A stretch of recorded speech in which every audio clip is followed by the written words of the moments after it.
Welcome everyone to the TrackMania Awards 2025. They are finally here. That was a lot of work in the past 2 weeks especially, but really glad that we can finally show it to you. Luckily, I have not been alone here. Torpo has been helping me with finalizing and organizing everything to this day and will also host the TrackMania Awards with me together. Yeah, hello. Also from my side, it feels like I was here just 1.5 hours ago, and indeed, I was here 1.5 hours ago. But yeah, a lot of time, a lot of effort went into this, and I mean, the awards are just for the community. And Marius, maybe we can also share with the people in chat just how much effort they went into. Maybe I can just post the Google Sheet into it. Should I do that? Yes, That maybe, let's do that. Then you yeah. can see actually how many things we noted down. Of course, we still had to limit it. For every category, we cannot take too many nominees. There has to be a cut-off somewhere, but we try to really get everything in. And I'm also a perfectionist in that regard. I try to get it as good as possible. Overall, there are 42 categories today that we will go through, and each also having multiple nominees. Generally, if you have never seen the TrackMania Awards, first of all, they are a great view of what happened in the previous year in TrackMania. And then to add it, people can also then vote for the best happenings, for example, the best players, the best world record, the best creative projects, or also maps or stories, moments. We have a lot of stuff to go through today. We do. In order to not forget anything, as at least we tried that, we noted down during the year when the things happen. We noted it down in that Google Sheet. And also there is a Discord server for the TrackMania Awards where people also had the chance to note everything down during the year. Yeah, the TrackMania Awards are now separated into several sections. We will start with the stories because they will have a bit of backstory and it takes a bit longer to go through that. But in order to relax, we then go to runs where we can watch a lot of videos. And then we also will go through mappings and mapping categories and events. Later on, we have then some funny clips and we end up with the players.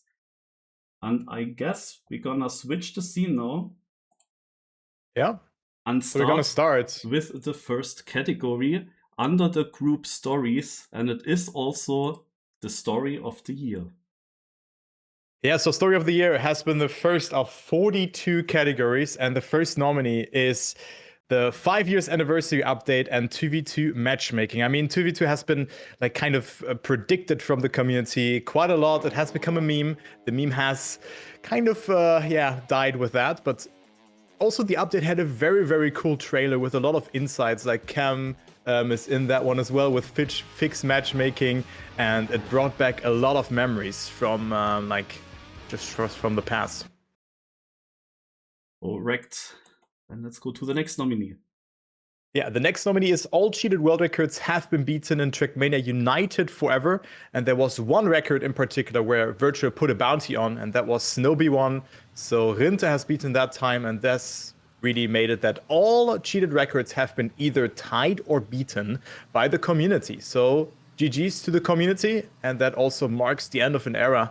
And Rinte with an absolute incredible run here to tie the record from, Ryodu, probably. We can also tell you, as you see, there are always the details. So when you vote yourself, you can always get more information by clicking on the details. There are sometimes videos, sometimes pictures, and there's also a description that can help you. And sometimes there are also links that lead to some websites. And we go to the third nominee.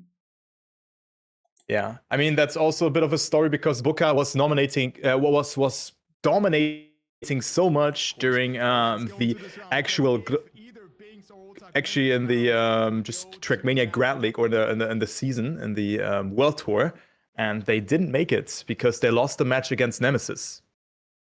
So that was quite something because there was this like kind of story that then the first, so Big got first.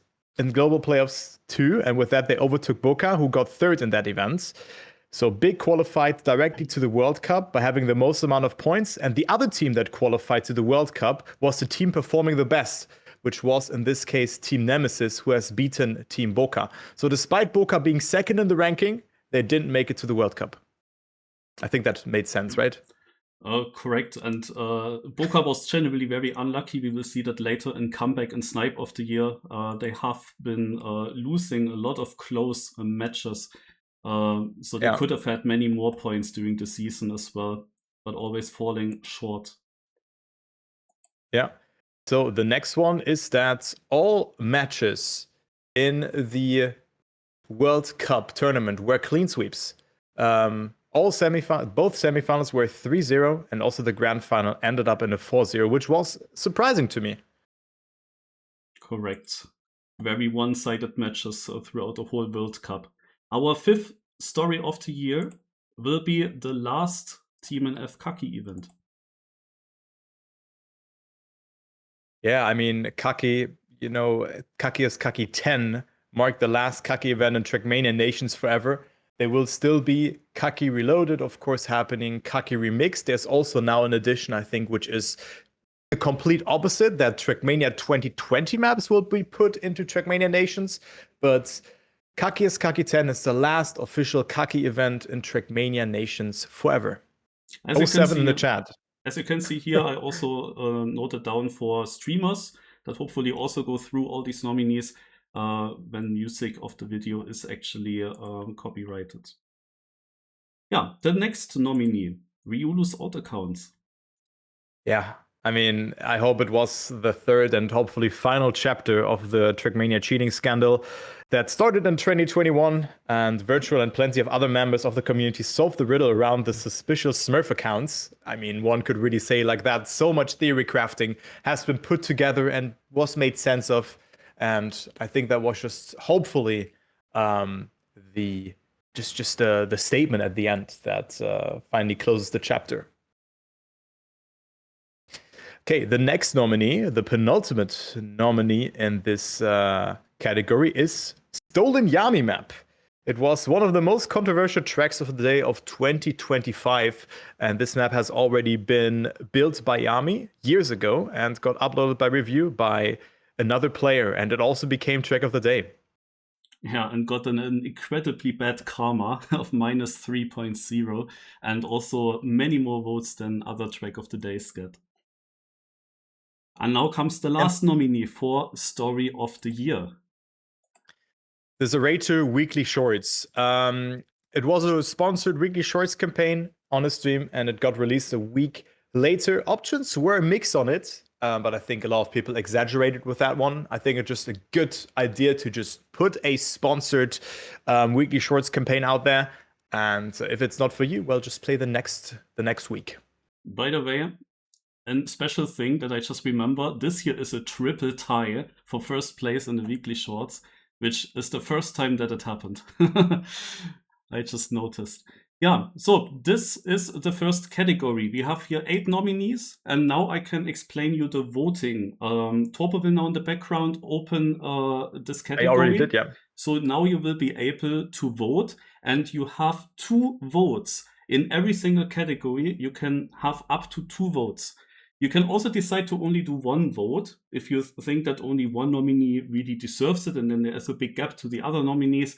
You can decide to only vote for 1. You can also skip this category. You're not forced to. In order to vote, you have to join the website. Maybe you can post the link into the chat. It's already pinned. It's pinned in the but I'm just gonna link it again that you know where to find it. So yeah, and then you have to log in with your Ubisoft account. This makes it possible for you to vote. And yeah, as I said, up to 2 votes you can do in every single category. And as you see, we try to go already a bit faster through these stories because we have a long day or long evening ahead of us. 42 categories. Let's move on to the next one, which is Moment of the Year. And the question, which is the moment that you think about first from the year 2025? And our first nominee here, is it maybe? Yeah. I mean, kind of similar situation to Massa today. You know, Carl Jr. with plot armor, and well, let's just relive this moment again. Because stellar casting from Medic as well, really. It's 3/10 now for Grenadi. The German can taste it on the cusp of victory. Grenadi now has half a second. Low speed. Is he going to be able to catch us back up? As you say, low speed for Grenadi means it's 4. I still remember I stood on my bed when this happened. I was so excited that Grenadi's going to win.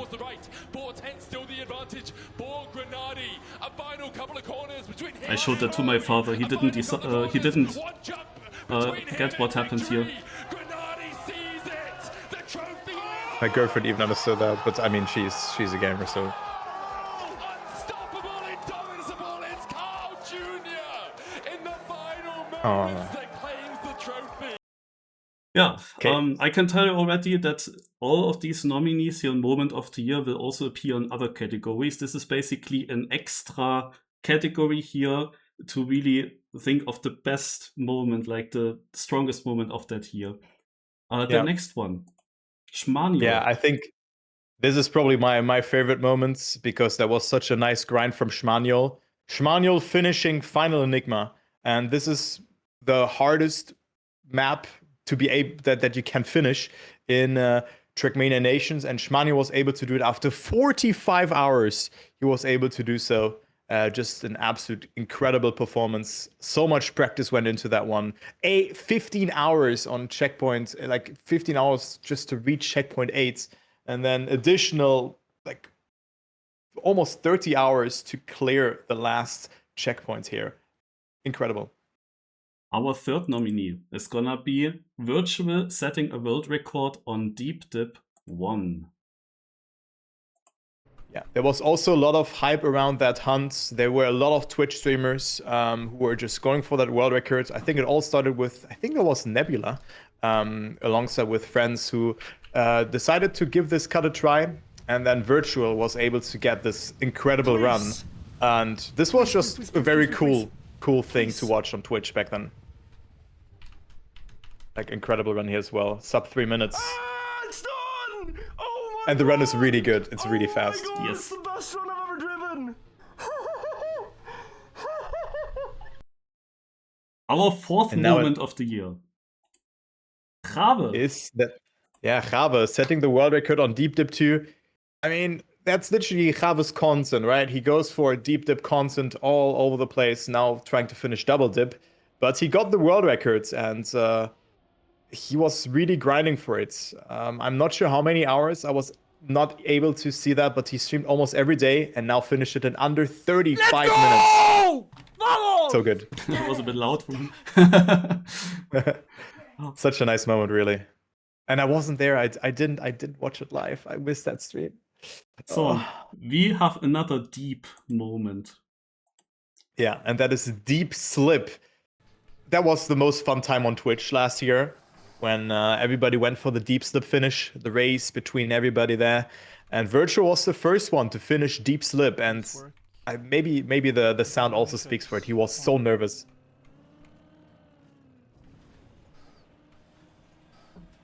Please. Let's make that louder. Oh, What do you feel there? It's a great achievement from Virtual. Almost 100 hours. Imagine how he felt there. I was so afraid that he falls down here in this plastic uphill. Yeah. Did someone actually turtle there at some point? Not that I know. And you can see how much it means to him by his reaction. Like, it's such a pure reaction. we did it! Really nice. Really good. We did it!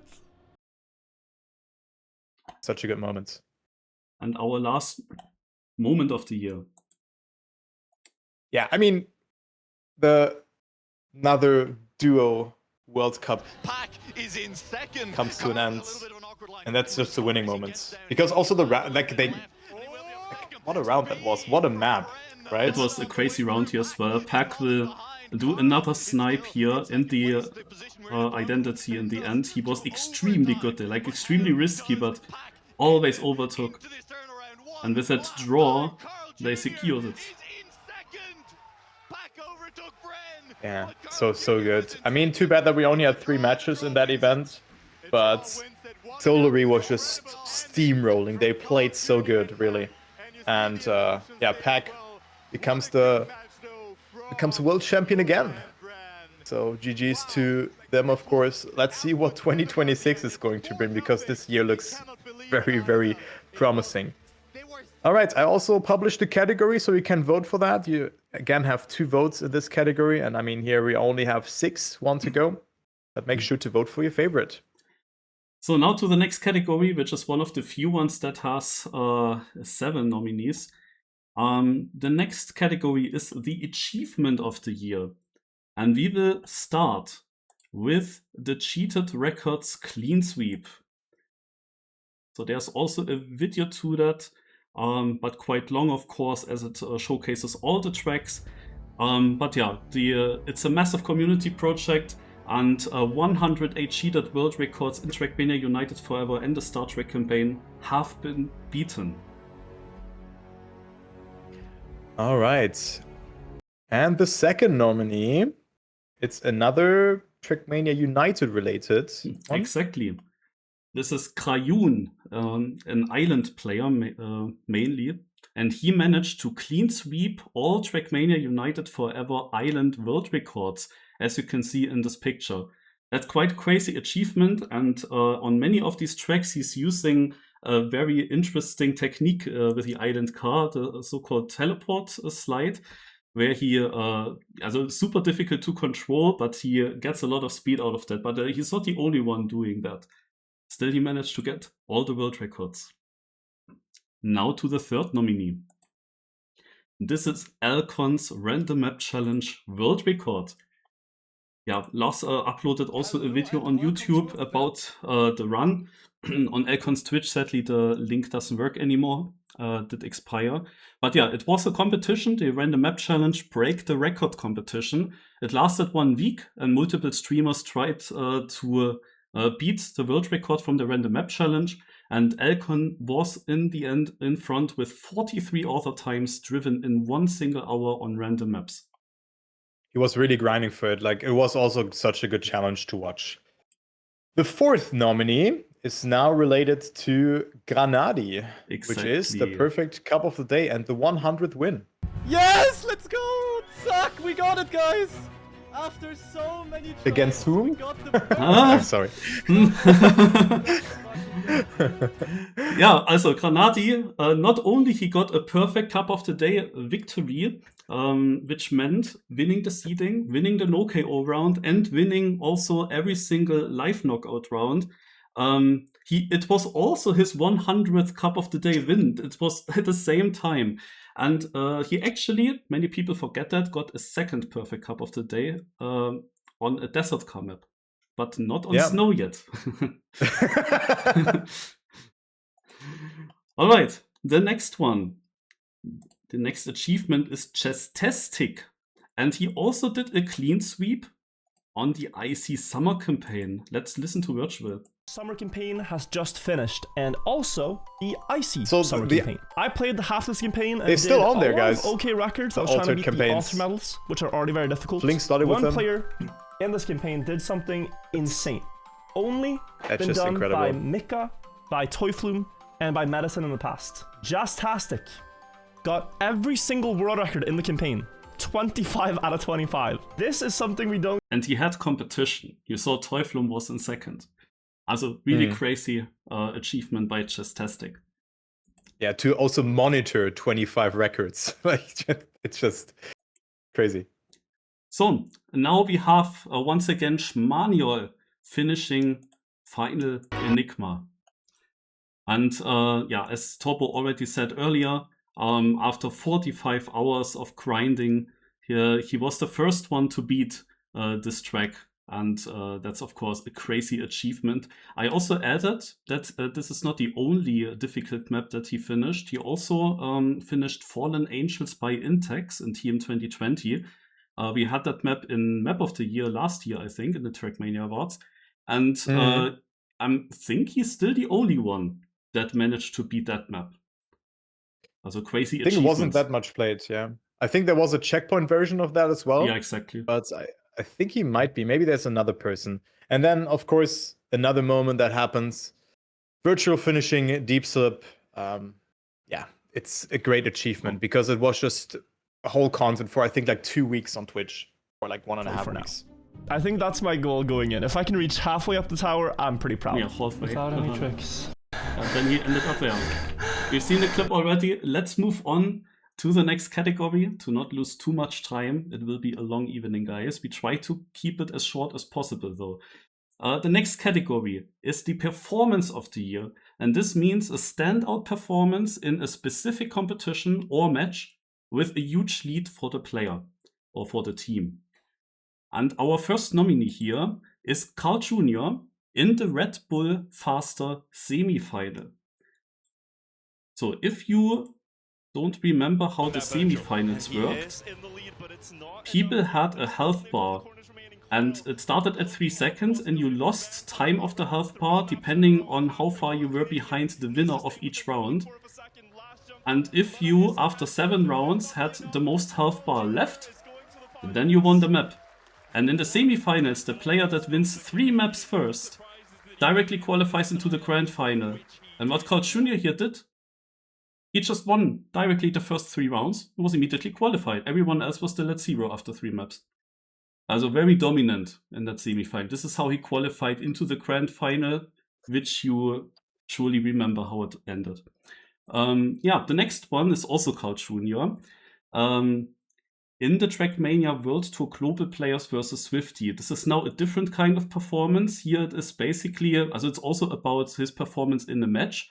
But nice you see behind all these screenshots there, he has 71% of win rate. This was the last time that you could that Spam spectated him. And then he wins this round and also the next round. And when the match ended, he had 75% winning rounds with players like his teammate Pack, of course, on the server, and Ratchet and Vospers.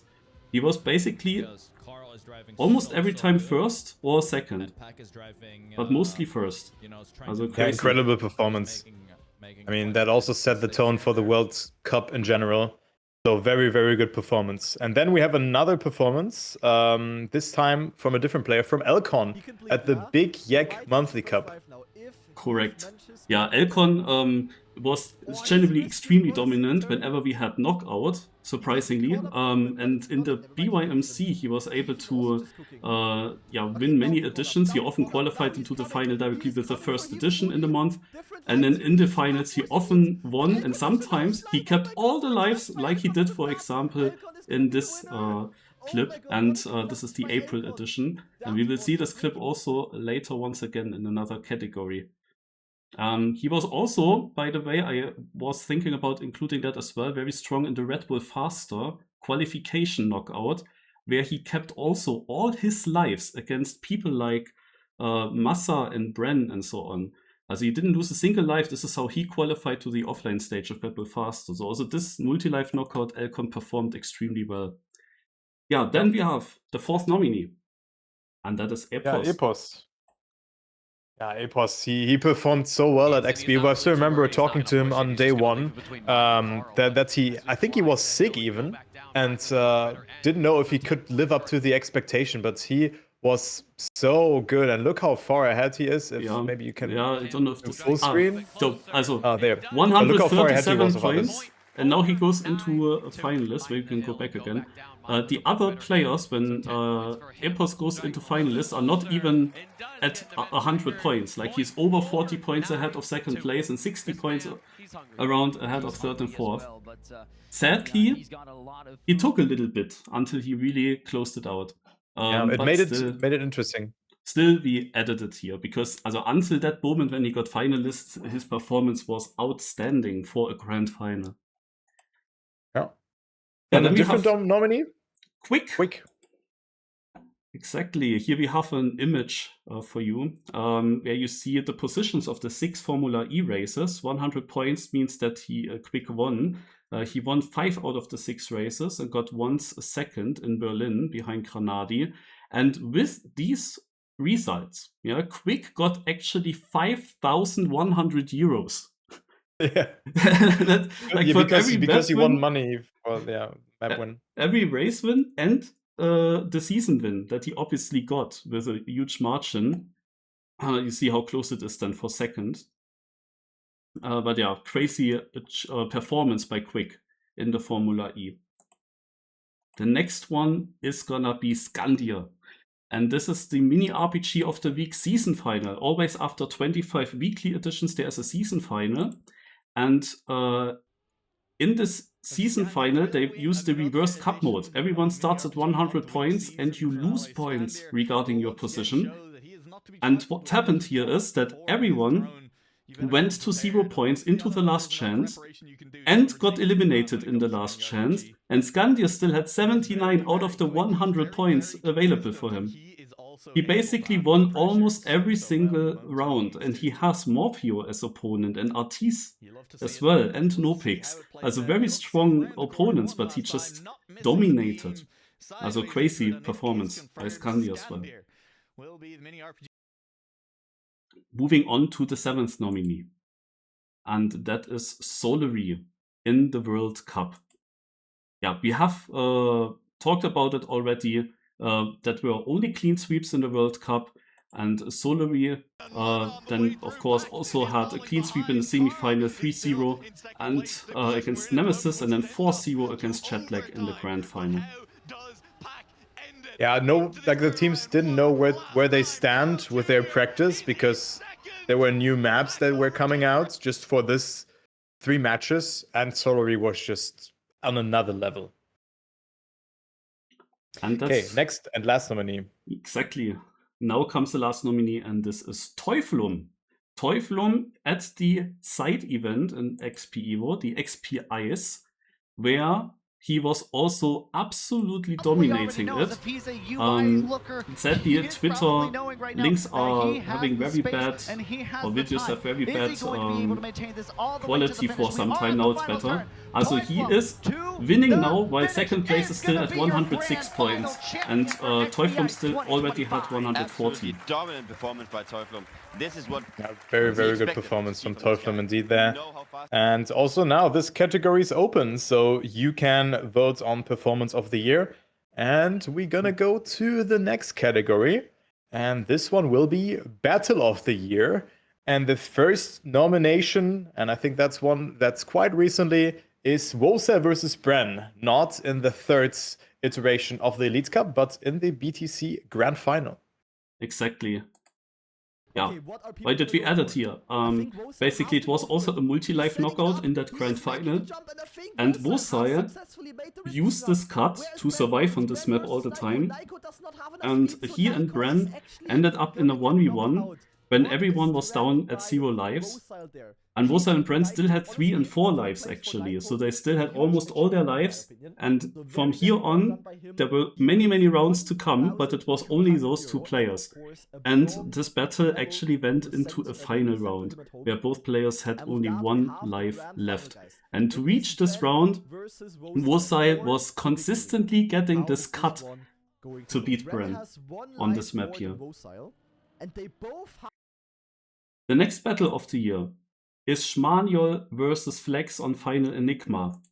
Yeah, all the Schmaniol things come quite early here, his nominees, so we've seen that already, but Schmaniol was not the only one trying to beat this track. Actually, Flex joined him and was also very far already at checkpoint 7. And once Schmaniol then actually managed to finish it, Flex then ended his run. But it was extremely close, and it was a race to be the first finisher between the 2. Yeah, then the 3rd nominee is Link, Sano, Hugo, and Semifying, battling it out in the Kaki Reloaded 6. Yeah, this was extremely tight. I also added here an image. You can see that Link actually won in the end with 74 finishes out of 75 maps. So he was missing 1 track.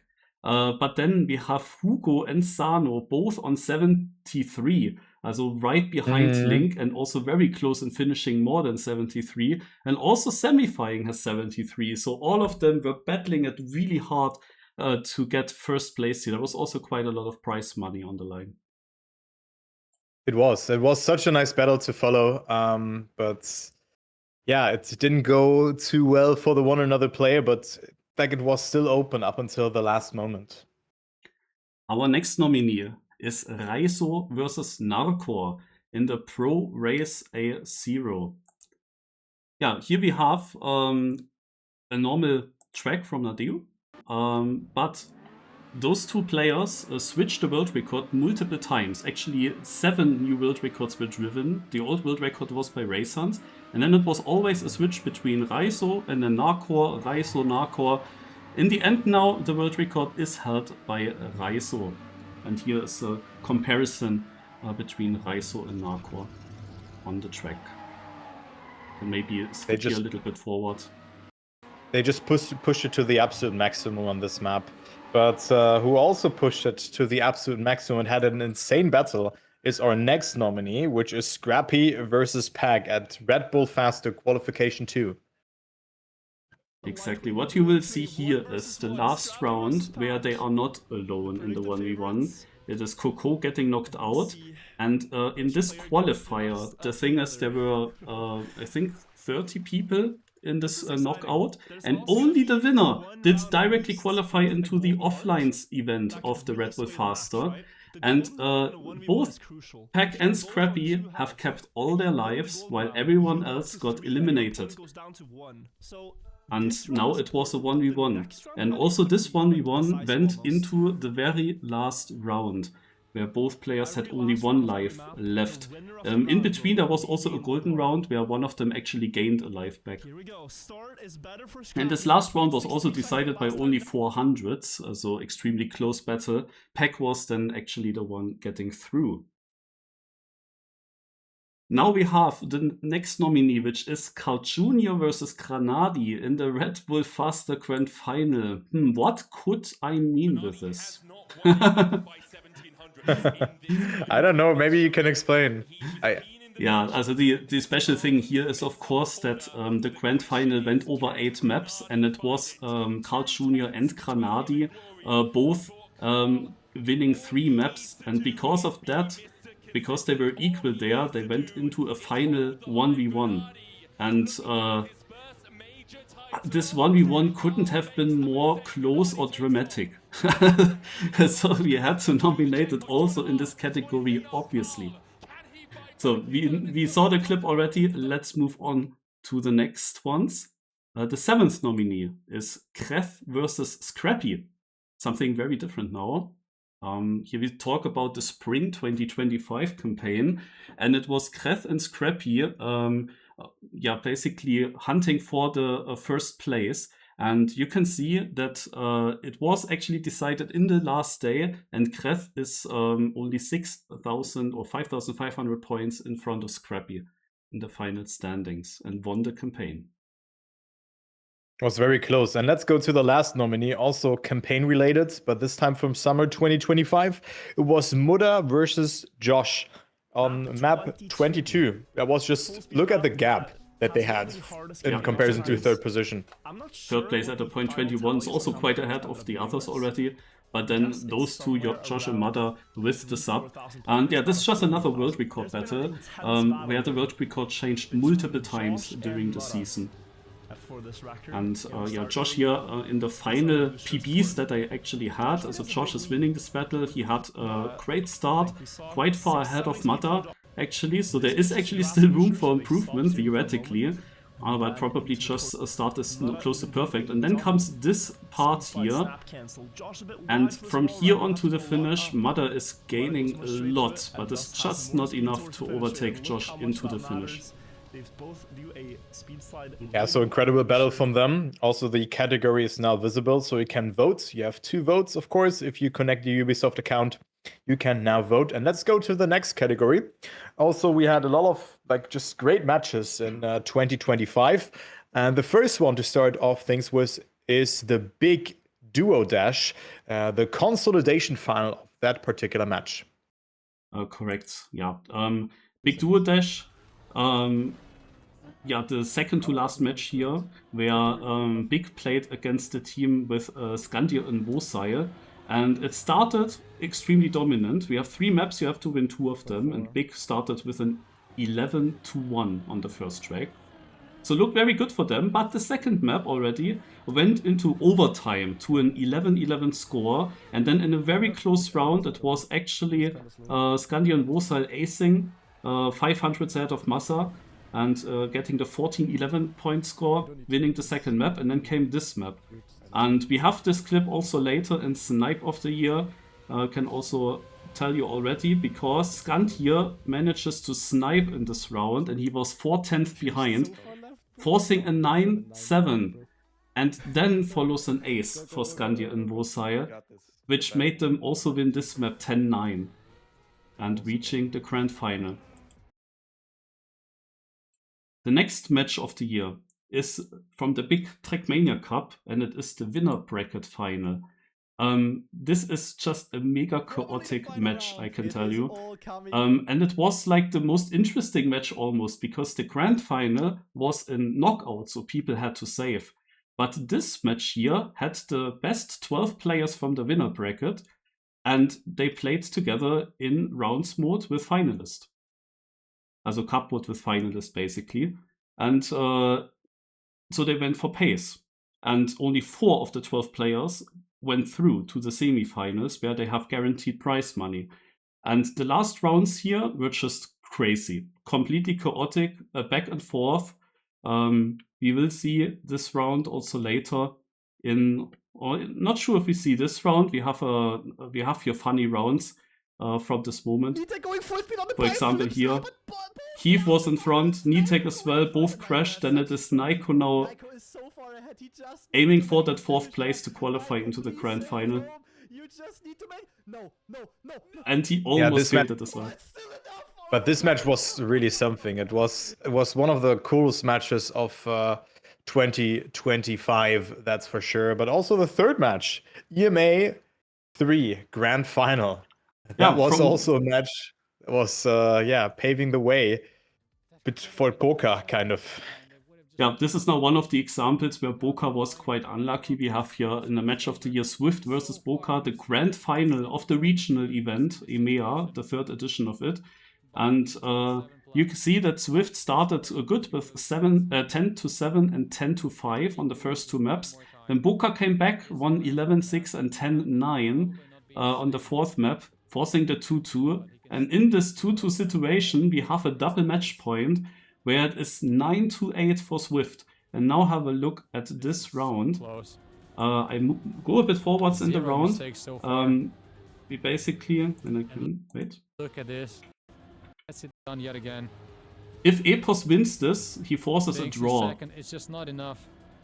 And then Swift will win this. He has to go low here. He cannot afford to go high. Epos jumping. Epos. He clips and he still wins by 9,000. This is how close it was for Boca. Otherwise it would have been an overtime, or if Epos was 600 slower, then Boca would have won that whole regional event. Exactly. And let's come to the 4th nominee, Red Bull Faster, Stage 2, Last Chance. Yeah, also this was probably one of the most exciting matches here from the Red Bull Faster knockout, because from after the first 4 knockout qualifiers, where only 1 driver went through, the other drivers from 2nd to 16th place, they all qualified into this last chance match.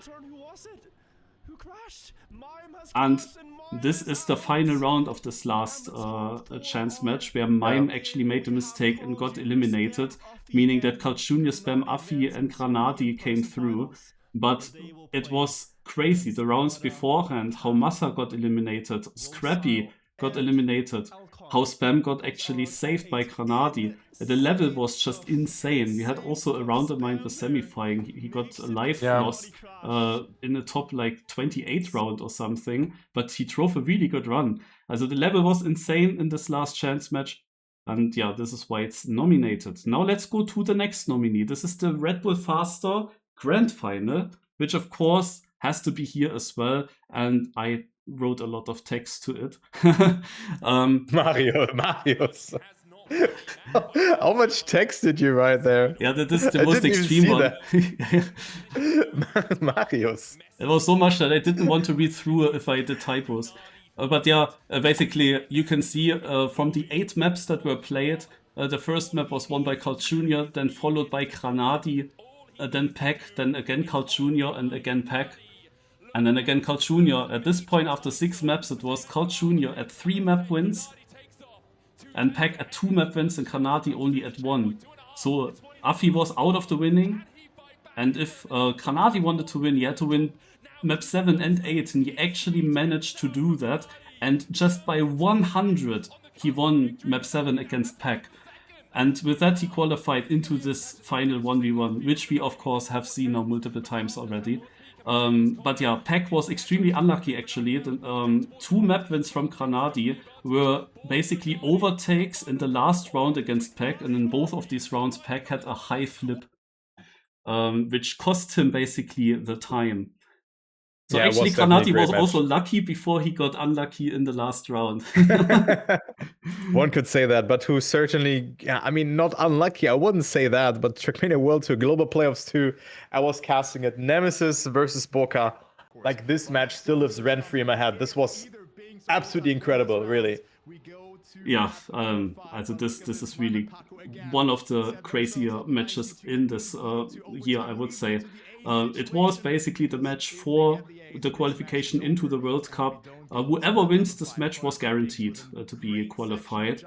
And yeah, as you know, it was in the end Nemesis. Boca fell short. This here is the final round from this match. You can see Nemesis already 2-1 ahead in maps, but they are 8-9 behind on this map. But Otak is 2/10 behind. It is Binks. If he keeps this position, it will go into overtime. But he overshoots, and the ace comes in from Team Nemesis, and with that they qualified. But we will also see another round of this match later on in the TrackMania Awards. Now comes the XP Evo loser bracket semi-final. This is actually the last match of day 2 in XP Evo and was only streamed on the second stream. It is a match, I hope that the quality becomes better soon, between Visi, Binks Otak, now it's better, and Noob Prime. And this match ended in a quadruple finalist. Noob Prime was actually ahead in the match, he was dominating, and Visi and Otak were trailing a bit behind. But Visi was incredibly strong on the map Bubblegum here in the end. And he managed to actually get into the next match as a winner here. So he closed it out as the winner with this match, and then afterwards Binks also got through, and Noob Prime unluckily got eliminated, despite being ahead in points for very long. And yeah, Binks qualified into day 3, which was also crazy because he was very early in the loser bracket. And now we go into our last nominee. Also XP Evo the last related. nominee. Consolidation final XP Evo. I mean, this was really one of the matches. I mean, it was Carl Jr., Elcon, Mime, and Let's Start fighting it out. And top 2 went into the final, and it was just such a close match here between all of them. And, well, at the end, we just had an absolute incredible round where Carl Jr. was... No, not Carl Jr., was Muda. I think. No, Muta's not in this match. Yeah, he was already in there. Bracket, true. It was the winner bracket final with Muda, but it was just a back and forth between all of them. And Elcom was so close of reaching finalist modes, as he was at 132 points. But then Mime came out of nowhere. Mime pushed it, and Elcom didn't make the risky. So he Mime made it, but into the was final. 100 behind Mime in the end. And yeah, it was actually Mime and Letster ahead in points. Also it was very close until like 80 points between all 4. Then Letster and Mime were a bit in front. but Carl Jr. made another comeback, which he did very often in the XP Evo, and still won this match actually. But while catching up, he of course also helped Alcon to catch up. So yeah, we had a triple finalist situation that Carl Jr. won, and if Alcon had won here, there would have been another triple finalist. These are our 8 matches of the year. And now we have the next category, which has only 6 nominees. And this will be the comeback of the year, which obviously also needs a bit of backstory. This is why we start with all of these categories. But soon we will go to some watching runs. Yeah, here it's about being far behind, still winning. The best comebacks in a single round, in a match, or a full series. And our first one, and if you just mentioned Carl Jr. and XP, I didn't even notice that this comes right after, but yeah, here it is, Carl Jr.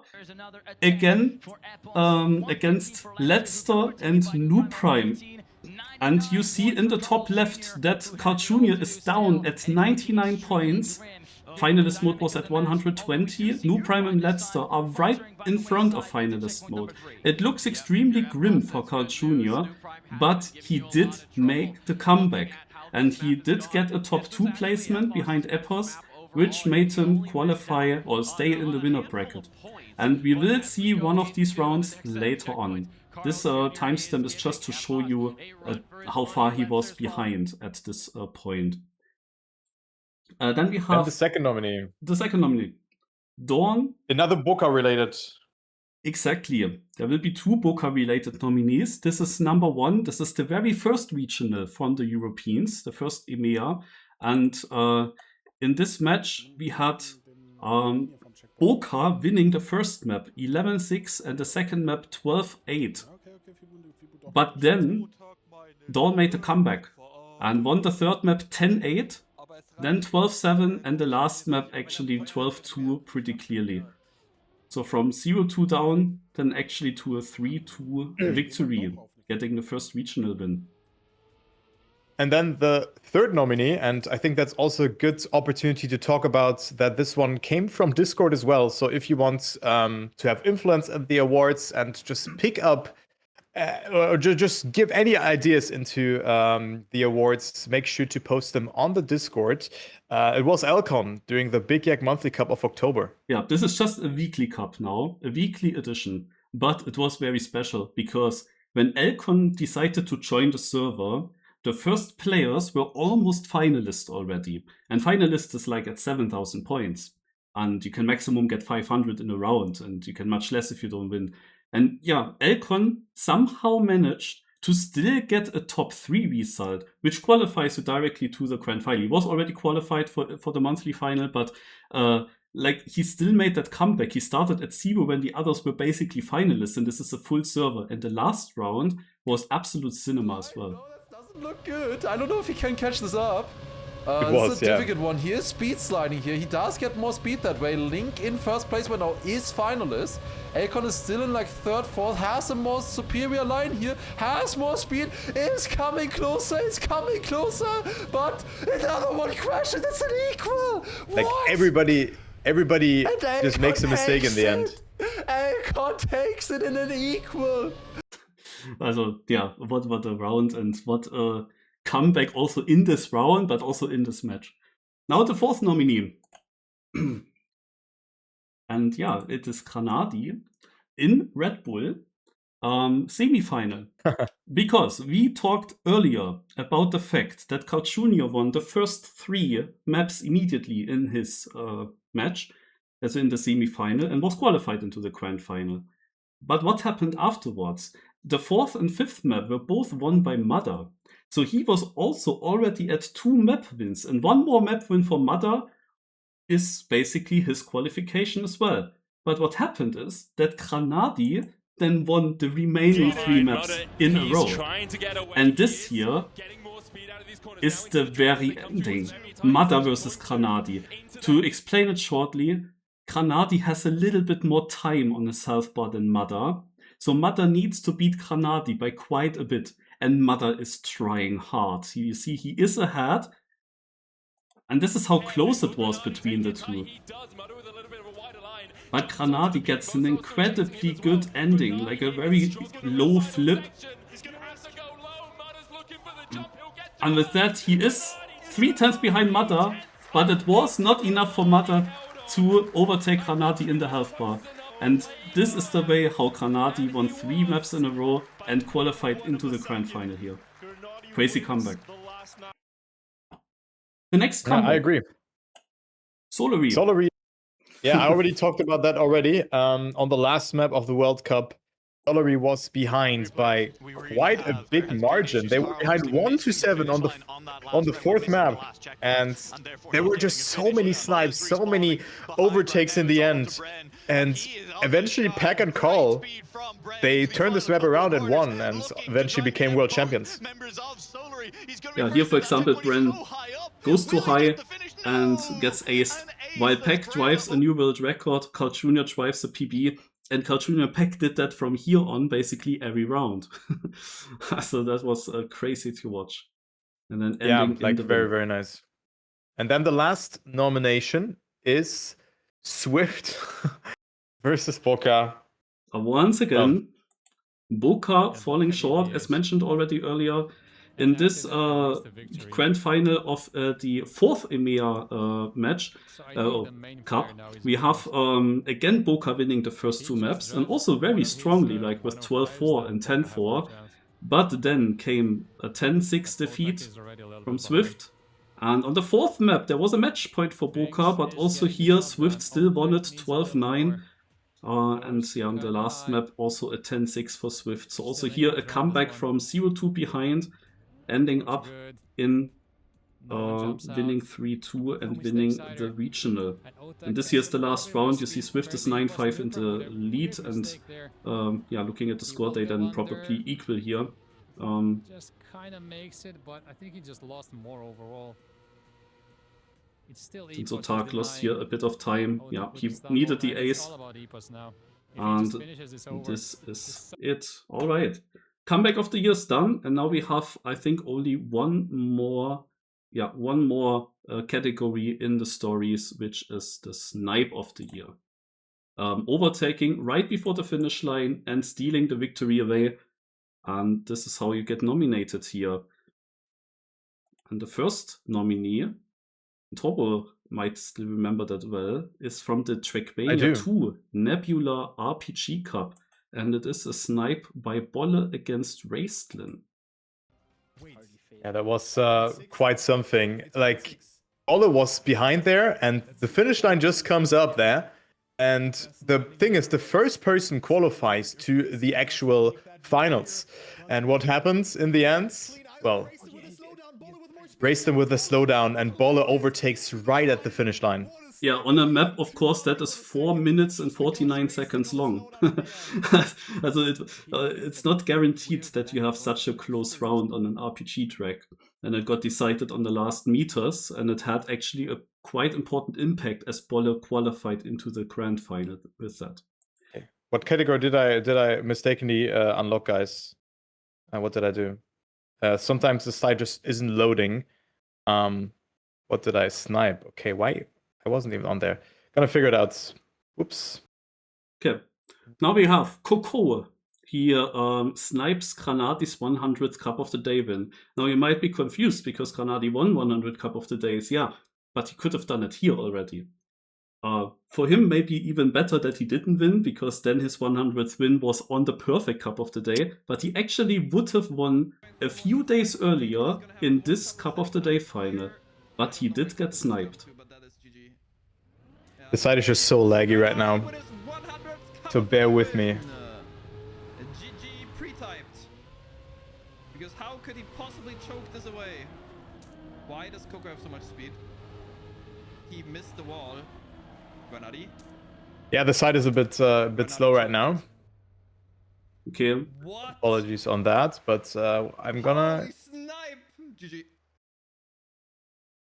Yeah, this can of course happen. Many people use not a website at the same time. But Torpo and myself are hopefully not influenced by that, at least here in the reveal show. This is at least how we think that it will work. And yeah, hopefully Torpo will be able to unlock the categories. Yeah, Okay, so now everything should be fine. So comeback is there. I mean, I already unlocked Snipe, so you could have seen it, but we're still gonna go through that. Of course. Yeah. So it was 3,000 here for Coco sniping Granati. Now we have Elcon, and this is the clip where I said we will see that again. Because Elcon no, this is the last map managed to keep all his lives in the BYMC April edition. He might lose his first as he life now. sniped If Heath in this round. Hold on. Oh, he's risking. What a sick turn. Just look how far he's behind Heath here. Bit, but it's not. Never mind, he didn't even. Heath is also just cooking. Okay, now he caught up. Now he caught up. Now he's coming. He is coming for Heath's booty. Different lines here. Heath should have more speed. But Elcon with the no slide. Oh my god, what a clutch by Elcon. And with that, Elcon is gonna be the winner. Oh my god, what a clutch by Elcon. That was freaking crazy. No. Alright. Our next snipe of the year is one that needs also a bit of backstory. This is one that you guys will not know. But it is just so crazy. It happened to myself. I played Random MX Cup with Firestorm and with Kanchika. And what happened here? I will make a break here. This is a relay mode. Basically, when all three drivers of the team play after each other. When the first driver finishes, then the second one starts. And when he finishes, then the third one starts. This is already the third round. So Kanchika and myself, we already drove, and now Firestorm drives. So the round is super long. It's not 29 seconds, it's like over 2 minutes long. And we are here 7th, but after this barrel roll, we theoretically drop even to 9th place. You see some guys are even overtaking here. How the dog? And now Firestorm is about to win, even though there is only one more corner. Jump out of the water. And you're gonna have to watch this in slow motion to see what happens to each of these other cars. But first of all, the outside crash line was crazy good, and then multiple people missed the finish to the right, to the front. Firestorm finishes, and we went from 9th to 1st. Huh? There were cars around. How? This is a great nominee. Mario showed me that, and I was in disbelief. I was like, how can Firestorm still win this round? Then we have another one, this time from a more popular competition. It was Jadon in the big TrackMania Cup. Oh yes. The no slide. With that, it is the two British players.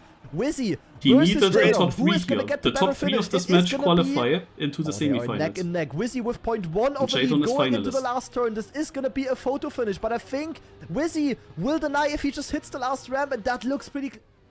Ow. Yeah, and this is how Kanadi's also... Kanadi's also in disbelief. And then the next one is Josh in the Beacon Duo League, so another UK nomination.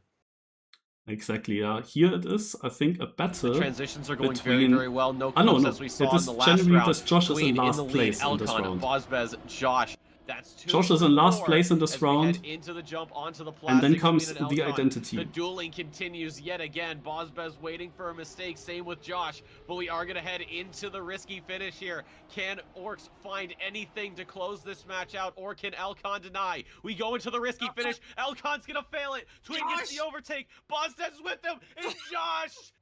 I never thought it'd be so simple, but he found a way. He forces the... Also, he forced a draw here, otherwise OxGP Numelops would have won the map. Because Elcon crashed, but Josh overtook both of the opponents. The next one is Mada in the big TrackMania Cup. And this is like such a funny one, because they talk about it all the time in the stream that this might happen. He gained like 0.1 to Neon at least. Yeah. It's only a yellow one. With a side flip. Mada with a pretty good line here, but it should still be Gwen in the lead. The thing is, we have speed slides coming up. Gwen has a lead of 0.22. Kanadi's right. But now, Mada knows how to speed slide. Speed's like abusing. Does Gwen know? Oh, Mada gets so much speed, but is that enough to catch up? Catching. It's gonna get so close. It is so close. Is it gonna be enough to snipe? It is enough by 200. Gaining 0.24 by just speed sliding. That's unfair. And then we have also a snipe by Otak in the XP Evo event. You can see that Elcon is finalist. And this is an important match. I don't know, semi-final winner bracket or something. Also Elcon is finalist. Otak is 1 point off. And now Otak has it all to do with just one sector He to needs go. to deny. I'm afraid he might be running out of row very, very quickly here. Look at the gap. It is pretty much unassailable at this point unless something else happens. Elcon slowing down. Otak to the line. It's enough for 59 milliseconds. Dude, Geek, how did you have a voice after this? Dude, you gave everything into that. Jesus. That was so good. Great casting as well there. And let's go to the next nominee, which is Pack in NCSA 1. Yeah, let's just watch this. Wait, my voice, huh? I was a bit surprised because I said Pack and now Pack. That caught me off guard. I mean, he's in camera 3 in this part. Yeah, Pack is far behind this is the in this for the red round. team to win. They need to get the counter ace. They don't need to be intimidated from the previous results. Neil slowing down. I think he also slightly touched there.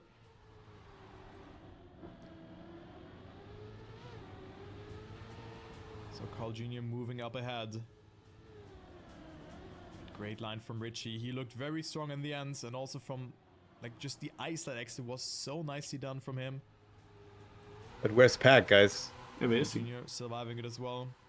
I'll check. But look at the speed from Richie, but cannot get a good landing. Pack, hello there! Oh, how is Pack coming so much closer? Pack from 4th to 2nd. And it's Yeah, right before the finish, he managed to get the ace. And our final snipe of the year is Scandia in the big duo dash, and this is what I also mentioned earlier already. In this match against Big, you will see that Scandia is 4/10 behind. Victory would be and of course, Big knows at this point they only need a victory. Like Wosa is completely crashed. If one big driver wins this round and they have 4/10 to work with, then they are the winner of this match. But you see Scandia is getting closer and closer. From +4 to +3/10, now it's just +2. Now in this checkpoint he's already equal with Granadi. But still a bit behind Massa. And now comes the ending section of this track. And suddenly Scandia and Granadi are ahead of Massa, and Scandia finishes as inside as possible and still manages to win the round. And it would be just a random snipe, but actually it mattered because afterwards the ace happens and it makes the comeback. And the rest was history. So snipe is now finally revealed. Yeah. Was already a bit beforehand, but sometimes the site is a bit slow, especially when you're on there for too long. But let's go to the next category, 2 runs. And that is also a category where we can finally just maybe relax and not talk too much. Exactly. Now we can just relax. We start with the best TrackMania 2020 world records of the year. And we have 10 nominees here. Of different styles, and the first one is AO8 by Elcon. Sadly, I cannot use the music of this short. That actually was flagged by YouTube. But yeah, Granadi says here that this is Elcon's best run ever, driven. This is a Ludekude, how's it exactly called, Crawford map. One of the AO8 maps from him. People were on the server, many people actually, and tried to beat the AT, and it was one of the most difficult ATs, but then Elcon got this run where he beat the AT, I think even by multiple seconds, 4 seconds or something. He just lands in almost all these downhills cleanly, keeps momentum until the very end.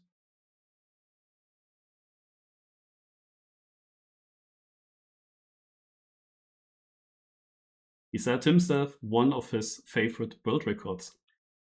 Yeah, then the next nominee is a competitive map run from the Beacon World League on the map Thriller, which is the second map in this tweet at 1 minute 08.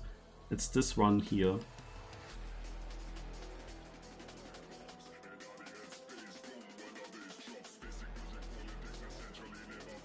As you see, he wrote it minus 0.26 ahead of second place, like a huge lead. When you believe what kind of players actually played in this competition. Yeah, this one is incredible, really. That's like a run where like you push every turn and everything just works. It looks almost task-alike. So also like it's so clean. Such a good run from Epos there. A thrilling run, one could say. I liked it.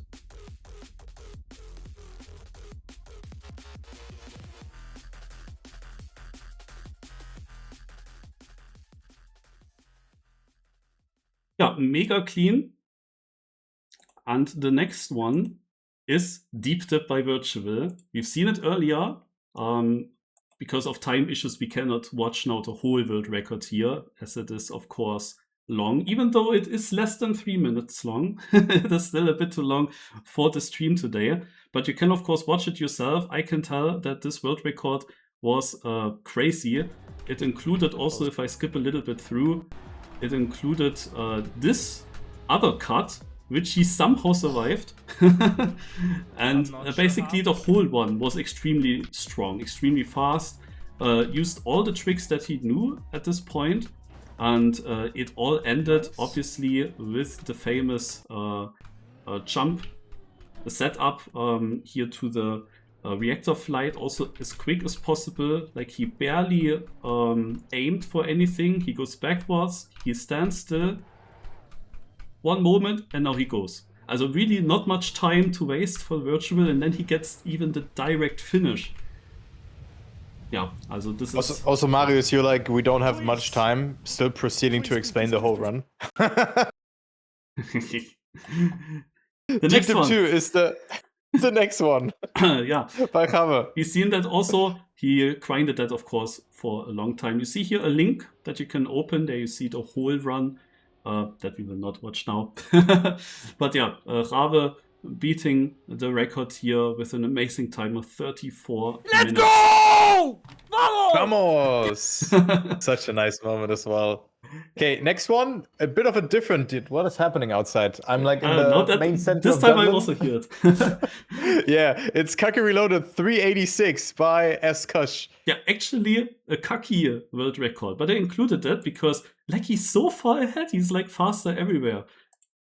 I've also been told to take a look at 386 world record. Just look at the run, it looks easy, but he's so far ahead. Did he Uberbug? No way. Can you even Uberbug with the snow car? Yeah, and then you had to get... Okay, it's just You really can Uberbug fast. there, yeah, true. Wait, yeah, all intended. Dude, how... And now he watches the comparison with Jorten, who also has a completely clean run. I mean, you would expect on this map that world records will look very similar. He just figured out something that the others didn't. Like, it's an angle or something, but he already had so much speed from the get-go, which is crazy. Okay, let's go to the next one, and it's a record from Muda. It's nothing to fear but fearing itself. So just a cozy little full-speed map. Why is it doing that? With no checkpoint, or with checkpoints that are, yeah, hard. He tried long time to beat the AT, which is a 30 minutes and 4 seconds run. Shit. But then when he was at 13:01, he tried to get a sub 13. But he didn't just get the sub 13, he crushed it, like directly down to the 56. That is a speed run. Holy mo... From his reaction, you realize that he was also very happy about that run. Next nominee is a track of the day one. By Levon, and funnily, it is the very first track of the day of the year. Here's the run, if you remember this track still. The crazy thing about this world record, why it's included, is just the incredible lead for this being a track of the day that many people play. You see it here on the top. He's over 8/10, like almost a full second ahead of second place. Like, all these transitions here were just incredibly clean. And also such a nice track of the day. Such a good concept for a first of the month. And what a clean run there. Alright, let's go to the next nominee, which is Summer 2025 by Giuliano. Also an incredible run. This was one of the longest 25 maps that we had. And Giuliano was able to get that world record. Exactly. Also, we cannot watch the whole one, but let's maybe skip to some of the key moments, which is, for example, in this combination where he jumps directly onto this pipe.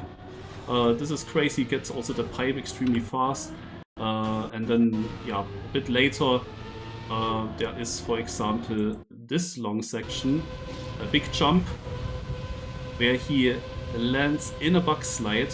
Giuliano is like 4 seconds or something ahead of second place. Also he has a very big lead, despite this mini touch here. He grinded this map a lot, and yeah, the record is just outstanding for how difficult this map is. Alright, you can watch, of course, yourself the full run if you like so, but we have to spare some time. Let's go to two-wheeling, TrackMania World Tour. Yeah, this is now a different one because it's a live match world record.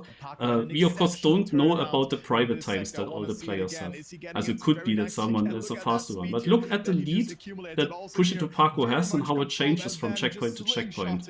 The current record being a 0.7, 119.7. And yeah, he's crushing it. Nemesis going up to 9 points here after that round, and then Binks and Otak are in dire need of an ace in the upcoming rounds if the positions stay. Yeah, guys, if you want to vote, I put it in the pinned comments or like pinned chat here. So down to the ending one more time here as Otak is slowing down over the penalty surface.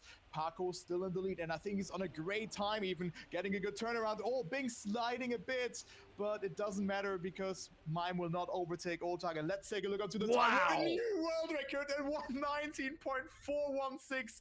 I thought it's fast, but not that fast. He improved the world record, the online one, by 3/10. Also crazy. And now comes the last nominee here, which is XP Evo. It's a competitive one again, by Letster on an XP Evo map. Funny purple map. He says himself, probably one of my all-time best runs. Let's see if the quality is becoming better after some time. Yeah, it's better now. Nice. It's not perfect with Twitter videos, but... And guys, again, if you complain about anything, make sure to join the Discord, because we considered all like the suggestions in there. It would be good if you next time just join the Discord, because Marius and I, we literally just prepared 42 categories on our own, and this was a mammoth task. It took like, I don't want to know how long this took, but it's like a very, very long time. Don't forget, there will be more world records coming. We still have the classic world records. Also, this is now only the Team 2020 category. I'll give you the invite link if you want to join it. So let me copy it and send that to you. Obviously, with world records, there are just world records, so many of them, no? Because every single map has a world record in theory. But yeah, we have here some competitive ones. We have, of course, the one from Mata, very good. And Deep Dip, obviously, the Elcon one. Yeah, we also, in the reveal stream of the winners of each category, we will actually show you some of the nominees that just barely didn't make it. Because, yeah, there were, of course, some where we were really thinking about taking them in, but you see, we already choose 10. 10 is actually quite a lot. Yeah, we also have some categories with 12 nominees. Yeah, which so is I really crazy. tried to include everything. And I'm also going to send in the Google Sheet in the end again, where you just see what we have considered for every category. And you will see that like, this probably took over, I would say, 200 hours to do in the end. I would say so, Marius. Could be. It's hard probably. to say. Yeah, it's hard to say. But with your work, definitely. Like you putting in like just all the results from like just competition to competition. It took so much. Anyway, let's go to the next category, which is the classic world records of the year. And the first nomination, I think it's quite of a no-brainer. It's AO1 race from Excel. Exactly. Yeah, we had to include this category because TrackMania Nations Forever had also an incredible year again. I think 32 or something world records have been beaten throughout the year in the official TrackMania Nations Server campaign, which is crazy because the world records are already that good after so many years that this campaign is already out. And still we had so many new world records this year. So also just between those world records, it's difficult to decide for certain ones. But AO1, obviously, it has to be in. And also has to be in because it's so crazy. It's EO5. There is, we can obviously not watch the full run here. It's a 60 laps long run. You can see the last bit of his run from the live stream here in the link if you like. So he actually had 2 crazy runs in a row. The run that he drove before this one died at the very end and with a bug, and then he restarted and then just drove world record right after. Also crazy by Demon. He did it again in December as always. This is the typical Christmas, New Year's Eve hunting session that they do every year. Yeah, Star Stadium A2 is the next one. I'm still confused by this run, Marius. How did Instable get so much speed out of this trick? I mean, this trick has been known for quite a bit, but he gets so much speed out of that one, and then also the apex for the end was different because of that, or just in general. And you're gonna see the comparison now. It seems like voodoo magic. He pressed B for boost, and I mean that quite literal. Like, huh? He's just so much faster. Yeah. Gonna see it in the end. It's a different line, of course, but it is such a short map, and it is also. I maybe should still include that. I think the top comment on YouTube says that the old world record was the oldest world record of the campaign. And this was now beaten, but not just by 100 on such a short map, directly by 300s. That's why it's so crazy. One of the oldest world records gets beaten and then by so much on such a short map. Yeah, Star Island C4 is a TrackMania United world record, which is just looking wicked. And in the comparison, you will also see that he is gaining time to the old world record in every single sector. Like, there is not a single sector where he loses something to the old record. And this is something that I also look for when I choose world record of the year. It shall appear perfect. Ideally, in the comparison, you are just nowhere losing time, so that you really could think it's perfect. That's like ideal. And look at all these bug slides and teleport slides that he included here, and how clean it was. How can you control that? It's incredible, really. Like, what an insane run from whatever there. And then also the next no-brain nomination, A12. Yeah, by Logi234. Just an immortal run. Not sure if this one is getting beaten anytime soon.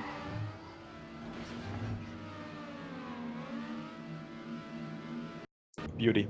Yeah, streamers can sadly not use the link here because it has music that will get flagged, but if you are here, click on it. It's amazing. Like, he has a video himself about this run, and there is really nice epic music to it. Like, I really loved it, but cannot show it here with sound, sadly. By the way, you might have noticed that most of the times we sort the nominees by alphabet. In this case here, it is, however, sorted by the, also by alphabet, but not by the map name. Rather, it's sorted by the name of the world record holder. Yeah, the next one is then Luke Fast with his world record on BO5 race. In my opinion, just also a world record where he doesn't lose time anywhere, but it is so clean. Like, it looks so nice. This track has like a barrel roll in the end, that is already known, but he gets such a low one. And also the drift before. Also already this apex, but now this drift here, and then especially this crazy jump. And you see it in the comparison when we skip a little bit forwards. You see he's already ahead of the old world record, like before the crazy stuff happens. He gains even more time in the drift, and then, like, no, this is just amazing. A huge lead of 800s on this map, and the old world record looked also clean, but yeah. Had to be in. The next one is D10 Race by Raiso, and he managed to combine a trick in the start the cut was known, but it has a special trick to it now, with the pace that old world records had.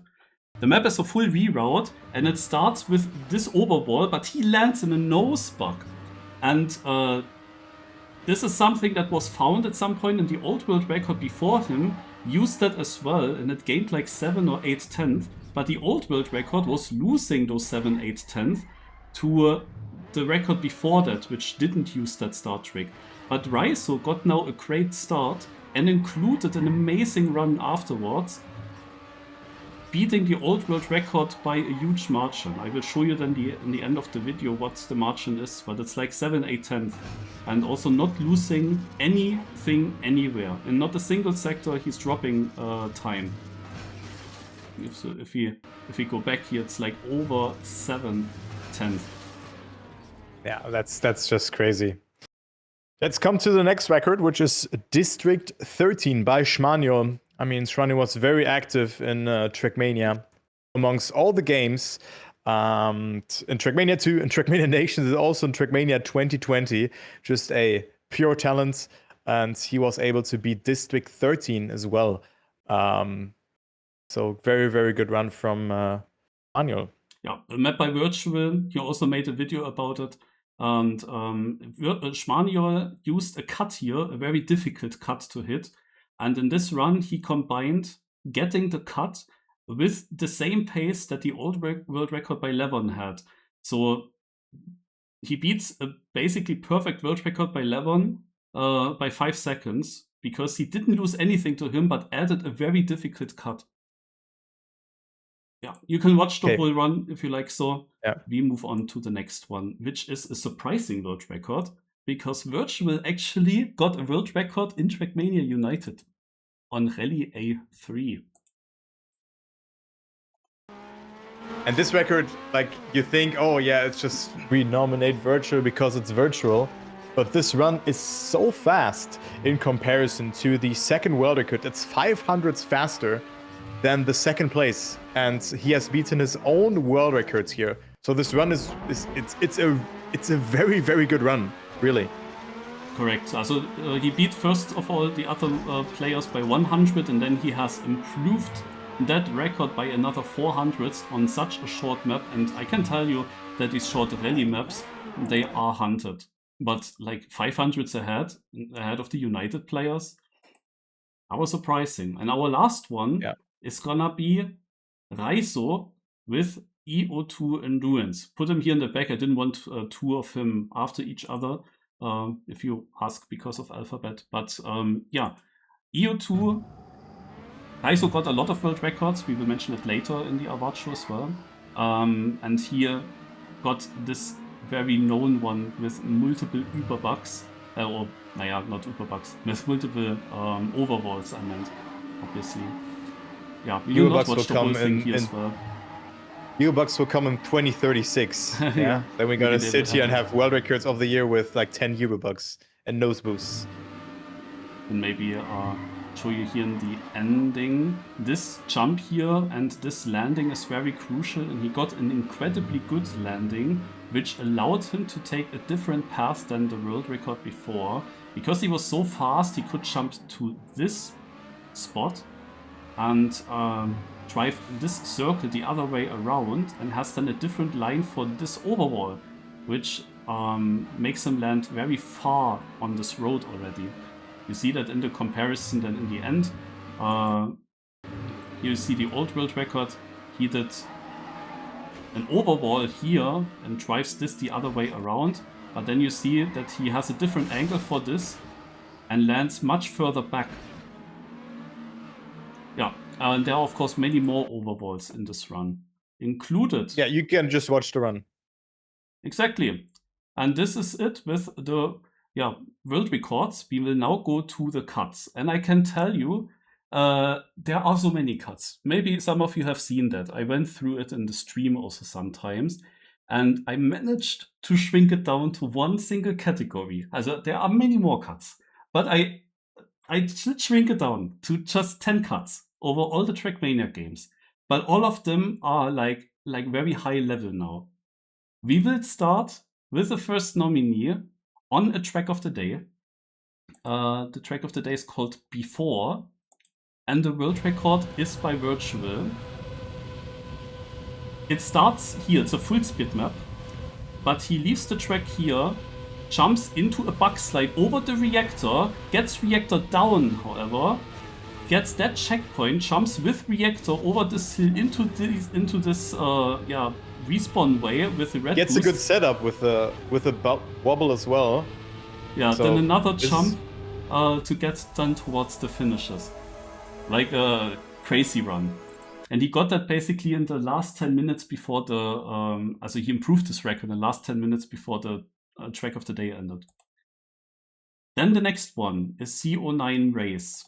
Here, this is one of the absolute top cuts. And Fib had, of course, multiple crazy cuts. We will mention it later as well. We couldn't include every single of his cuts, but surely his best TMNF cut is this one. Arguably. Like, this one was theorized, but that this one was actually done is just still blowing my mind. I was very surprised when I saw that, and you're gonna see why. Yeah, it is a double small trick. nose bug here in order to get through that checkpoint and jump up to this one directly. From here on, the track is normal, and he can actually just jump normally to the finish. If you see the comparison, then you see the old world record did something else. The old world record jump directly here is a bit ahead, but probably doesn't have the speed now for the setup with a double nose bug. But he has a different way to directly get here. But Fib managed to get 2 checkpoints. And this old world record had to get still this checkpoint and loses a lot of speed with that. And when he then jumps here, he's pretty far behind. Yeah, amazing cut by Fib. The next one is another TMNF track, DO2 Race. This is a cut found by Raiso, and we are directly going into the action here. He brakes, takes this turn, nose slides, roof hits on that road, lands after the flip in a bug slide, keeps good exit speed, and with that beats the record he gets by 100. Yeah, and exactly 100. He did all of that to get the world record by 100. It's such a cool cut. And now the 4th nominee. Well, guys, this also really, this influenced 2025 a lot. It's the deep dip cut. Exactly. We have seen this clip, of course, already, but there were multiple, of course. This cut got stronger and stronger. Like, we had an early SIG world record by Rabe that I would have liked to mention as well, where he landed in floor 9 or 10 or something. Then at some point we had the first people landing on top of the tower, but then even the direct finish, this is how it ended. Like, actually cutting the whole track, the whole tower is cut by one reactor. Yeah.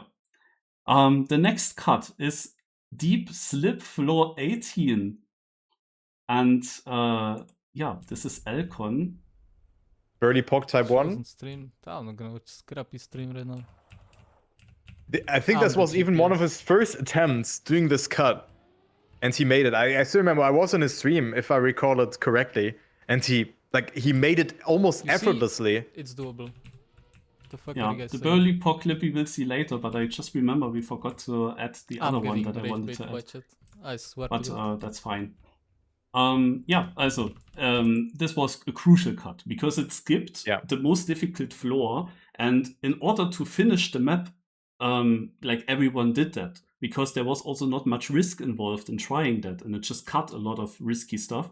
And suddenly, everyone was close to finishing because you thought, floor 18, that will still take a while until someone passes this. But suddenly, they passed it immediately, and then everyone was like a 2-day shortcut. Yeah. Yeah. The next one is a campaign map, Fall 2025, map 24. And this is such a cool reroute.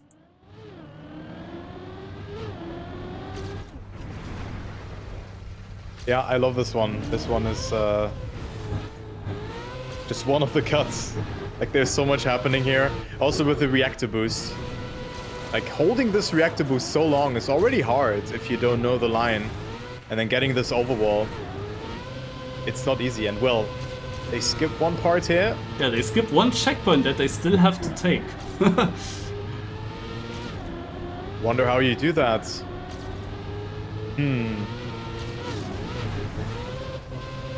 Obviously, you do it like this. Yeah. Okay. Easy. Next one. Yeah, we have another campaign map, which is Summer 2025-05. A cut found after just 1 single hour. Also not just found, but also managed to get it after just 1 hour after the campaign went out. By Emilius. Hey, Marius, I think it's really loud, isn't it? Yeah, this one is a bit loud. Yeah. Now it's so quiet again. Oh, yeah, no, I turn it down. But,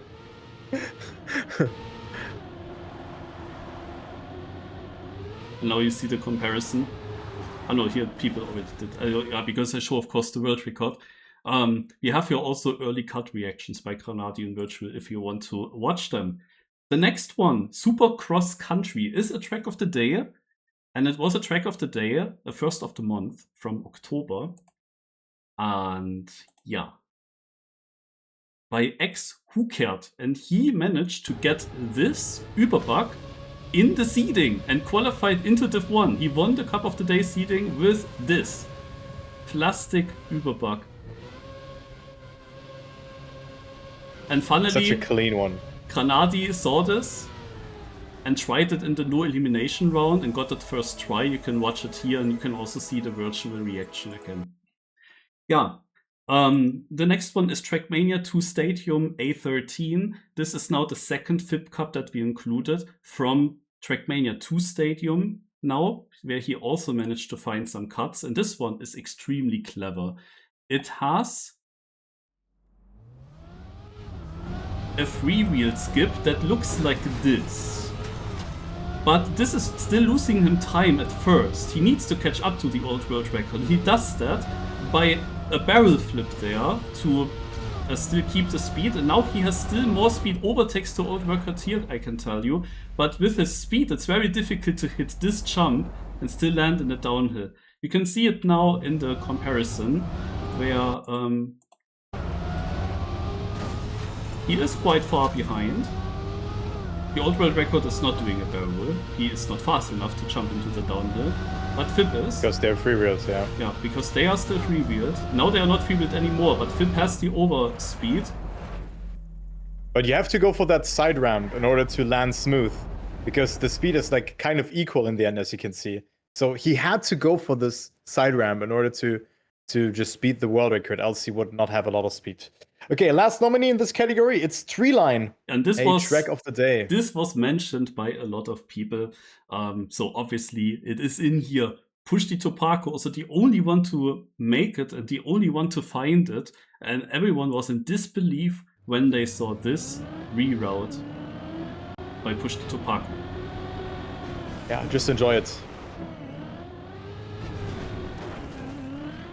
So messy. How did he even get a run through this line? I am not sure. There are more crazy things happening. Just a small zoop here. And then this, whatever this is. Hey there. Okay. Oh. All right, Taco. Okay. Yeah, not bad. These are our 10 cuts of the year. To be honest, they are all crazy in my opinion. It is very hard to decide. Some of them also had huge impact. Yeah. Will be very interesting to see which cut will be voted first. We will now have one more category in the group of runs, and this is TAS of the year, the tool-assisted speedruns. Yeah, one of my favorite categories. And let's go into the first nomination already. It was part of the 20th TrackMania edition. That is being a competition where you have a map, and whoever gets the fastest TAS wins the TAS. And let's take a look onto the run from Skycrafter, as he just starts off very nicely, yeah, with some cuts and bugs and stuff, and goes into the checkpoints. And, well, at the end, my guy is 16 seconds ahead of second position. 16 seconds ahead. And I think there were like over 20 competitors. So here you can see like, the times as well.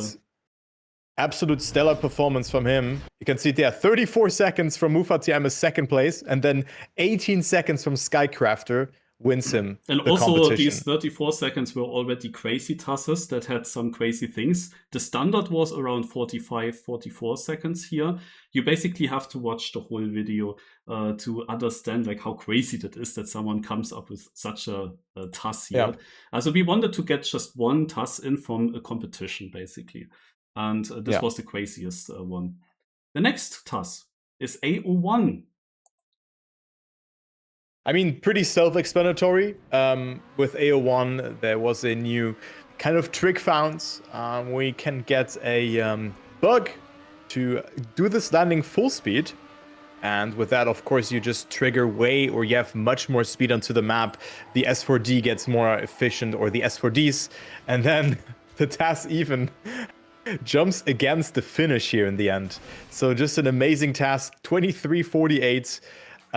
The old TAS was the 0.66, so it saved 0.18 of a second. So great run there, and you can really see how much that really gains. Like, it's so good. All right, to the next one, and this one is a bit more of a, like, from the new game. That's what we also tried to include. It's a TAS from AO8 a day by Books.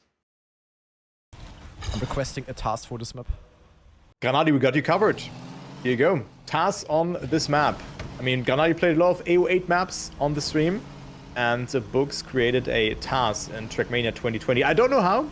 I think you have to be very careful of creating TASes because, because of the online leaderboard situation, I guess. But this run is just incredible.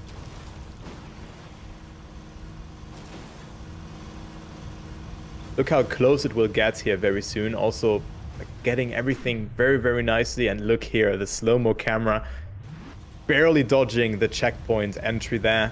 So very, very good job. And I think this was beating the time by over 20 seconds. I think like 21 seconds. And this map has a lot of random elements to it. So you love to see that. Of course, also on this map there was a server with many players. They all tried to get the AT on this track, and now you see also a comparison of the TAS versus the top 5, and you can clearly see soon that the TAS is very alone here because it kept the speed through all the checkpoints. The checkpoints are of course annoying because if you land in the wrong downhill, you will overjump them. But the TAS obviously makes everything perfect, and this is the gap here. Yeah, the next nominee is C14 by EZM. Sadly has bad sound, so do without. Bad sound. That sounds so wrong. But yeah, let's take a look onto this TAS. Not too much happening there, so ESM goes into the important part of the map, which is this smooth trick that sets you up into a Uber bug.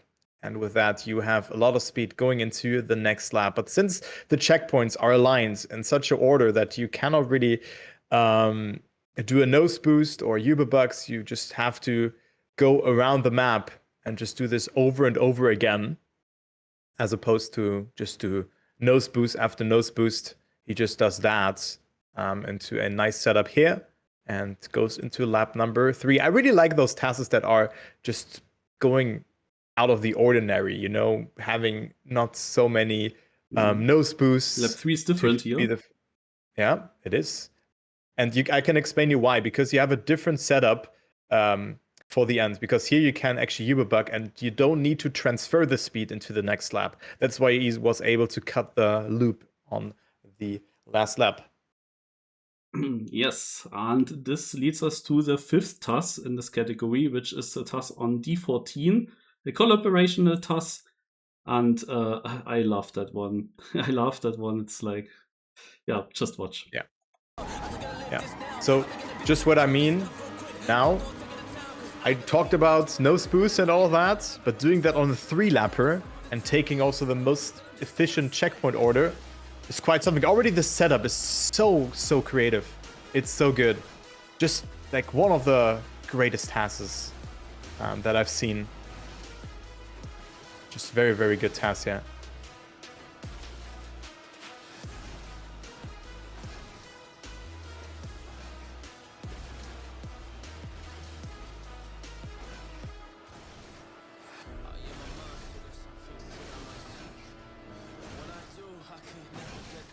So that's the difference, how different multi-lap maps can be. The last lap done in 10 seconds. Yeah. Yeah. Now we will move on. Oh, we have a typo. Need to change that afterwards. Yeah. Desert. I'm gonna change that now. Yeah, Desert E by Kimura. Kimura known for very basically perfect tasks, like on the limit, but also creative with what he finds. And yeah, the task here is on a pretty long desert map, the last one of the campaign, starting like this. We move here a little bit forwards to the more interesting sections, because in the start there is a bit more driving, but here it starts already with such a checkpoint hit, where he turns around but still hits the checkpoint. Here's a bit of driving again, but you see also this is of course extremely clean in the task. And the map also has now, because he does a reroute, some anti-boosts where he uses this trick with drifting over the anti-boosts to get more speed. He uses that also. It's not easy. Yeah, not it's easy. It's so hard. But for a task, it's doable. Can you even... Yeah, of course. Of course it is. But can you do it, like, did someone do it on, like, any map? Yeah, there is a... In a real tournament? There's actually a... I thought about including that in the awards as well. We might see it next week. No, also on... Yeah, because it's... in the reveal show. In the scripts, though. I might show there's a world record on a puzzle map where someone found a better puzzle route by using this trick with drifting over an anti-boost. Like, that's a super clever puzzle world record on a short desert.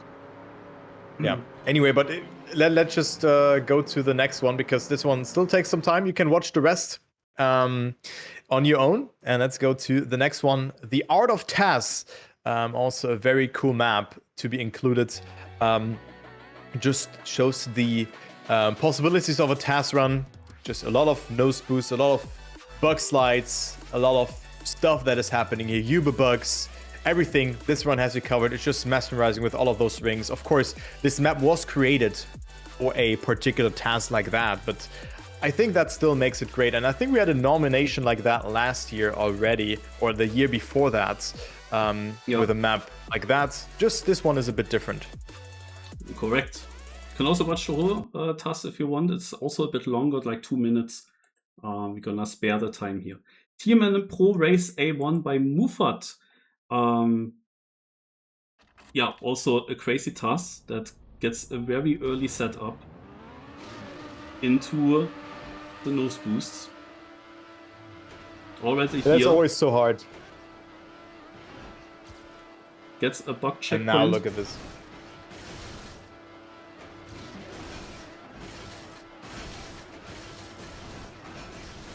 What is happening? What is happening? Yeah, finish. Yeah, finish, guys. Amazing. All right, the next one, TrackMania Sunrise Orbital by Kimura. Here we will watch his whole task for sure. Yeah, also, yeah. Also, okay, the first turn we skip, but from now on. But guys, look at this. Look at this. Oh, it's such a nice bug slide into the Uber bug there. It's so clean. I love this run so much. Island tasks just looks so cool. And well, want to go to the finish? Let's just do a small teleport slide before that. He beats the old task by 22 seconds. Yeah, the old task didn't do this reroute. Like, with all the speed that he generated from Überbugs and teleport slides and so on, he managed to get a different route and skip a lot of track by a crazy task as well by Kimura. And then we have TrackMania NASCAR 2022 by Glitched. This is just a different task because it's more driving. Yeah, so we try to nominate as many different themes as possible. We had that competition run. We have now a pure driving run, of course, as well, just to showcase that, right? So the list is definitely not completed in that regard. We could mention probably like 30 other tasks that are worth mentioning here, and also in all the other categories. But you can we look at the of... Google Sheet. There is a huge list of tasks that I noted down. And yeah, this task here is using all the tricks. There was already some crazy Ramstein bug that he used to get a small speed slide or less airtime. And he speed slides here where no NASCAR player would ever speed slide. But with the task, of course, you can try to do that to gain some time. Yeah, at the exit. Wow. Just so hard. And then for the end, we were a bit confused as well because he took the looping different. Yeah, in the first lap he goes outside, now he goes inside. Not completely sure why.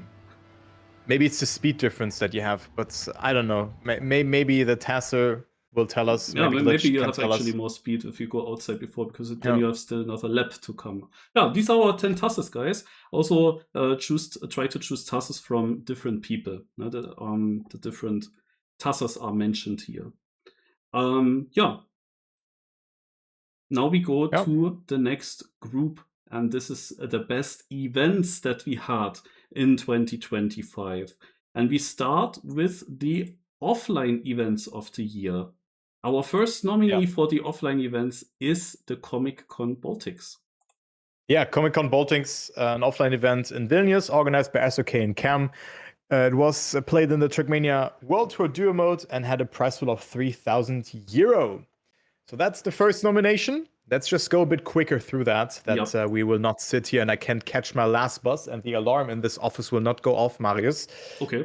Because we're already here for 2 hours and I have to leave the office in 3 hours. So I hope we can get done during this time. We will make that. Let's go next. Okay, out of the blue, it was also an offline tournament, which kind of happened out of the blue. It had an online qualification, fast turn qualifiers, and then fast turn knockout finals as well. Had a prize pool of €10,300. Also a nice competition, also in the Baltics. Next nomination, also kind of clear what happens here, which is Red Bull Faster. Was an online event and also an offline event, which happened in Milton Keynes, and it was organized by Red Bull and Virtual with a prize pool of €50,000. All right, the fourth one is the TrackMania World Cup, which was at the Paris Games Week in Paris, and it featured the top 4 teams, had a prize pool of €18,000, and was, of course, played in the TrackMania World Tour Duo mode. You have also always links here to the Liquipedia pages of these tournaments. The next one is Trend on Track. Yeah, Trend on Track was a British offline TrackMania tournament featuring top regional competitors. Had a prize pool of roughly €2,100 and also used the TrackMania World Tour Duo formats.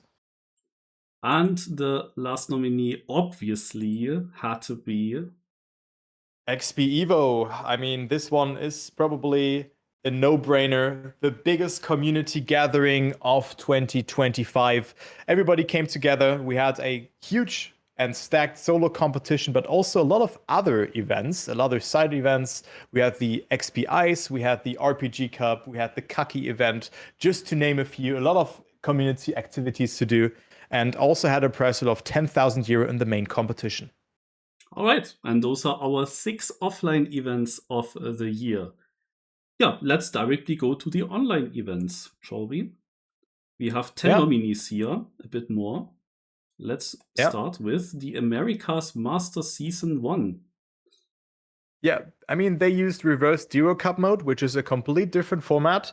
If you want to see more information and also of how everything is explained, Akrinator made a great video about that. And it also had a prize pool of $2,000. Correct. We also wanted to just bring one American competition in here. Yeah, the Beacon Duo League is the next one. Yeah, it was also a very high-level high-level competition on quite difficult maps. If we've seen the run from Epos already beforehand, and it was also played in the duo format, and the prize pool was almost €4,000. Correct. The next one, in December it happened. Yeah, like probably a cup that a lot of you enjoyed. It brought back the Zerator Cup style. Granadi hosted the big TrackMania Cup at the end of the year, and we have seen it in rounds, cup mode, and also multi-live KO, and had a prize pool of €10,000. It was just great content to round of the year. Our next nominee, also an event. Yeah, which was very good to watch. Maybe not to play for the one or another, because it brought a lot of despair onto your TrackMania game. It's Deep Slip. Tower map of 2025 was just so cool to watch. I think it was like 2 weeks of just non-stop action where players just booted up the stream at 4 a.m., went on a run, and also had a prize pool of almost $4,000.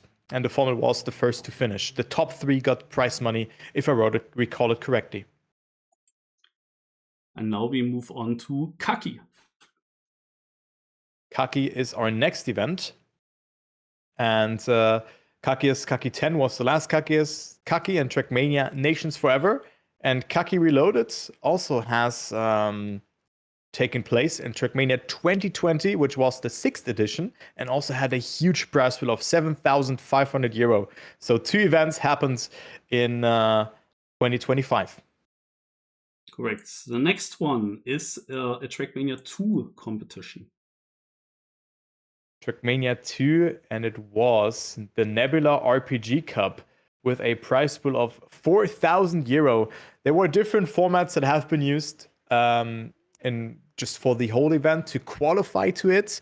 There were like just a map was released, and then there was cup mode played on there, and the first person who has not qualified already, so let's say person A already qualified week 1, but also won on week 2, then the slot goes to the second place. But from that, 6 players qualified to the grand final, and also the top 3 on each map won prize money on the step, and the top 2 best ranked in the campaign also qualified to the grand final. So we had 8 players in the final. Yeah, you have to see how small this community is in TrackMania 2 RPG, and still they managed to host such a competition with €4,000 and multiple extremely good RPG maps as well. Yeah.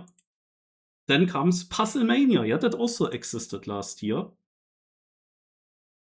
It happened in January. It was part of the Twitch Rivals, and it was just a very cool puzzle duo format where creators and pro players from TrackMania worked together, and the prize pool was $25,000. It was my favorite event to watch. But there were so many good events, really. Yeah. Like just from like event to event, I was glued to my screen. It was so exciting to see. And now comes obviously. We had it already in offline, but it comes here again because the online part was also huge. Yeah, it was.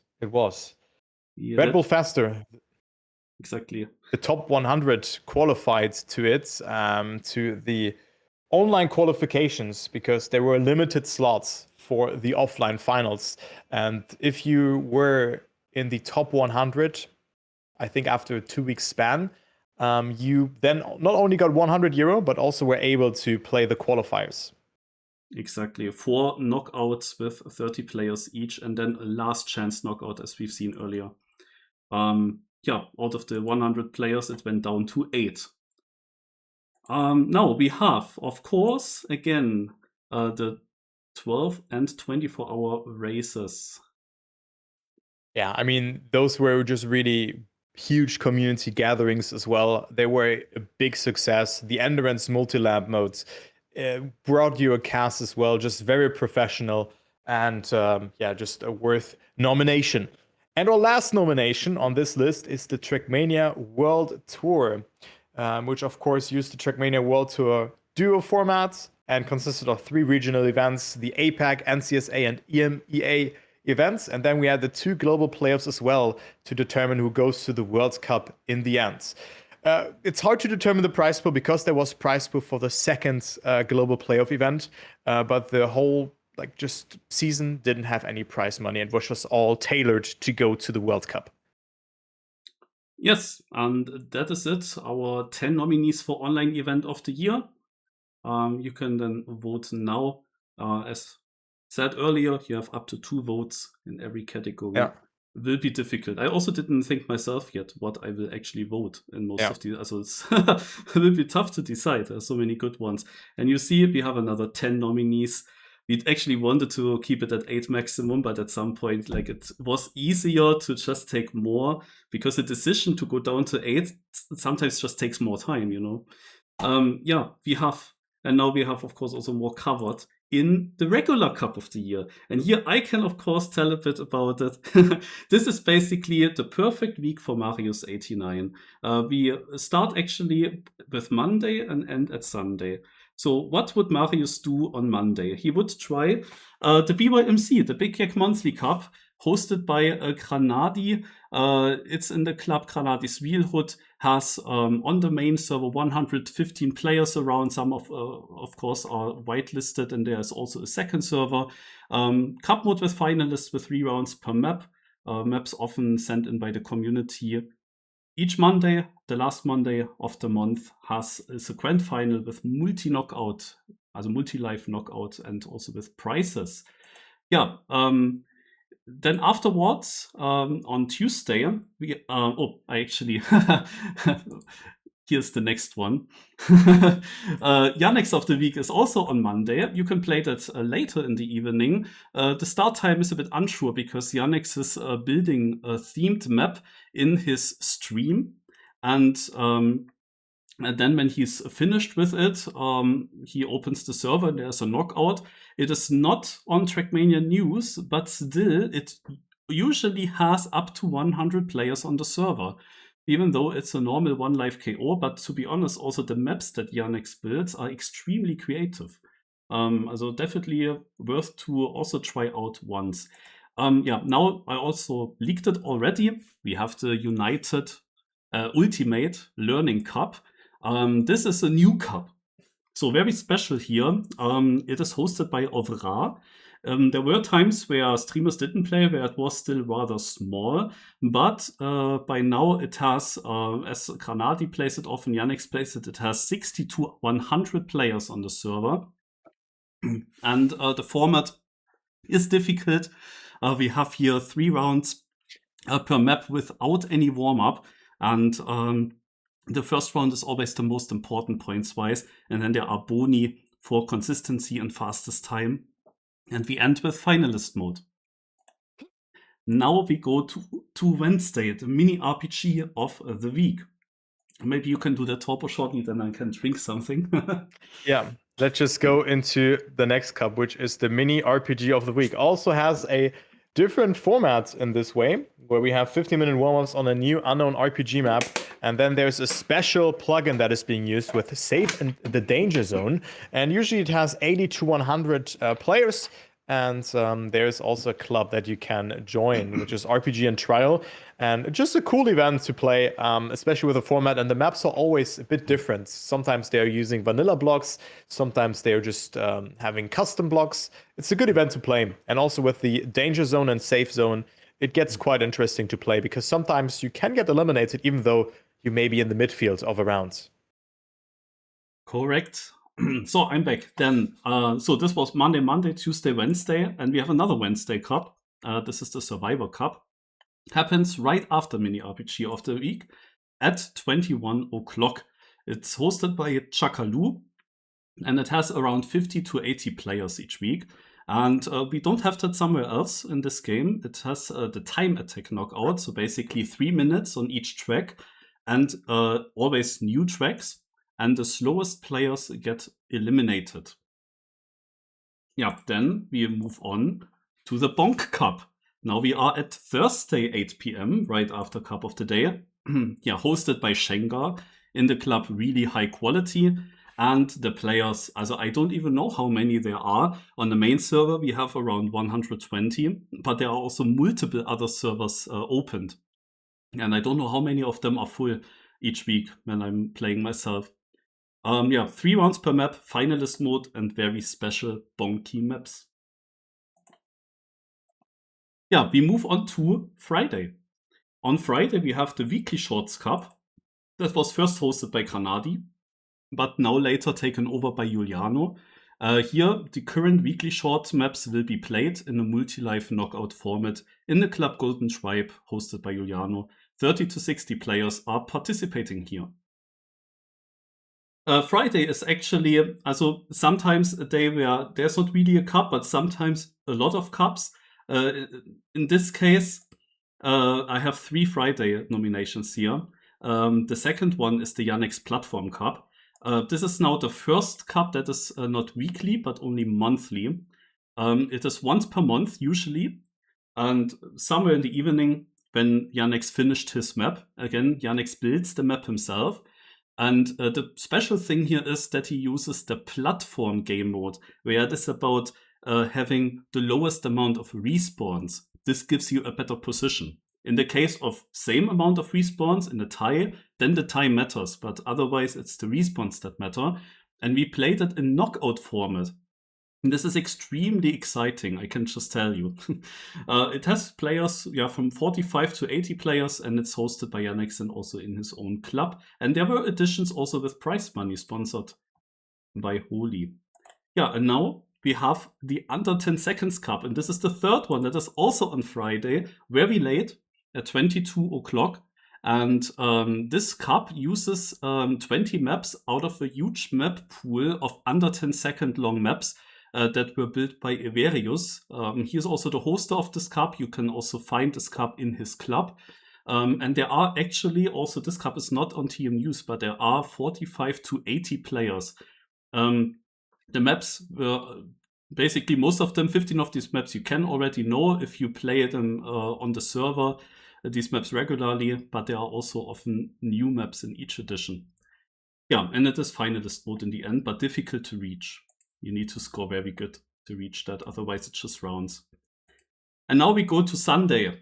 I included this year the Findurance race, which is also only once in a month, on the first Sunday each month, and it's hosted by the Finnish community in the club Suomi TM. And this is the good old endurance race. Some people might remember the Frostbeal endurance race, the Spam endurance race. This is the same. Maybe it's good that it's not a full server. Maybe it would make issues in this game, I don't know. But yeah, basically it's just 15 minutes time to learn a track, a multi-lap track. And I can tell you that the maps are really good that they play there. Also very, very good map quality. And then race takes roughly 45 minutes in laps mode. Yeah, and this is the perfect week, basically. Yeah, if you also want to join. Perfect. I mean, maybe Saturday is missing something, right? But we have the Elite Cup now, of course, but that's for 2026 and maybe also other competitions. But yeah, that was it for events. And let's go to the next big category, which is all about mapping. Yeah, it's all about maps. It's about Track of the Days, competitive maps, and so on and so forth. And whatever maps we have on there. And the first category is Track of the Day of the Year. And that's like... That sounds so nice. It sounds so nice, but that is also a category where we have a lot of nominations and Mario runs us through them. Yeah, I can tell you. Did I say Mario? Yeah, you said Marius. It's me. Oh my god, it's getting late. Marius. You can see I wrote it down here. I checked the karma of all the Track of the Days. I checked the awards on Mania Exchange and then also the uniqueness and try to also switch about the styles of the maps and the map authors as good as possible. And they are sorted not alphabetical this time, but by appearance from the year. We start with a map from January, which is Shards of Eternity by Squeakle. And here is the run. This is a NASCAR map, and I can now already tell you that from all the nominations here, this is the Track of the Day with the most awards on MX.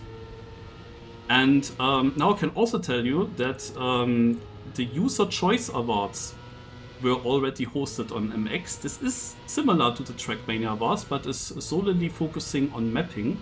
And there are many categories as well. And this map here, for example, won the first place in NASCAR Map of the Year. I name only the first places here. There are also, of course, second and third places, but that would be a bit too much. But yeah, NASCAR Map of the Year, this one was first, and it was also the track of the day with the most awards. And I mean, you see also the crazy scenery here. Look at this. Very nice map. Let's go to the next map, which is Feels Like Home by Jobski. Yeah, also you see the thumbnail, amazing scenery, and this is the track. Yeah, this is a plastic map mainly. Had a small trick at the end with the reactor, and was driven in April, 15th of April, and it got first place in Plastic Map of the Year in the User Choice Awards.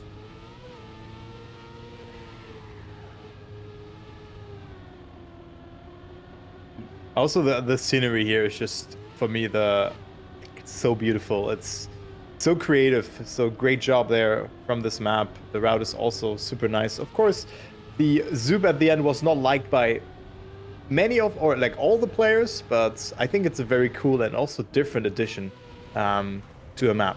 So good map, and that's a kind of different, risky ending.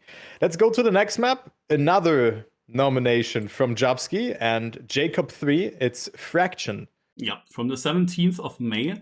Also this thumbnail again, like what kind of scenery did you see there? Crazy. Date in May, and style here, wood and grass, a mix of wood and grass. Yeah. You also always watch the world record here, of course, of these tracks. You said it, a mix of wood and grass. It's as simple as it gets, and we wanted to include a map like that as well, and the track of the day of the year. That's why a map like this is in as well. You know, it's just a complete package as a track of the day should look like.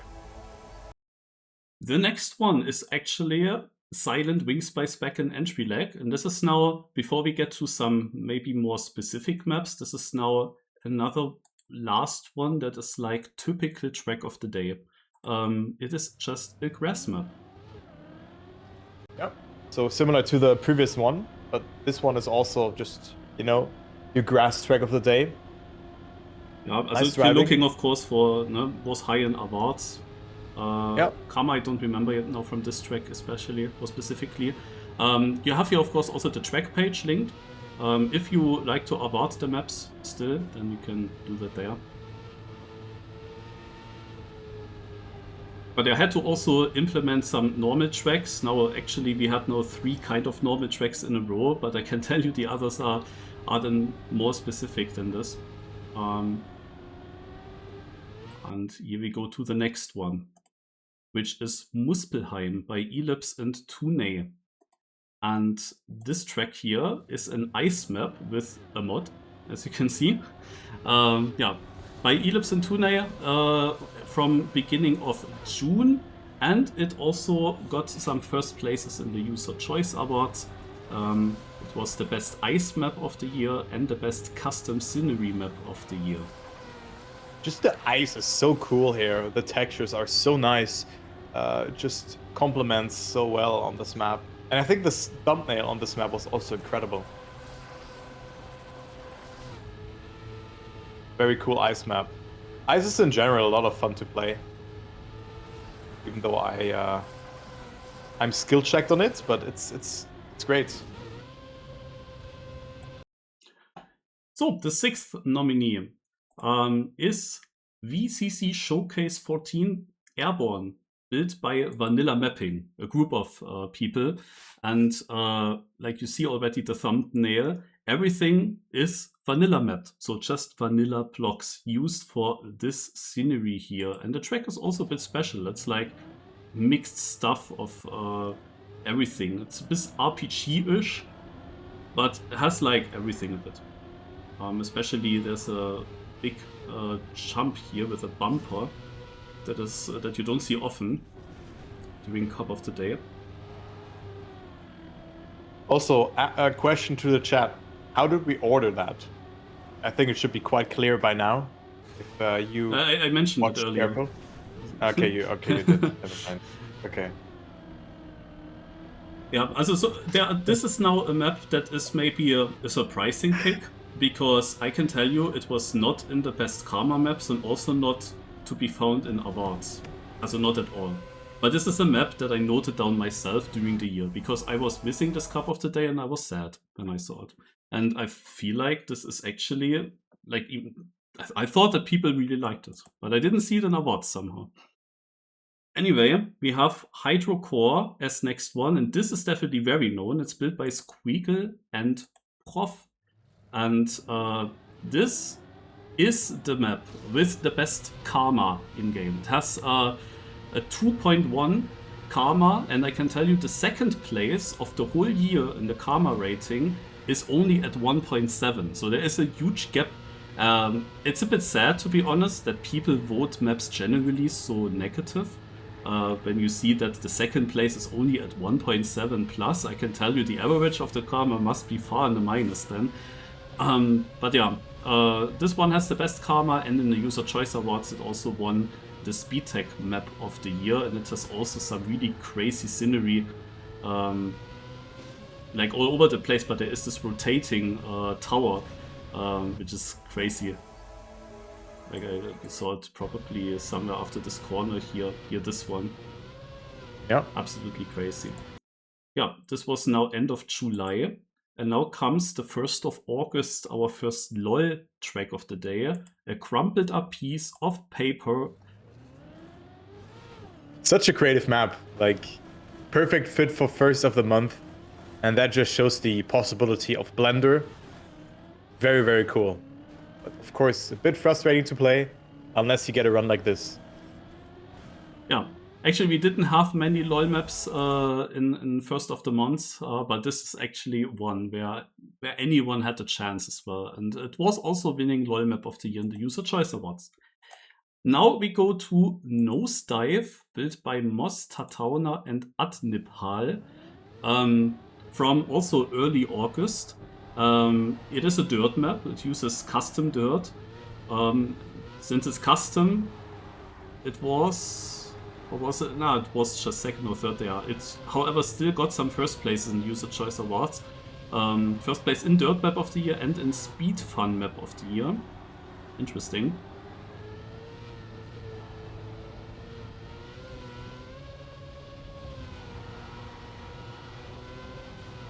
Just another unique map here. Also the dirt blocks being very nice, so just push the like just different outside dirt lines. Feels a bit like bobsleigh dirt as well in that regard. And yeah, the last nomination in this category, Kaki of the Day, number 4 by the Kaki is Kaki crew. Correct. Yeah, had to put that in. I mean, this is a crazy map with crazy ideas. It was a bit frustrating for me in the cup, I have to say. It was difficult to figure out consistent approaches for some of these parts. I think this part coming up here, I guess. Yeah, also the ending, actually. Plastic hit. Still a very cool map, just kind of utilizing Kaki tricks, but just on a bit of an easier circumstances. And then, yeah, the ending. Just something completely different. Yeah, we have seen new Kaki maps like nobody that had an idea before. Yep. Yeah, really cool. All right, these are our 10 track of the day of the years. There are, of course, 2-3 more that were also in contention here, but that's, of course, with every category.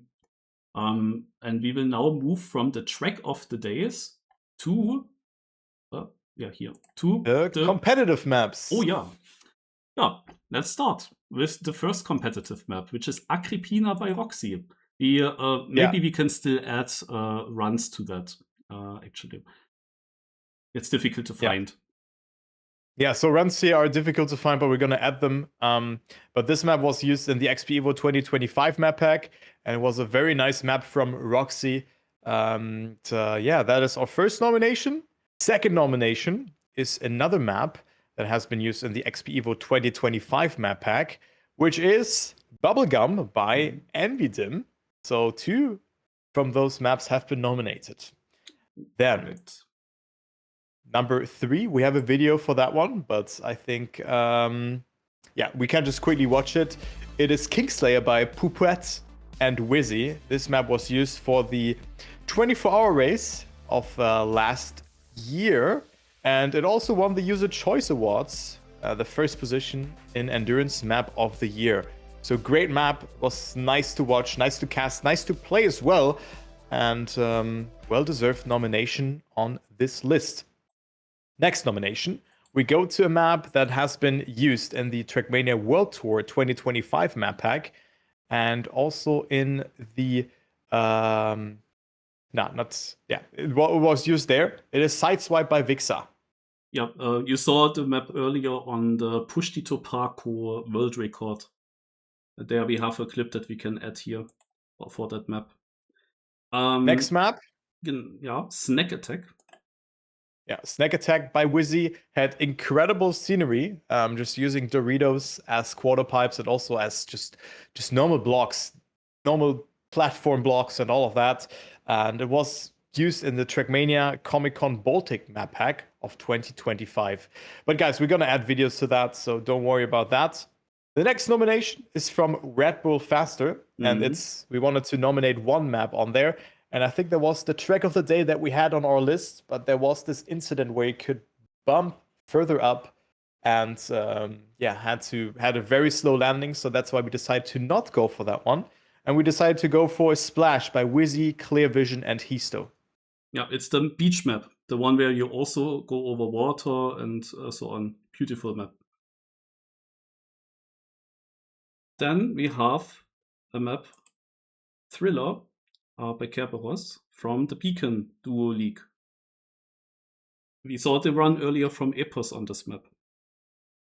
Yeah, exactly. That was on there, and that was also a nice but very hard competitive map as well. And the last nomination that is on the list and where we have a video from is Underground by Vixa and Squeaky. Yeah, was used in the big Duo Dash, or bayerische Duo Dash. Yeah, but as I told you, we're gonna add runs to that later on. But we just didn't know how to do it, of how to add, like, if we should add runs to it. We thought maybe they are in the map trailers, but most map packs just had a like merge trailer together, like Comic-Con. So we're just gonna go for clean runs or just like a casting round afterwards. So we're gonna add that you know what kind of map to choose from them. But yeah, those are a lot of good maps. There were a lot of other maps that we had considered. Viper Line, for example, Geek also mentioned that, and just a lot of other maps that we just had on our radar. But we decided to go for those, also to pick a map from like a lot of the known competitions. Yeah, exactly. We have twice XP Evo, yes, but then we have like TFH 24-hour, we have World Tour, we have Comic-Con Baltics, we have Red Bull Faster, we have the Bayerische Duo Dash, and we have Beacon Duo League, so from different competitions, and also many different mappers in here. Some are doubled, but also many different. All right, the next one has now 12 nominees. Here we go. It's the first one with 12, but let me tell you, the community cooked so hard in the previous year. The category is RPG and trial maps of the year. Regarding the amount of awards, amount of players and viewers. And to be honest, it needs 20 nominees. Like, it is crazy what we are actually not nominating here. But if you look at the most awards of 2025, then there are 6 RPG maps in the top 6 places out of all maps. And there is also a huge gap to the 7th map, which is the best track of the day.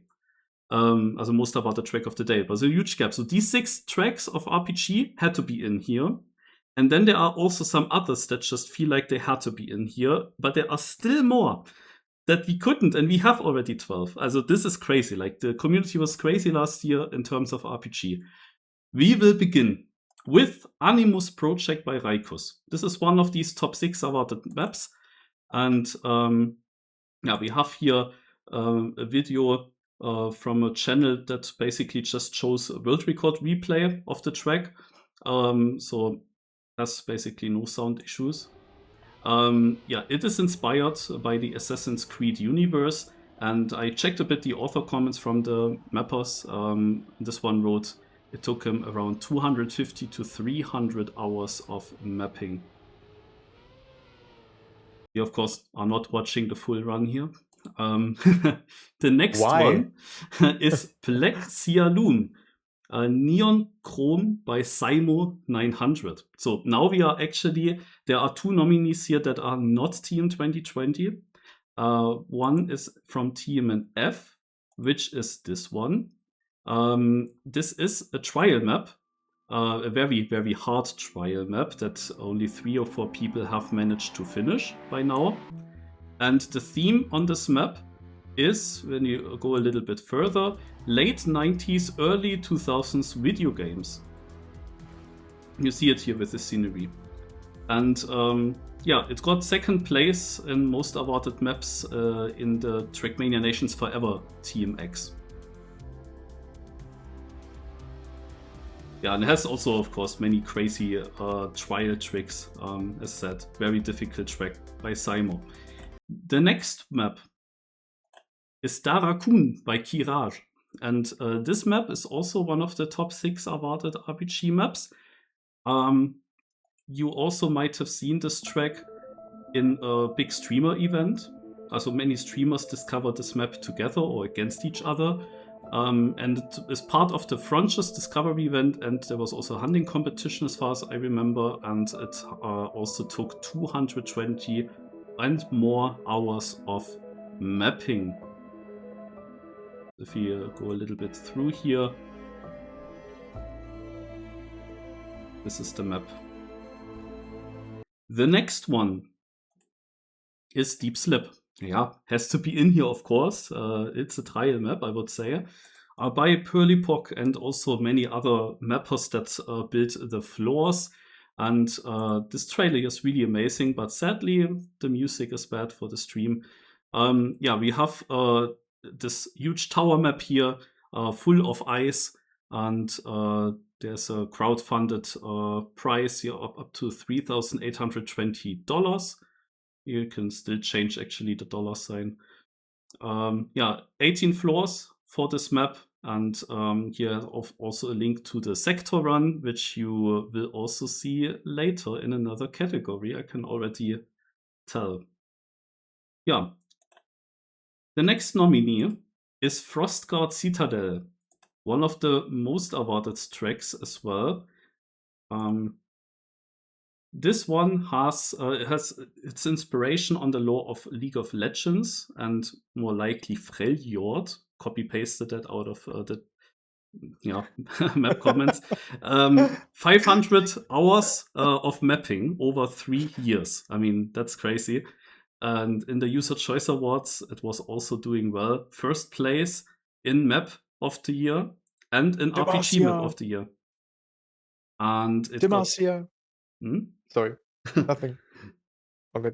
And it got 2nd in most awards of 2025. It received 257 awards. All right, the next one is gonna be Hole in One by Yar 2000. And this is like a very special map. Can actually open this. Here's also sound okay. Yeah, basically a mini golf RPG, you can say. It's fully vanilla style. It is engine off all the time, and you are basically the golf ball in a huge mini golf course. And yeah, it's 60 and more hours of mapping that went into this. Hole in One. The next one is now the 2nd nominee that is outside of Team 2020. It was used in this Team 2 Nebula RPG Cup, and it is also the most awarded track on TrackMania 2 Team X, also basically Mania Exchange it's called. It is a Viking themed map, and it took 500 hours of mapping and got, yeah, as I said already, most awards. Was then used in the Nebula Cup, and yeah, you see it's also extremely beautiful and called Merfjall, but I'm not sure if I can pronounce this correct. I think it wasn't too bad actually. But yeah, nice map. Was also great to spectate it. Yeah, now we go to March's Multiverse by Marchi. And yeah, this one was also long in the work. Here we have a typical video by Phil, who showed at some point the best maps of the week or of the month. Yeah, a 100 checkpoint RPG trial map. Every single checkpoint was made by someone of the community. Hunting tournament was held on this with $1,000 of prizes, and it yeah, took Marchi 1.5 years of mapping. Not watching the full run here. But actually, Why? I thought for world record of the year, if Scandia's run would have been an idea, but I don't know. I didn't really watch the full run yet. But he had a really good run there. Yeah, the next one is Pylos. It's another RPG map with lots of awards. You see, it's the third most awards actually.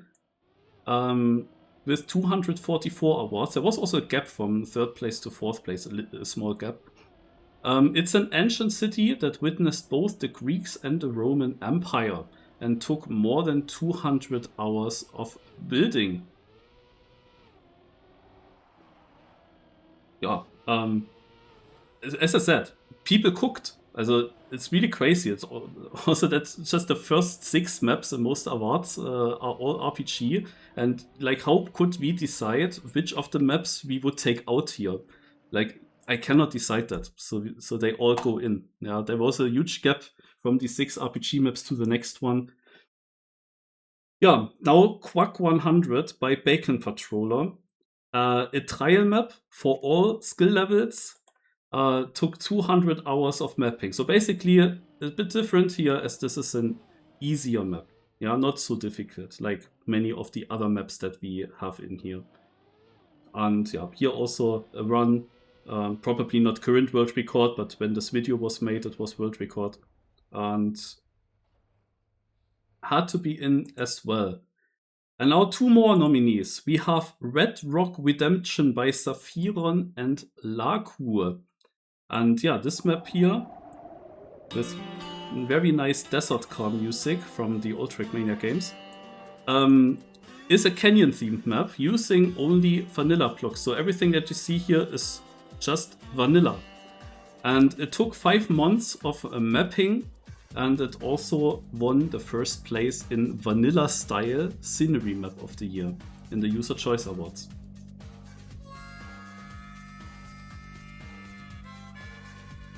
It's also quite a long map. I think 17 minutes is the world record. And our last one is Skywarden. And this is now actually the map with the most awards. Comes at the very end here. Yeah, a spiritual successor of the RPG map Kingslayer. The theme, floating islands, cathedral, gothic architecture, and old city buildings with 260 hours of mapping. And yeah, as I said, most awards. And there was also a streamer event. You might remember there were, if you click on it, you will see the virtual video about it. Virtual was teaming up with Scrappy, I'm not completely sure. Lars and Granadi were a team. Spam was a team with Pack. And they had also this proximity voice chat on.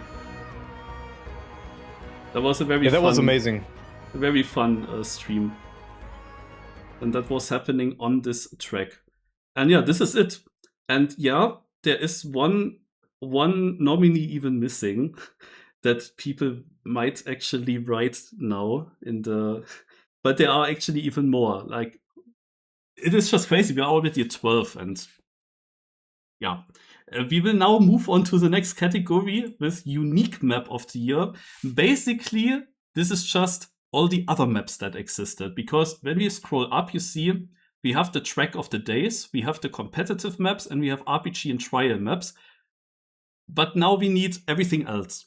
And I called it Unique Map of the Year because it fits. All of these maps are pretty unique. And many of those tracks, however, have also a bit of RPG elements. So you could even argue that some of them also would fit in the RPG category. But it's not the same RPG as this. Let's just start. Which for you is the most unique or best other map of the year? The first one that we have is from the Advent Calendar project called Christmas CEST. Is that how you call it? Heist. Heist. Okay. Heist. Christmas Heist by the Schrass and Whiskey. And it is a map that I go a bit further in. It uses a custom camera here. You have to drive like this.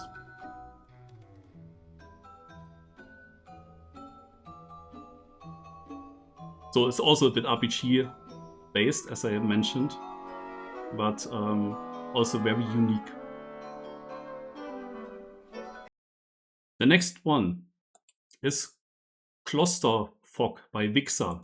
This is now one of the most awarded tracks that is not track of the day, not RPG or trial, and not competitive. And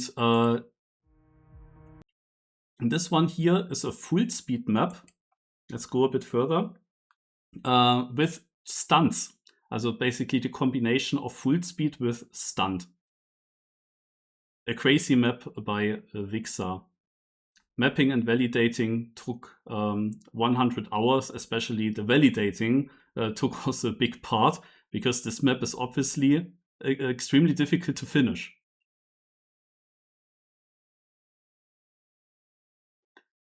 Our third nominee in Unique Map of the Year is Collapsing Gravity by March CEST. Now this is something that you guys might not know.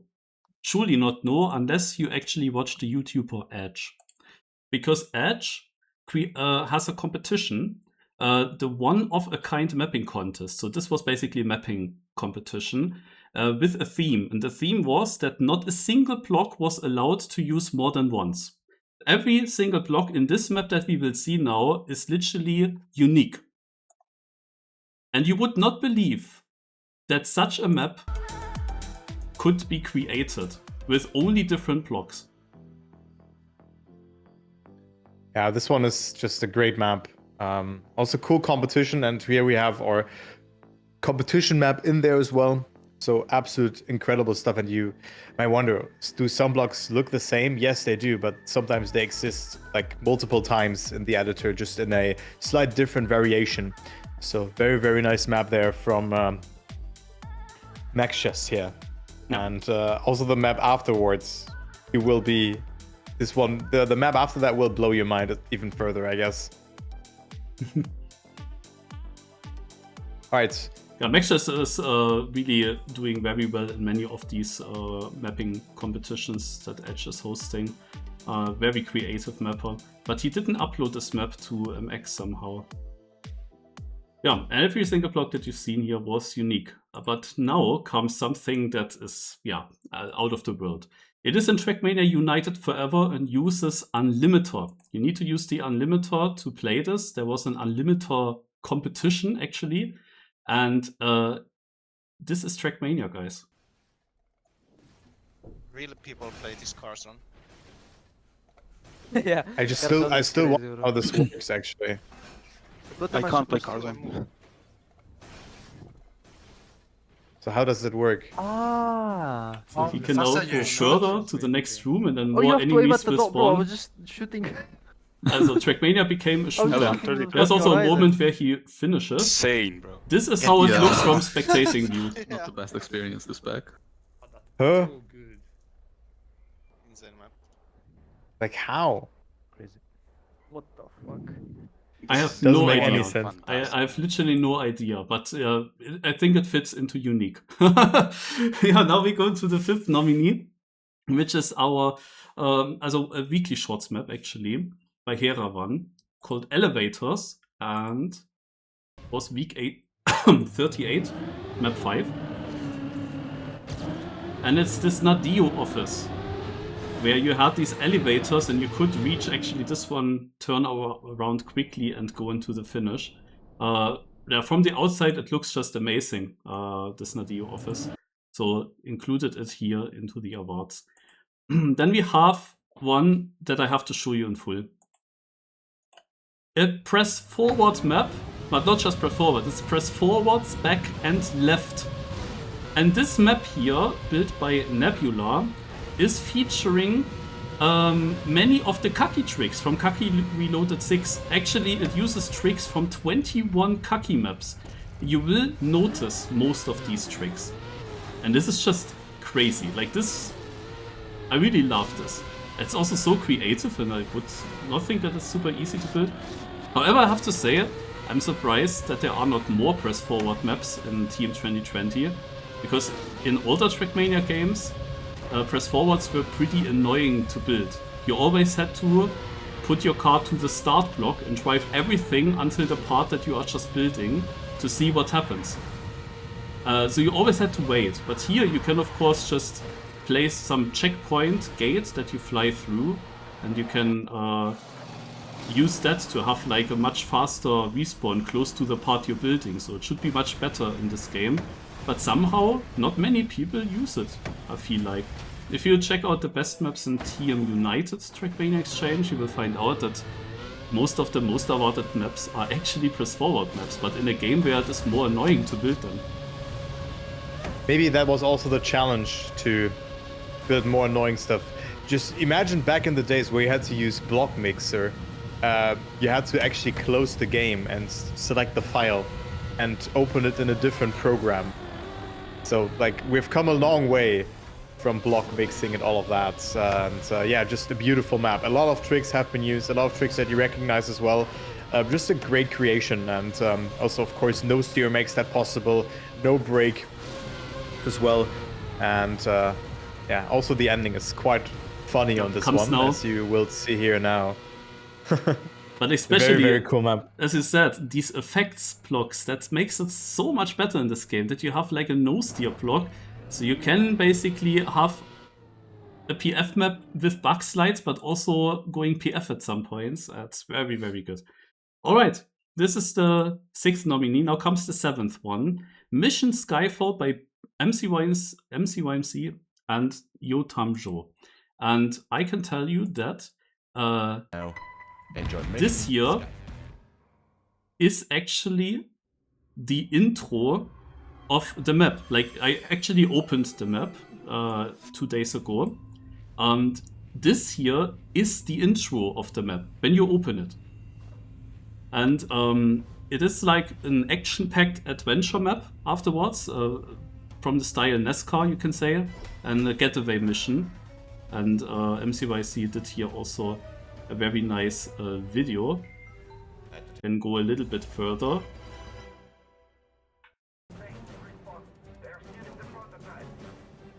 Very cool adventure map. Yeah, also this map stands out with the meter tracker mainly. It all starts here with lots of other cars, and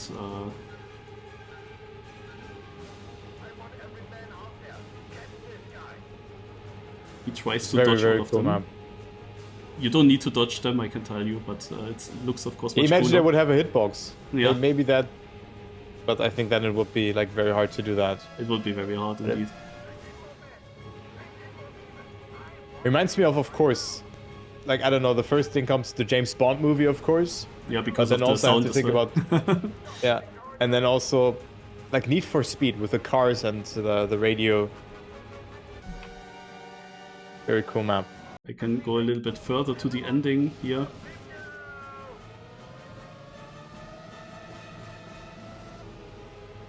Sick sound design and cinematic. Yeah. The next nominee is gonna be Nothing to Fear But Fearing Itself by Ski Freak, and also more map builders. The thumbnail. And yeah, the style here is a very long, transitional full speed map. And it got first place in the User Choice Awards in Full Speed Map of the Year. This is the run where Mada, for the very first time, has beaten the author time of 13 minutes and 4 seconds. And yeah, in the other clip earlier, for World Record of the Year, we've seen that he actually managed to get a sub 13 as well. The next nominee is Slendermania, built by Moss and Nepal. And yeah, Phil is showcasing this here. This is a horror map, a horror-styled map, based on the classic 2012. Or you will get caught by the Slender Man. Let him talk. Based on the classic 2012 horror game Slender, the 8 pages. You have to actually collect some pages here, but sometimes you also run into the Slender Man. Build time around 100 hours, and yeah, got first place in Unique Map of the Year. Maybe a hit. Yeah, very, very cool map here. And now we have like a surprising nominee at the end, which is a Sano of the week. Super Skibbity Bros. But look at this map. This is a very important round, because if you and this is also go a out pretty of this cool round. You do not make it to the Super Skibbity Bros podium, bro. Like, that is a disaster. If you put that on your CV, you will not Also, get a in job most of these offer, categories, bro. there Trust are me. some But of the everyone very gets a decent obvious start. nominees, Gnushik but went to the sometimes we flip top and add makes it the one or in last other in surprising last thing again. Going for that the you wouldn't flip. expect, but Cluster that's goes for also the cool. rocket ship, though. Actually, pretty close round. Oh my god! All Also of them very right cool round there. here, actually, Under the between thwomp, them. all going for the same cycle spinner. Just a And nice they all map. make it, but Corny and Uptempo Miko are sideways. The two fastest players, I think, which means Gnushik and Callisto get off easy. Uptempo Miko is actually pretty fast. This might be trouble. Yeah, for Sano, when Corny will you here. stream again? Gets a good bounce. So everyone going in the end. No mistakes can happen, or you might be out. Are we gonna see mistakes? Corny is the one who makes a mistake. What is this round? All within a second. And unfortunately, Corny is the one who makes him. Yeah, also here there were some more maps that you could have put in. We might tell that in the second stream. There will be then another stream where we will show the winners. Will be on Sunday, the 22nd of March. So basically in 2 weeks. And yeah, just on the Sunday, yeah. Now we will move on to Campaign of the Year. Okay, let's go a bit quicker through those next couple of categories. As we have Campaign of the Year, the first nomination is Horizons 25 campaign. You can always find the campaign, the link, on the small here where you can click on.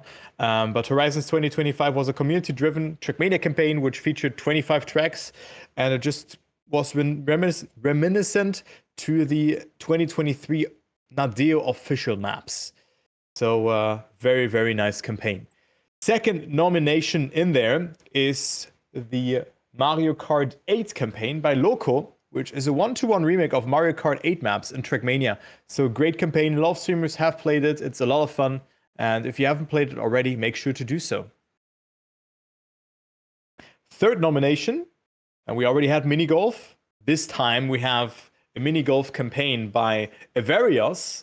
And if you ever wanted to do that, maybe play some mini golf, maybe go par, like subpar, Evarios got you covered. And you can also play that campaign if maybe a RPG map in that range is too long for you. All right, the next nomination, and that is also a bit of a different one, but for me, this is one of my favorite ones in there, which is Nitro's Lunatic Extreme. This one refers to the campaign that Top Yannick has built in 2010. So it's a nostalgia campaign with, I think, 36 maps at the moment, or like I think he released 18 and then put 18 more tracks to release. Also to tell you, this is a TrackMania Nations Forever campaign. Yeah, actually, this is not TM 2020. Nations, yeah. There was a very, very legendary campaign with super lunatic extreme maps. There are also many videos where people got world records on them on YouTube from back in the days.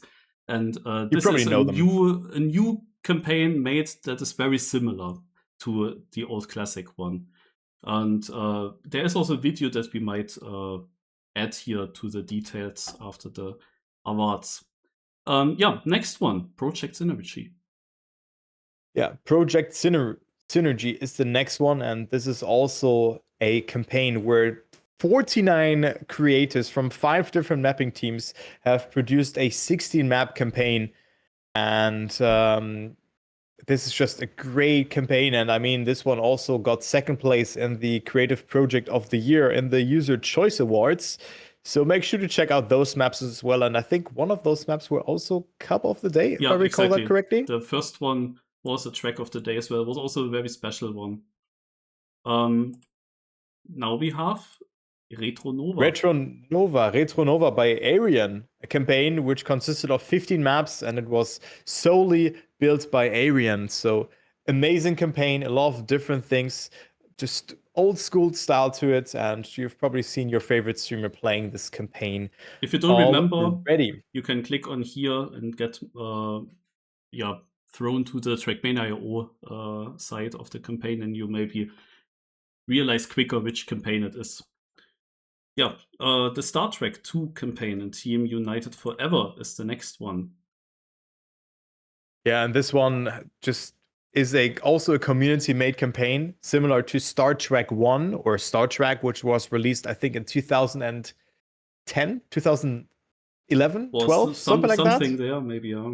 Yeah, so I still remember that, but this one was like officially released from the game. This one is completely community-driven, and not only came with race maps, but also with platform, puzzle, and stunt. And this one you need to, I think, install manually, but still it's just in the game if you then have it in there. And it just a very, very cool and also sought after campaign, which took 3 years of work. Yeah, also has now even platform, puzzle, and stunt maps. And yeah, the first one was like a community based in collaboration with Nadio. Now we have a second version and many new tracks to hunt world records for.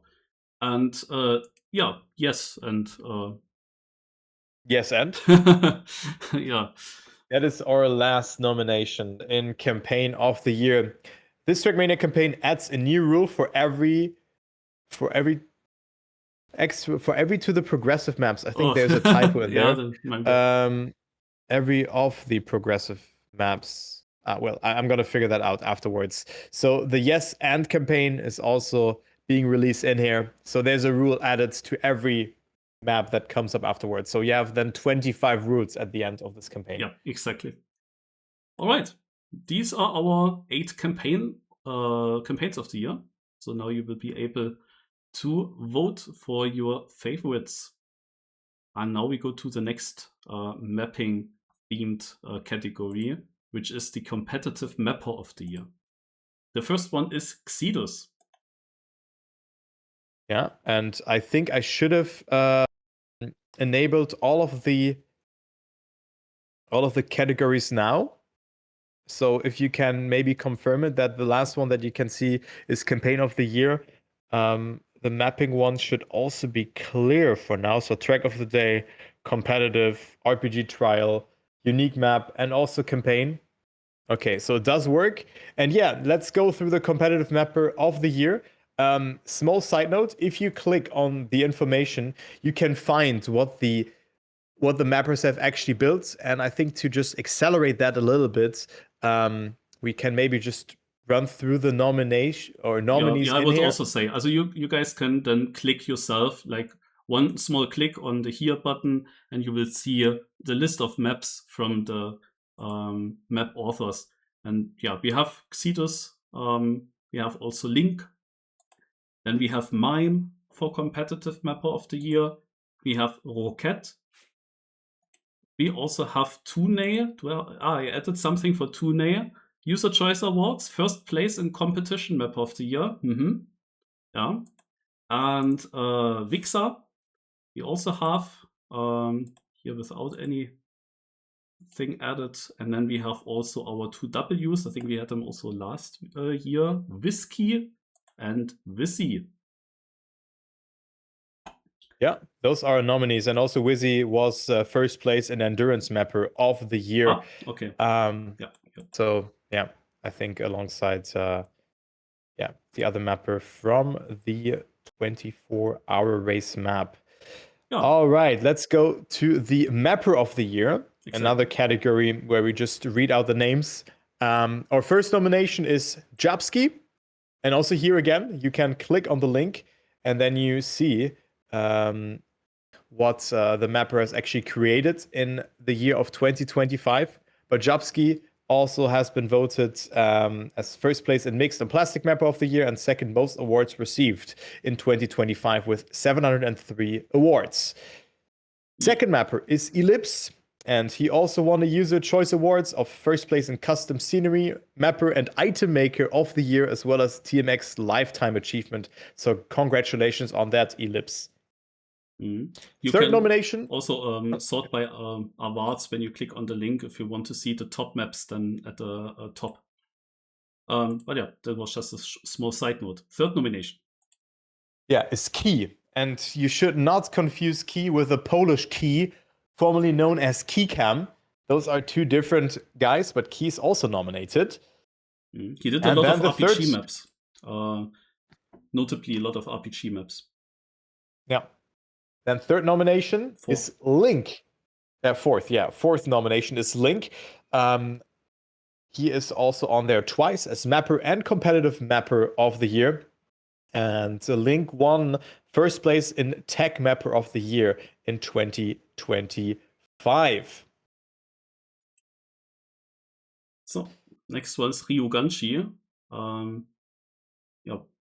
User Choice Awards, he also had a weekly short map that got first place there and mini map of the year. You can see his other maps also here.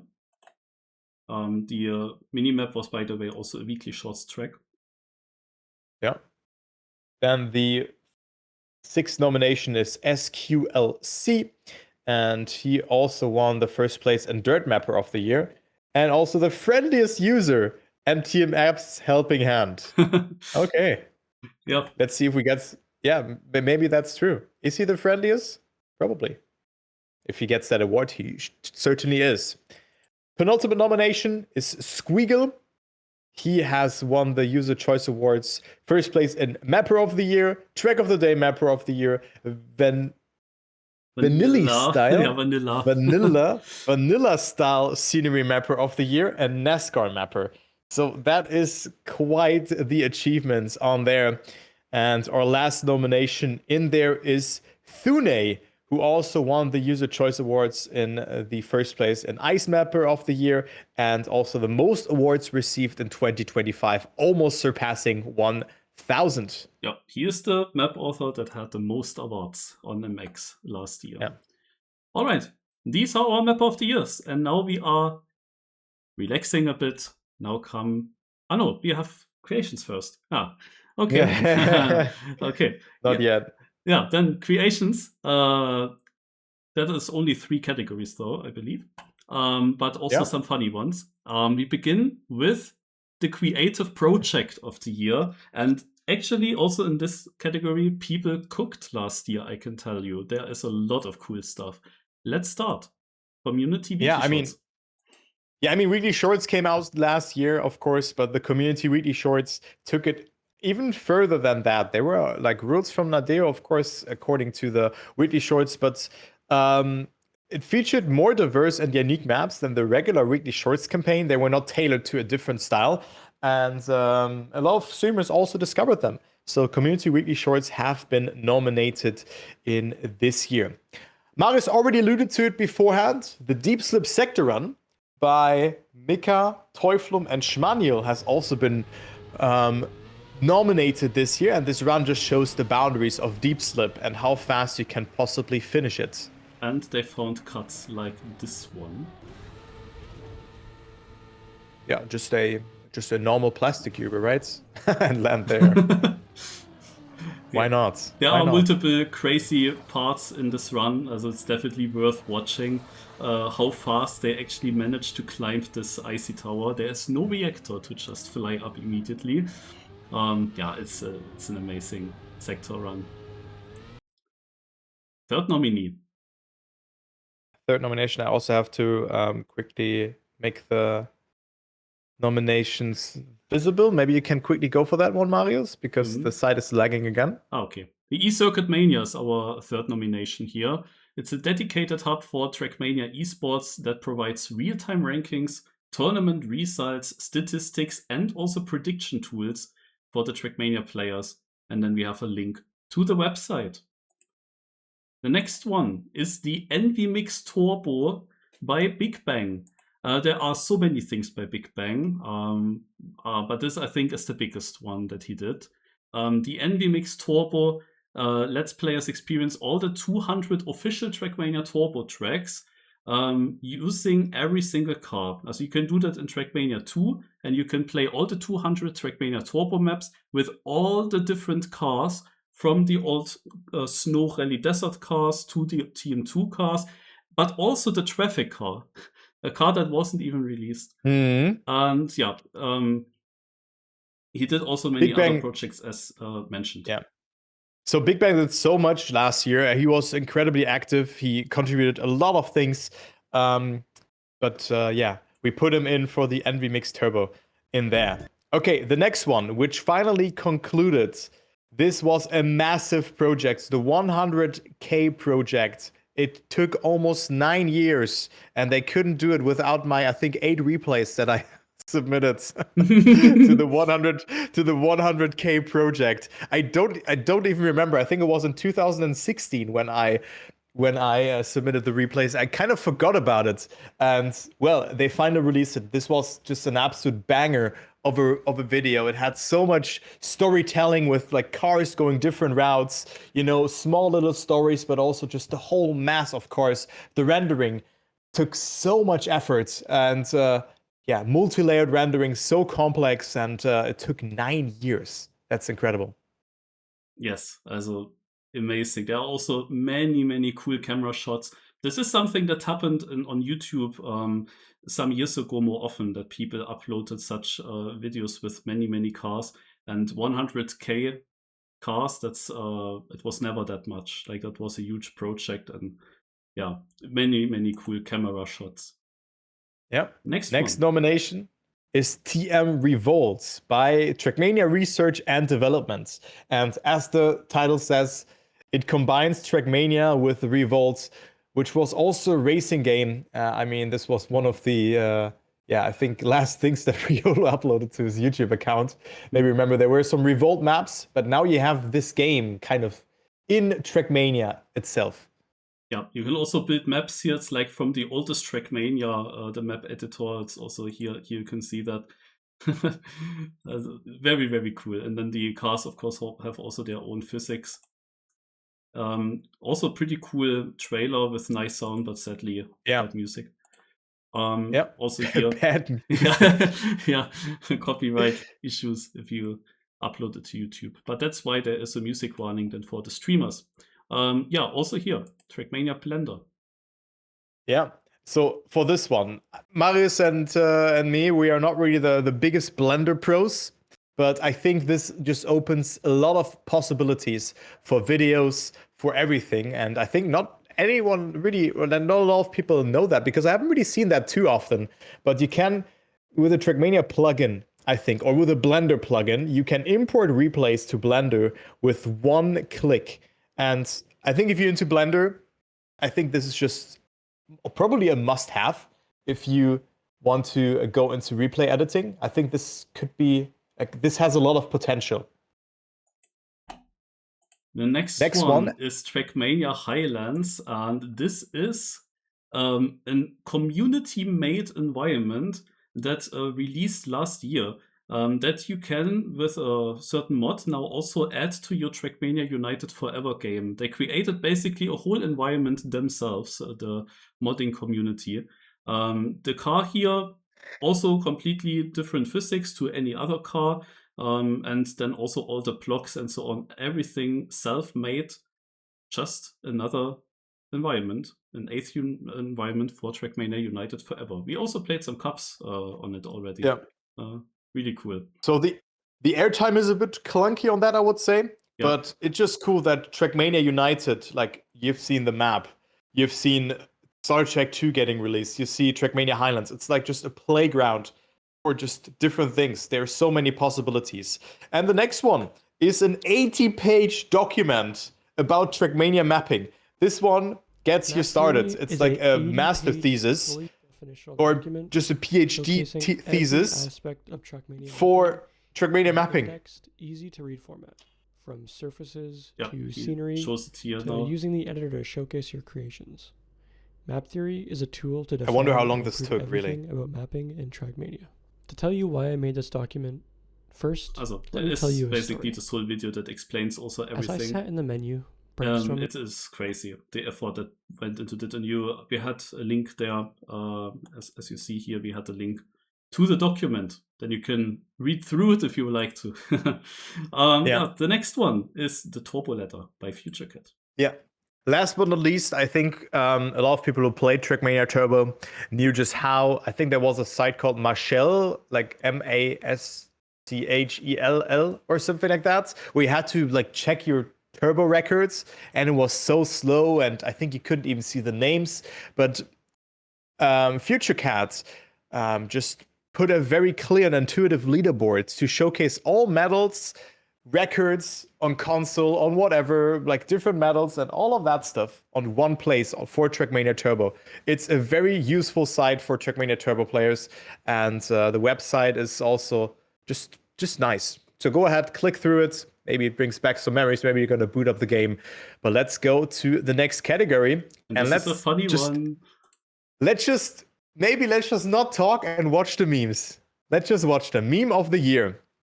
Yeah. And the first one already alludes to... There's, of course, a backstory. No? You saw the 100K video. No? And yeah, Sartel posted in this video. Yeah.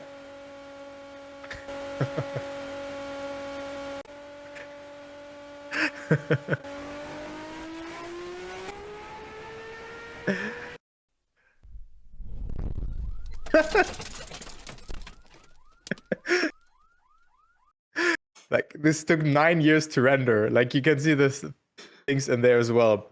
Okay, now we have a different meme that was also a trend last year. It's morning routine by Edge. So what you do in TrackMania as a morning routine.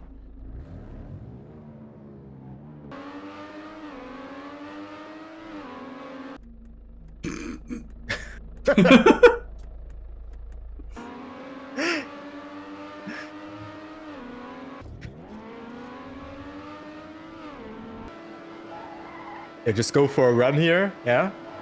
Why not? Oh. He also links with these times to the original meme. Yeah. Like at what's here, this 5 o'clock and 5:01. Also now randomly. Okay. Finala?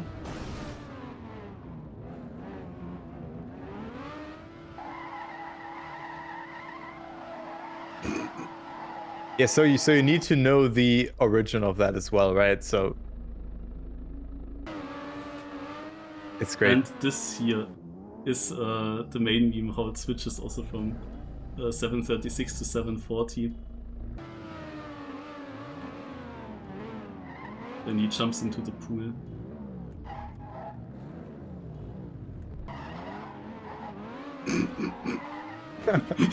So stupid. Okay, let's go to the next one. Yeah. Let's see what else we have. Okay, another one. I found 2 tweets actually, but this one is only like it's not a real tweet. It's just someone that remembered the old tweet where Geek and Turbo were written wrong. But here is one where Choom is written wrong. And also, also for the announcement for the TrackMania Awards, it wasn't Marius 8090M, it was Marius 89. Yeah, they made that wrong, but it's fine. Like, Alinoa asked me if everything is correct, but I was at work and not able to answer or see the message. And then she first had it correct, but then somehow it went wrong. Yeah, I think it's like due to Discord or something. I don't know, but I think it wasn't even her fault. And that way, it's like you know, if someone posts something can go wrong. It's always like that. That is probably my favorite, Plasto-chan.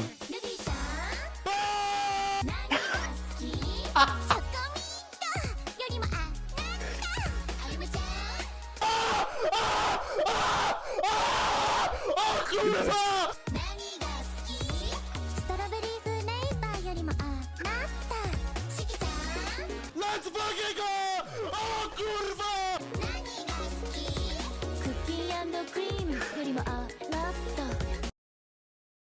Yeah. Nice one. Let's go to the 5th nominee for Meme of the Year. And we have... The Riolu Spotify playlist.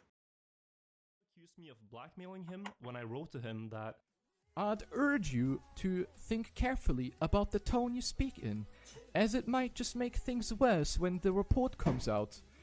If you'd like to speak about this privately instead, then I'm open for it. Brother! Jesus Christ, that's blackmailing if I've ever seen one. Like, I'd urge you to think carefully about the tone you speak in. Is he my dad? I mean, that guy's a fucktard already. So, I don't know, man. Holy shit. There's a song called Fucktard. Yeah. Interesting. Let's go to the next nominee. And it is also Riolu. This is my favorite. This is in another game. So, it's not in TrackMania. It's a very nice game. You haven't played it just yet.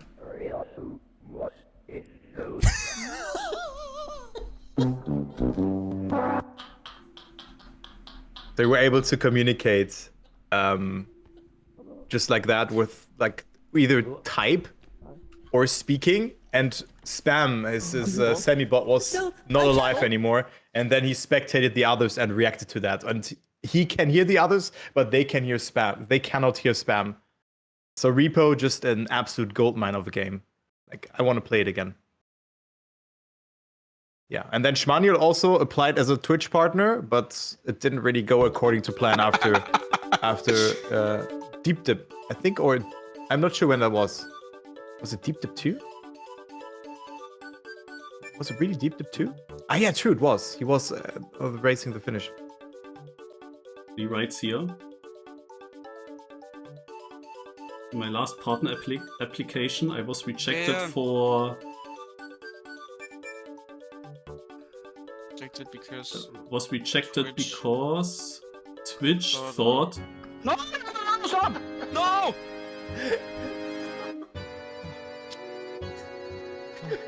No!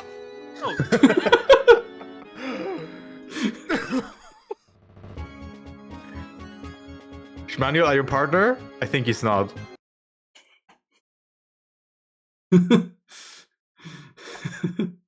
That must be so funny for the guy that beats this request on Twitch. I have a feeling they don't read it anyway.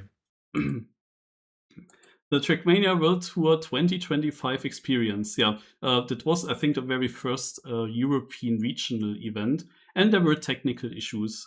And people, the players, they had to wait until it finally continues. So this is what they did. We are competing with friends to conquer all challenges in our way.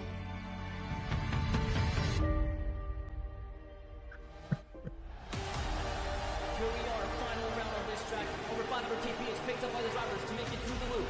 Then they make their way up the road on the next two left-handers. Reactors activated, cars left back down hard onto the tarmac. The rookie is keeping it neat and tidy on the racing surface. Crash up ahead, what a lucky escape. He keeps it pinned through the drop and carries on. Still catching up to everyone in the second final section. Back on flat for his last lap before a long jump. Landing back down hard into the dirt. The driver decides to stick it to the outer line for the right-hander. Moving it off the walls all the way through the corner. The rookie has made it quite far up the order. The two teammates are finally reunited. They're now sitting second and third, which would be good enough to get them the overall if they're able to keep positions like this. Just a few turns left to navigate. One of the two drivers hits the wall. It's down to the rookie. He goes for a late apex, carrying a bit more extra speed with him. Catching up to the leader, but is it enough to get past? It's a track race to the line!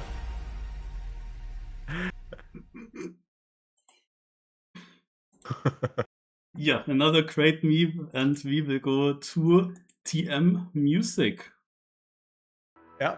So this was a retweet. It was like, okay, you can have the scene and put every music behind it, and it just fits. And then and well, Cornelius, I think it is, decided to put the TrackMania music to this.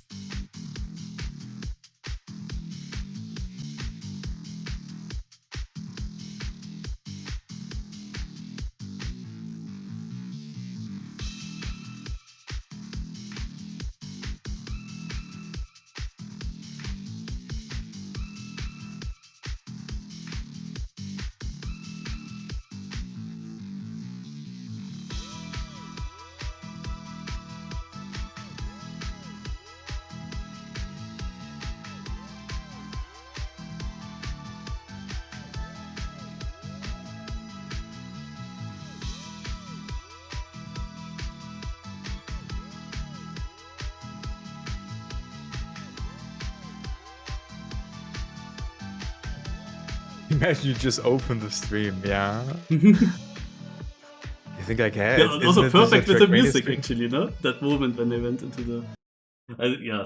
it's amazing. And now we have one more meme for you guys, and that is the XP Evo meme. But I have to say following. Both visual and music warning I got when I uploaded that to YouTube. Also I had a test earlier where I uploaded it privately. So that means I can basically maybe only skip through it here. Yeah, but it has like it is very good. You should watch it. Yeah. Let's see here. Yeah, Atomic Day as well. Susie. Yeah. Yeah. So just go ahead and watch it. We can sadly not show it. All right. And this leads now to the next category, and this is the plugin of the year. So basically showing the most important new plugins that came in the year. One of them is not fully new; it's just updated, but the other 5 are new. We start with also better matchmaking, and also now you can vote for the memes. You can also take a look onto the XP Evo meme then.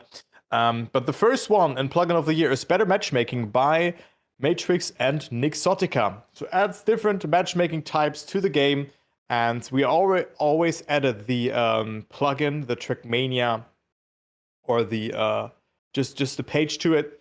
So go ahead, the Open Planet page to it. So go ahead and check it out there, or just download it if you have Open Planet enabled. All right, the next one, and that one is also a bit of a unique one, and I think that's also a bit of a fun backstory for the TrackMania games as well, because that one gave away, I think, a copium time from Germany, I think it was, or any other map. Yeah, on the pathfinding map. But this one adds a leaderboard with a top 10 best copium times, which is a no respawn time on a map. So you can cope together now, and it's just a very cool plugin. I wonder why nobody has think about that beforehand. Then the next one, I think that was content. That one was released quite early, which was inspired by Jumper's 471's viewer challenge that was given to Granadi, which is the One Life challenge by Soul Closet. Yeah, you basically have, like, whenever you respawn, the run is dead. So you had to make sure that in your first try, it's random map challenge, you go to random maps, but in your first try, you have to make sure to get to the finish. If you die somewhere on the track and you can only, with a respawn, get back on track to finish, then your run was dead. And you got points for author time and other methods, but yeah, surviving was difficult. Yeah. The next nomination is Proximity Chat. We have seen that in the RPG Duo Discovery event from the streamers, where it was used, where every streamer was able to hear each other. So Proximity Chat means that you hear yourself when you're close to each other on a map. That one is also in Minecraft, I think. I think that's where it's usually used a lot. But that one is now also possible in TrackMania. The next nomination is the big overhaul of RMC of 2025. Greep and Forge TM are responsible for that one, of course. And there was also competition hosted on that from Lars. Mm-hmm. The last nomination is TMRPG by Nexandria. And this one adds harder medals to RPG maps, which have PVM times. So I think it's player versus medals, if I recall that correctly. I think that should be the abbreviation of that, but it's also a great plugin from Nexandria or Player vs. Map. Yeah, so there you go. Yeah, it's All also right. a plugin, I think, a second plugin, so PVM. All right. These are our 6 plugins of the year, and now we will go to some watch time. We start with videos. Okay, here we will not watch too much, but because these videos are obviously long. But yeah, starting also with the full video of the year, and it starts with AI just broke TrackMania's greatest record by Josh, and I can tell that this is also the video and with the most views, 6 million actually. And in this video here, he trains an AI trying to get a world record on AO1 and figured out this cut here, or this bug, where you can basically get this bunny hop, which the TAS later on uses, the new TAS. In fact, if I repeat this many times, I might eventually get the blue. So, and we have another nomination from Josh as well. Yeah, also and AI. That is the nose boost. He tried to learn AI to nose boost. So just very good videos from Josh here, and they are nominated. Yeah, there was, I think, here or so. You see when it then kind of succeeds.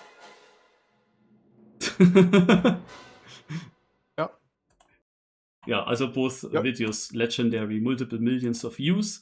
But also this one has multiple millions, exposing TrackMania's biggest conman by Virtual.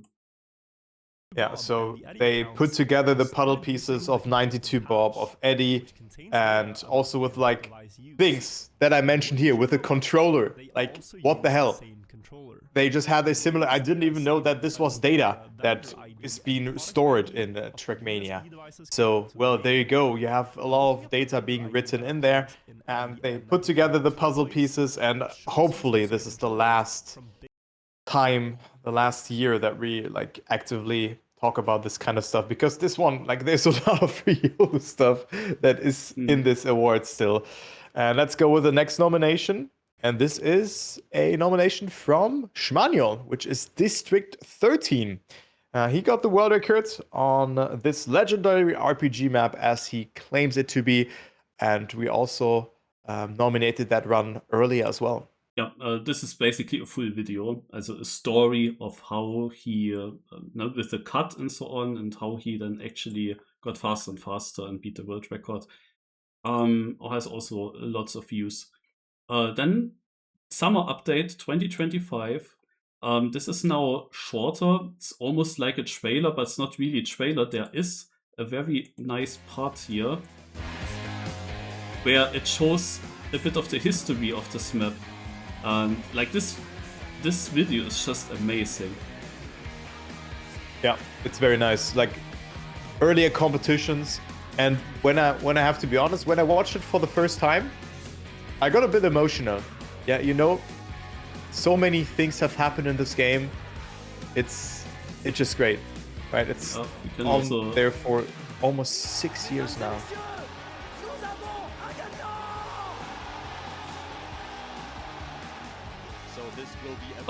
Who's that? Hello. Flag Rush. Also, like, why don't we play that anymore? Guys, Flag Rush at TrackMania games would be goated. What do you think? So we have a second Schmanuel one. Flag Rush, best game modes. Sorry, but I want to play Flag Rush. Yeah, also Reaper on Flag Rush is the takeaway here from that stream. It feels like. Anyway, this is the next one. Sorry to interrupt you. Yeah, Schmanuel again. And in this one, we had that video multiple times early on in the TrackMania award show today. This is basically also his story about this map, Final Enigma, the most difficult trial map that was unfinished for many years, and how he managed to be the first one to finish it. He explains basically the whole journey here. All right. And then we go to the 7th nominee. And this is a French video now. But amazing. I actually watched it with subtitles, of course. But you see basically all the career from Carl Jr., like starting with ESWC, the first one where he only got third, very close also for second, then his multiple victories, and then also later on his achievements with a new game. Everything, and also set the teacups, obviously. Everything in here as well. It's a very good documentation as well. Here you got some, for example, world champion. Yeah, also a bit gifted. Oh, yeah. If you remember. But it was a crazy final. Here and mine were absolutely dominant. And then here Ascension, where he just barely got denied by Bren. I was the player with the most points. Yeah, also amazing documentation as well. Even though if you don't understand language, it's still worth to watch, because you see like the old cups, the old ESWC. If you're rather new to TrackMania, there's a lot of history in this video as well. Yeah, and now we have to, of course, include it also in the video of the year, the 100K project. Yeah, we talked about it already, and a creative project. 9 years of work and lots of work for the rendering to make it even possible to show so many cars at once. Yeah. Amazing video here from the community, and also, of course, La Bomba, Danix, and Ricard releasing this one together. So those are our nominations, and I've published the category as well. And let's go to the next one, which is Trailer of the Year.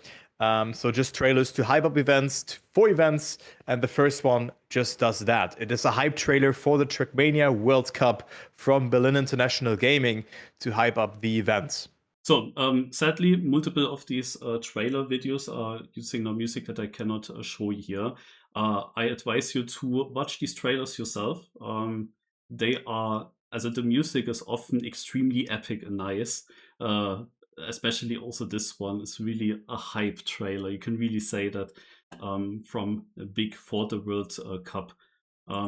Very, very cool. The next one, that's a bit of a meme from us. There is a tweet from Beta, coming soon, ... I thought this one was relating to the French call video, but yeah, Beta. But somehow I'm not sure if it really does. I cannot say. Like, we didn't see another tweet from Beta anymore. It could be because it shows very similar stuff, but I'm not completely sure, because Beta never tweeted something about it as far as I know. I go a bit later into this.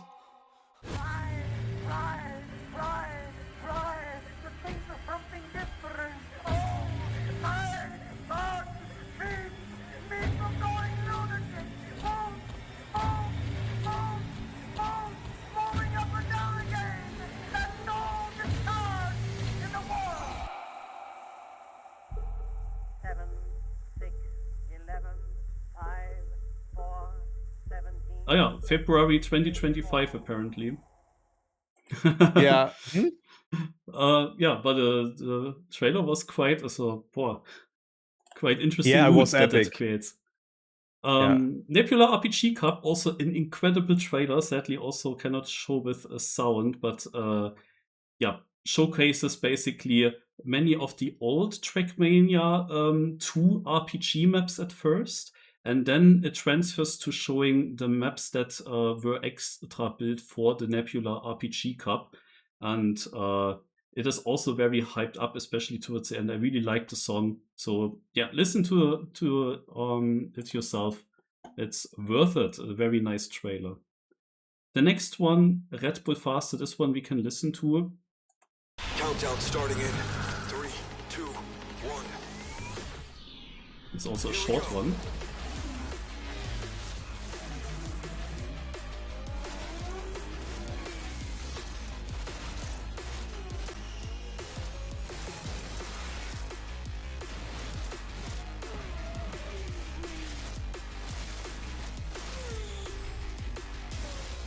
Join now.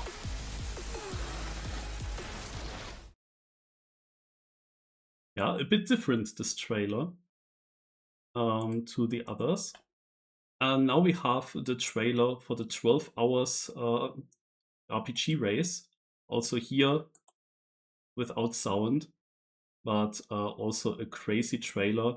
You will see this part, maybe you can remember it, with the cars going to a certain spot here and then doing some circles there.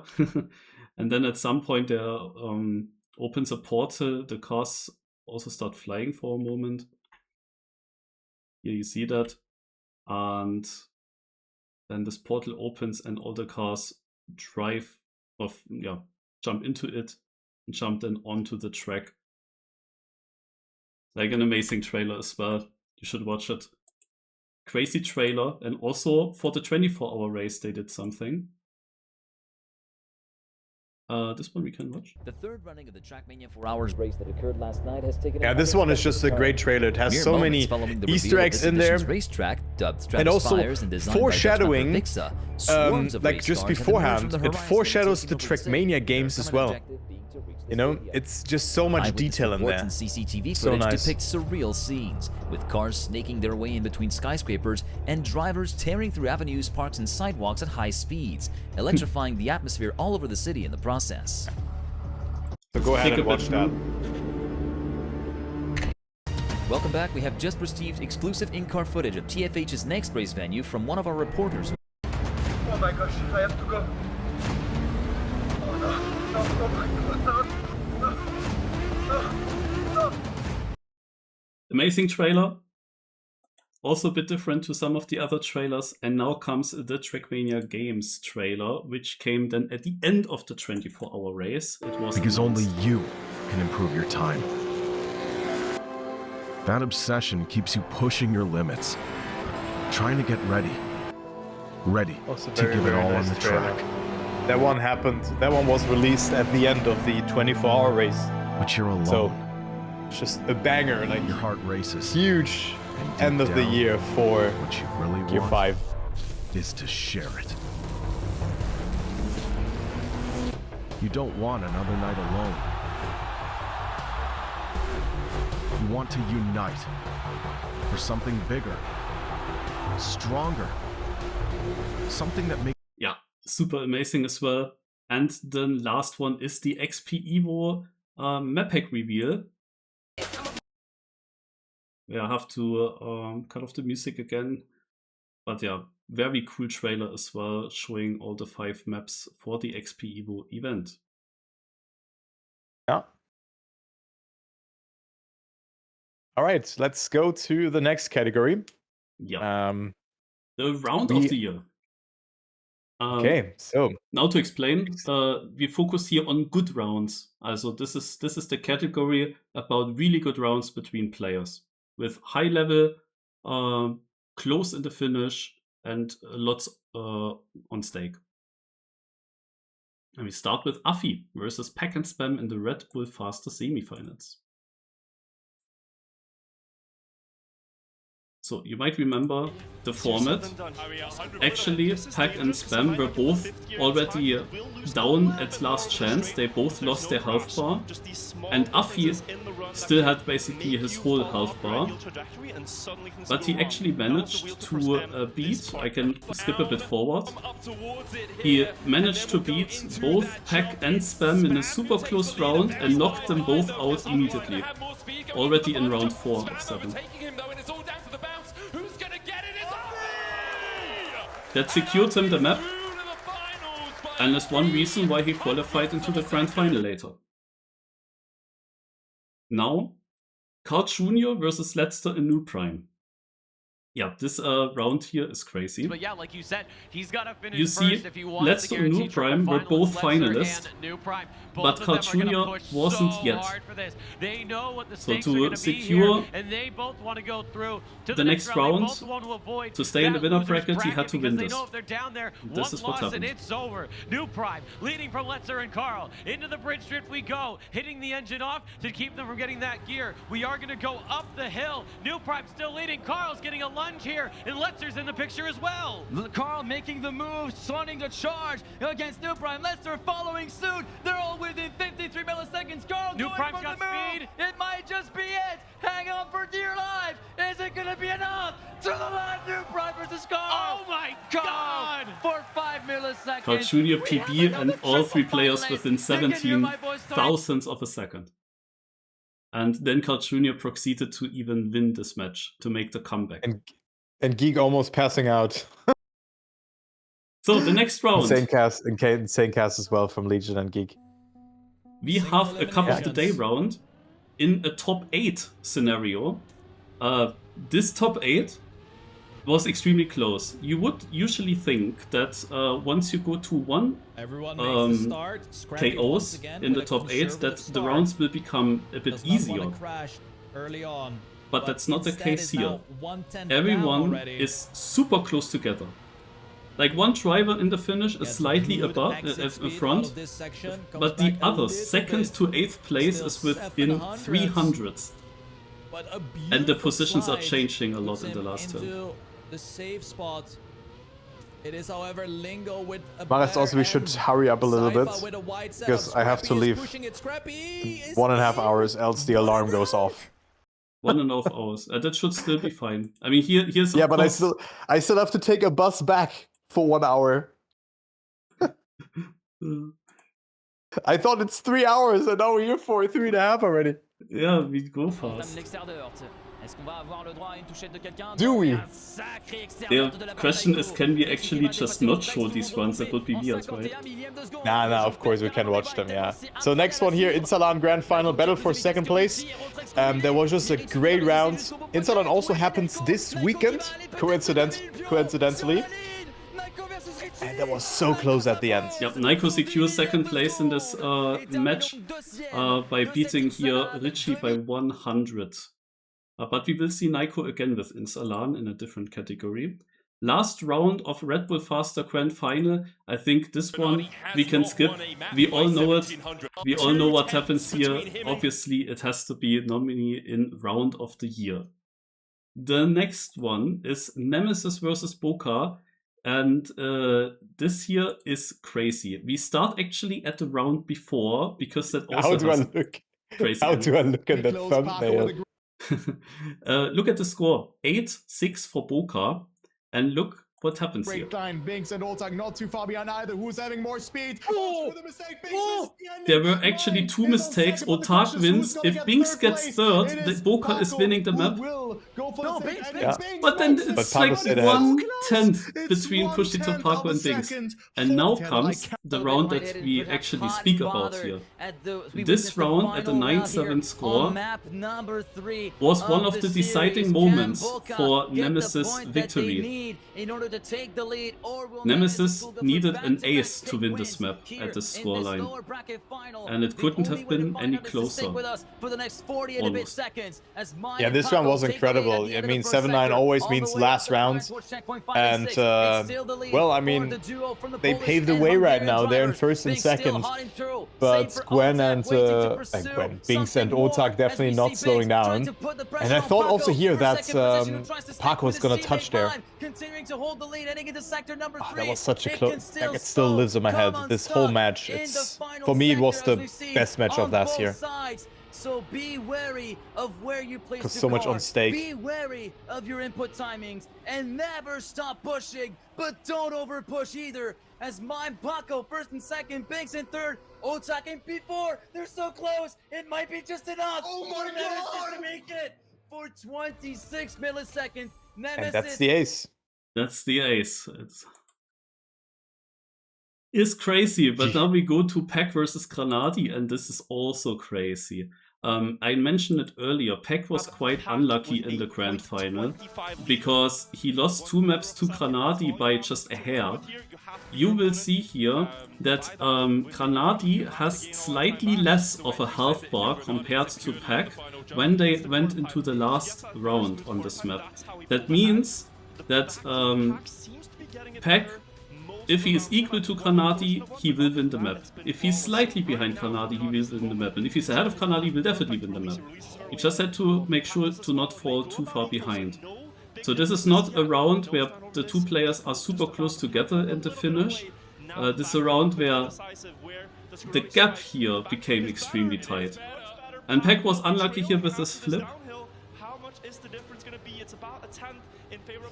I can tell that the gap between the two was around 2500s before this round.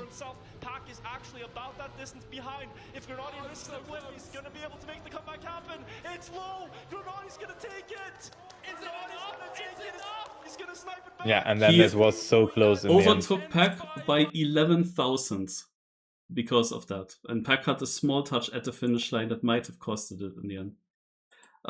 Paco versus Tween at the Beacon League. Yeah, that was also great. And also amazing casting there in this round, by the way. 7-9 it is, but what a fight that was. Yeah, so basically the 7-9 scenario means again, if Nemesis is getting the ace here, they actually snipe this map away. And Tween's aim here was to deny this ace. Yeah, to win this map and get a second place. And he is then fighting comes against the ending on this. Paco now. The ending comes now. But Paco is not going quietly, continues to push, and it'll come down to the end of Skellerogue. Paco's so wide, Paco's gonna miss. No, he survived. He's in the outside wall. He's still there. Oh my god! And Paco will hold. Yeah, Nemesis always with these tight aces. Okay, and the last one is Wild versus Big EMEA Tournament 8 Grand Final. Also a crazy round. Lower gear as well. It's now already half a second behind. What about the pipe? The first pipe. Who dares to go risky? Massa flies out. Massa is out. Massa is out. So also here 9-8 for Big. So now you have three different options. Either Granati wins, and with that Big draws and they win. Or Granati gets second, then we will go into overtime. Or Granati gets third, then actually Wild is winning this map. What will happen? Granati is cooking though. And this is the grand final of the regional. Pipe. No! And then this was a tie as well. And since Granati was ahead in the checkpoint and Jan dropped behind, Granati won the round, and with that Big won the map. So there was a lot of what if and what nots, but the tie at the end. And it's also mega close between Granati and Visi in the last checkpoint. It's crazy. These are the rounds of the year. We will now move on to funny rounds of the year. This is basically the obvious, the opposite. Here we will see a lot of chaos, many crashes, fails, weird happenings. We start with the big TrackMania Cup winner bracket final. And between, everyone up to 8 still has a very realistic chance. This round. I think I'm not gonna be out here before 0. What's doing? Epos going for the Beyblade. Bren full face planting. Theoretically it would work if you leave a bit earlier. The 4 players are already out of the race. I'm just gonna leave the stream. Mosa and Mara are still there. And so does Elkon. Where does Elkon come from? I mean, if the alarm goes off here, he got the nose slide. The person from the office has to pay. I don't know That's what not he's good. There, but yeah, that is a full point. When does the alarm start? Nighttech is upside down. Yeah, at 0.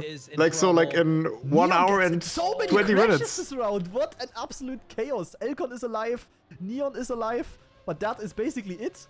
Naiko inferred, however, but Naiko doesn't. Oh, no! Don't want to leave you, but yeah, there were a lot of mistakes there, and in the end, also Elkon failed it, and Muda got first. Oh my god! Also, this is a crazy round. We have also another one from the big TrackMania Cup, which is probably the final round. It is all coming down to this now. It couldn't be. Yeah, we've already seen this round actually. Oh, did we? Did we see this round? I think we might see it, right? I don't know if we actually wanted to show more like the round before. Also, we've seen this round earlier. In this round, it is oh, not the greatest backslap Heath ahead of Naiko. Then both of them plastic bounce here. Then Naiko is ahead and he makes it. But maybe we want to switch to this other one right before. Also, Neon catching up. The bug slide. I will shortly show you guys how the round before looked like. It was Gwen in front. We had a few less finalists here. Like if Gwen is far in front. He tried risking it. But also now comes the ending and everything becomes chaotic. Gwen with the plastic bounce. Visi and Vosal are getting through. Nah. But now Vosal makes a mistake, doesn't make it. Visi also made a mistake. Nitek fails the finish, and Neon is the one to make it. And yeah, like, true. That was the messy round. Yeah, 4 finalists actually failed it. We might change the timestamp for this round rather. Yeah, crazy round. Comic-Con Baltics, chaotic round as well. Here we go. Okay, sick low jump. He has 6 speed. Okay, Elcon is on the I'm not the biggest fan of this nominee, to be a bit biased here, because there was not too much on stake for Team Blah. And there was one round where they were really trolling. But, yeah, I mean, there were a lot of things happening. And that's also Snack Attack here, guys. That's the map that I was talking about. Yep, but yeah, just a little bit of trolling. From this is one of the nominees in Map of the Year. Yep. Now we have Carl Jr. versus Shark in the Cup of the Day final. You have to note that Carl Jr. was already extremely lucky during the Cup of the Day as he touched an inside wall without losing much speed. And now we had seen his plot armor again in a very, very good cup. Shark going a little bit more outside. In a very good round. Until here. Yeah. So Shark always... And also the foreshadowing. How can you be so lucky? Oh my god. Also, Carl Jr. has the plot. Wait. No. Oh. Has the plot armor... So. Yeah. That's why the nice foreshadowing in the end. So this was before Red Bull Faster. He get the win like this. There is people who have to work for a victory, and what does... Yeah. Let's go next. Cup of the Day final, Nitek versus Kappa Riley. 2-1. It is a snow car Cup of the Day I picked Nitek. map. Okay, but yeah, and let's go a bit further. Like whoever... Oh, he went on 2-wheel. It's game over. No? Maybe the Nitek, snowball. you beauty. Maybe... No, it could be snowball here. Nitek, you beauty. No, he got it. Maybe Come he crashes. on! No! What? What?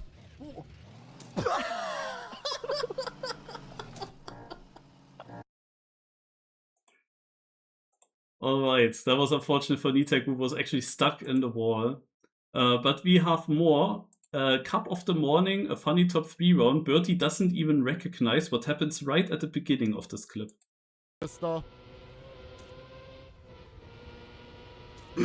Am I confirmed going to the... No, Norsus. Oh, wait, where is mate? Oh, he's... No. Hey! Wake up! Wake up! Wake up! Wake up! Wake up! That's so good. And we have another Cup of the Morning, another birdie. This year is crazy. This is prime birdie. Okay, guys.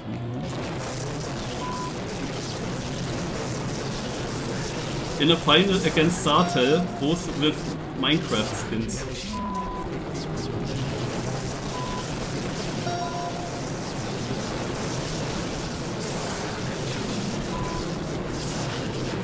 There's a silverfish and a Minecraft boat. I think that's a silverfish, right? And then also there's the sound effects that Birdie hears as well. So that's like the 10 mark videos at once, I think. So never enter a Birdie stream with 100% volume, guys. Holy, what a battle! First round of the European Regionals number 3. Grand final. This is the grand final of the regionals, and this is how the first round looked like. So let's see like. if Bings will be able to keep it up. I mean, what is Epos doing? Epos going over the edge, fully dying because of that. New Prime absolutely dying in the water. That is a reasonable mistake, to be honest. So now it's coming all down to Epos. I mean, Epos first round, you know, the nerves are not settled thus far. Just do some mistakes. Round where Team Swift is both yakking completely. And I mean, this was... Yeah. That was so painful, this mistake. Otak, I don't know if you... Utak, small pro tip. Driving forwards is faster. Ladies and gentlemen, the grand final. Woo! Yeah, then we have some Formula E slide outs. Actually, fixed the link somehow, even though it looked identical. He's going to be running into Letmore a few corners from the end. And So a bit of a backstory. I had my game open as well, and I was covering every mistake there and just calling them out. Yeah, and Geek also covered them so good. There was rain and it just stopped, and people didn't really know about the grip. And then quick crashing, Wizzy. Patroza's way too far back down to take advantage of this, and he crushes down as well. Berserker potentially for P4. What on earth is happening here? Berserker so good. Potentially for a podium spot. No! Berserker! What are you doing? It's all kicking off as clear weather is now so coming good. back according to the race. I was so lucky that we covered all mistakes on stream. Usually that doesn't happen. On earth just happened? Yeah, that's crazy actually. So lucky. So now we have March Monday qualifiers. They had incredibly funny finals last year. This one here is a final between Granati and Baupro. With Granati doing a very early mistake. Oh my god. Now let's go a bit further. Baupro. Granati in full despair. Maybe he will have a bad ending. He touches some. Baupro with a bad angle for this, so he double respawns. This one checkpoint, so he will gain. Granati can get a bit closer, but he also has a Diag. Ach ja, March Monday, guys. And then there's a magnet that you need to like land on. And then all of a sudden Granati's ahead, but he also fails it. But Baupro also failed it, so Granati's back in front again. Still when you are ahead of him on track. And well, then Granati made it. So that's a classic Magi Monday qualifier. Yeah, so Granati wins. The rounds before that weren't as yak as this final was. So winning with such a time was crazy. March Monday, Hüll versus Valegen is another crazy final from March Monday. Very fast. So let's see. On a multi-lap track. So until here everything fine, but now. Drift really well. Valegen with a mistake. He does it again. Oh my god. He has to Valegen respawn. had to respawn? Did he? He hit the Again? inner corner. Hüll is far in front. Ah! What? I thought Hüll would have it, like, free. Valegen Turtle 2! What is happening? Valegen literally with the exact same turtle, and now it is again in front. Also a back and forth. It looked super safe for Hüll, and suddenly it's changed. We can stop watching here. This second lap had then no chaos anymore, but these few seconds were just crazy. And now we have the spammy of the day with a funny double fail.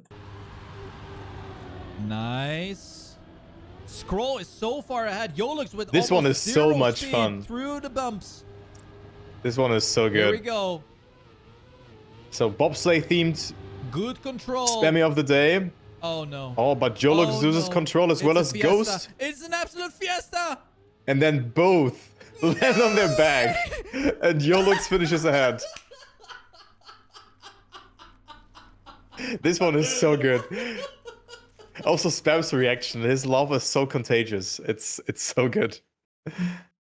And now we go from funny rounds to fails, where it's often then just one person with a mistake. Some mistakes also a bit funny, some heartbreaking, some very costly because there was a lot of importance. Here also 10 nominees. Let's directly dive into it with Bren in the Big TrackMania Cup. And that was actually a very important mistake. Oh, that could be a very, very uninteresting grand final then, to be honest. I honestly hope Brent fails one round so that we go to the peak, guys. Granati just said, I mean, Mosal failed it a bit. Obviously hope that Brent fails but the difference is still crazy. Round. And exactly then... He does fail it. Gets a very poor ending. And having to respawn. And has a dead respawn because he needs to get that checkpoint there. No, so no way. There is no way Bren had a respawn where he didn't get the ring finish, and with that, Mosal is overtaking. So to explain that shortly, Bren was extremely good on this track, and he would have won usually every single round on this track. And with that, he would have won the 1v1 against Wosai. But it needed one mistake by Bren to make sure that Wosai makes it to the next track where he has better chances. And this was the mistake that Bren gave him in the most safest round out of all of them, where Wosai was miles behind. Exactly then Bren did that fail. It didn't cost him the win in the end, but it could have. Hendo, this is more a funny fail. He forgets where to go. Yeah, it's really Look at Hendo. Oh well, now you're fighting with Piranha again. This one is so good. This one is so good. Oh, where's Endo going? Where you go? Where? Endo just drove. This one is so good. Quite a funny fail.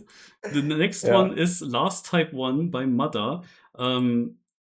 Yeah, there is a famous thing with Lars in one part of Deep Slip that we haven't seen yet. I think it comes in Bug probably. Or Jinx. In Jinx it comes. It's some of them. And Mada said then Last Type 1 and failed himself. Look at this. Last Type 1. And then he didn't get a bounce, but he didn't make the jump and got like another bounce and fell off. And another spam reaction. He lost. Okay, next one. Massa fails the risky ending at XP Evo. Trying to overtake. Oh no. Double finalist. And Massa was out of XP Evo by missing the finish like this. This was the end for Massa's journey. The next one is Naiko not winning in Salan. So I mentioned already that we will see another round from him because he got second place in a good round earlier, but he lost first place. He was actually dominating in this match. He lost first place with this round. Let's go a bit further directly. It was a close round between Naiko and Otak.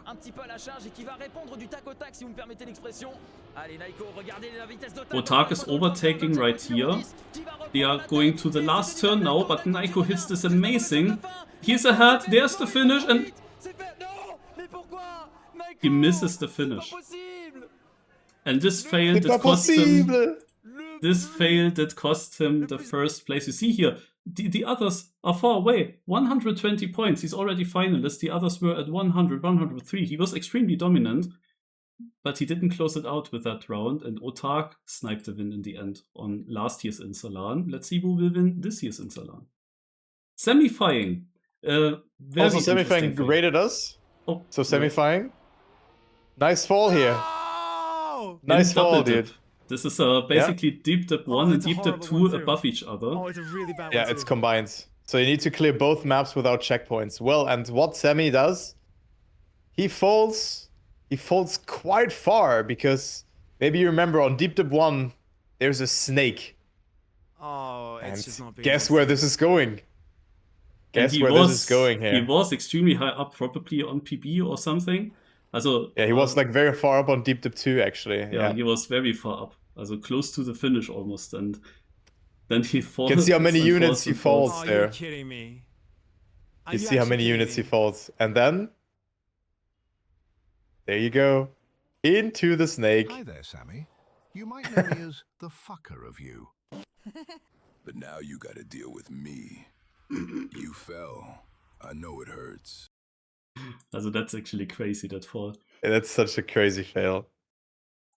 So then the PayPal from Red Bull Faster, another classic of a clip, and great reaction from Spam as well. But also, the clip doesn't end there, because, well, Spam's mods went crazy, and you can also see how mad Spam was in the end. No way! Thank you, Nico! Very important fail from Granadi. Yeah, because top 4 went through here. What the fuck are you mods doing? You guys are so dumb. We also considered it for clip of the funny moment of the year because of this. It's like so mods can just add those things. I think with stream elements that's possible. So that's an amazing clip. Sano not finishing So yeah, the Kaki event. Sano. And that is heartbreaking here. Sano was missing 2 tracks in the end, and I think that this jump on this track was his best opportunity to beat it. Yeah. There were probably several options how he could have landed here, but the one that he did was not working I'm out. so sad about this. I think he could have definitely finished it, but he was a bit too fast, and like he landed in the most unlucky spot, like just on the arc, and then bounces off like 2 finishes there, and then he's further down, and well, he cannot finish anymore. So bit despair. I wonder, like, how often does someone, like, if you do editor practice, how often do you finish it then? Is it like a 50-50 or maybe like 10%, 20%? Does anyone know who has maybe played this map in editor practice? I wonder, because I think you failed it quite a lot, sadly. Yeah, and here we have another video that's more on the fun side by Virtual in the I bomb hardly cup. see what I'm doing. It starts all here. Oh, the size matters, guys. Literally a pixel off. A couple centimeters bigger, we would have had that one. You slow it down frame by frame, I'm literally a pixel off. So Sano said that he got it literally every time in editor, but he had 7 attempts healthy failed. friendships and relationships, right? There's Yeah, pluses so and deserved minuses. nominee There's then. AR Troy and there's a good couple of maps. There's a lot of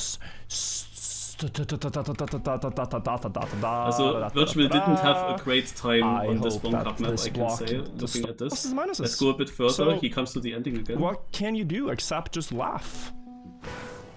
You laugh at the absurdities of life in Bomb Cup. Because the other alternative is crying, and crying is not healthy. Only cry if you do things good.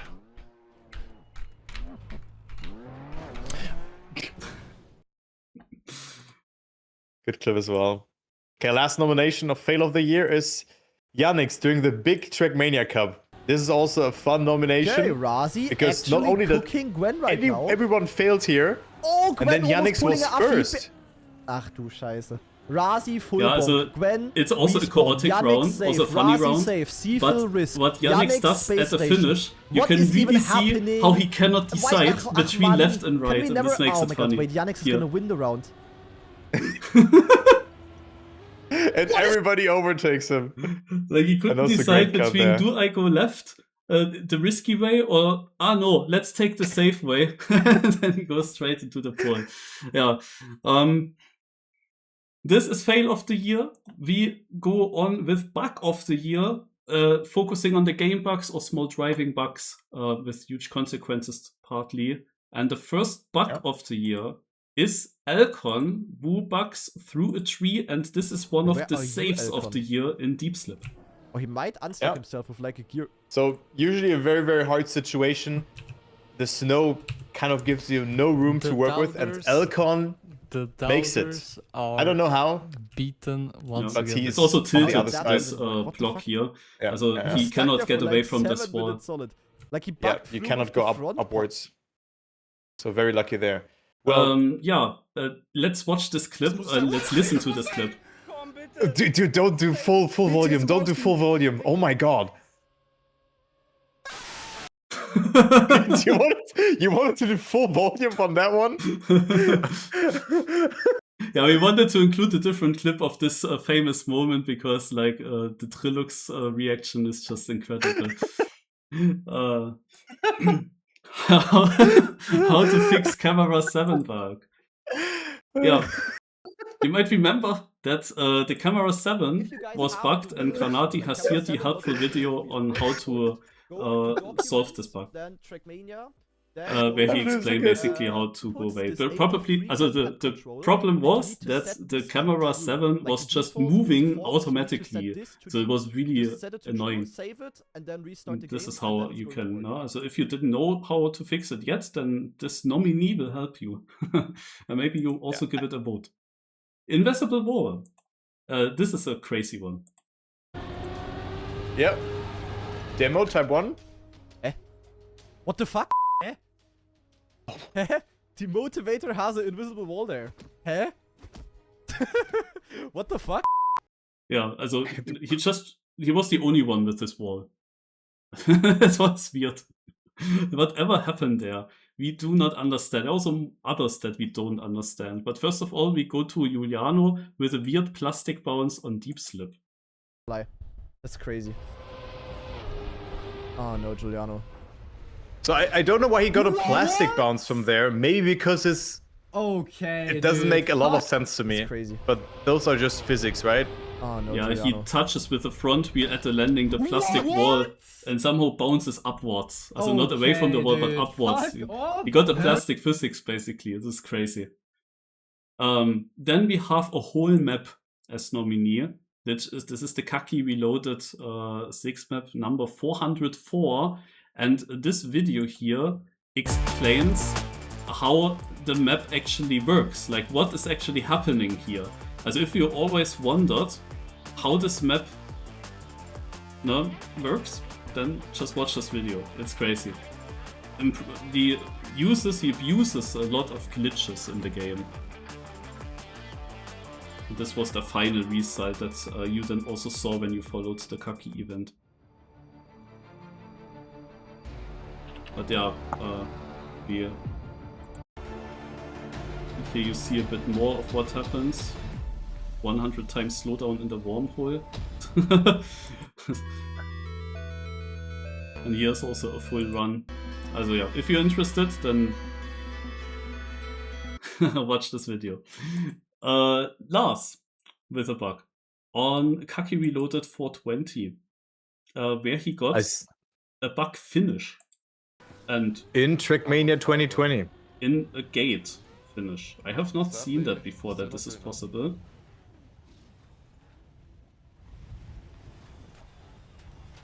That's so much speed again. Holy shit. Holy shit, the speed. Okay, first finish attempt.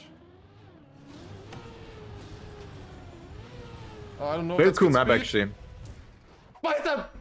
Did I just bug finish? What? Yeah, also crazy, but we have more from Lars. What is actually happening here? Or did Lars figure that out at some point himself? This booster here, it does not affect him. Wait, what? And then it does at the end. At the very end, when he goes forwards, it does. What just happened? He's already boosted, so what?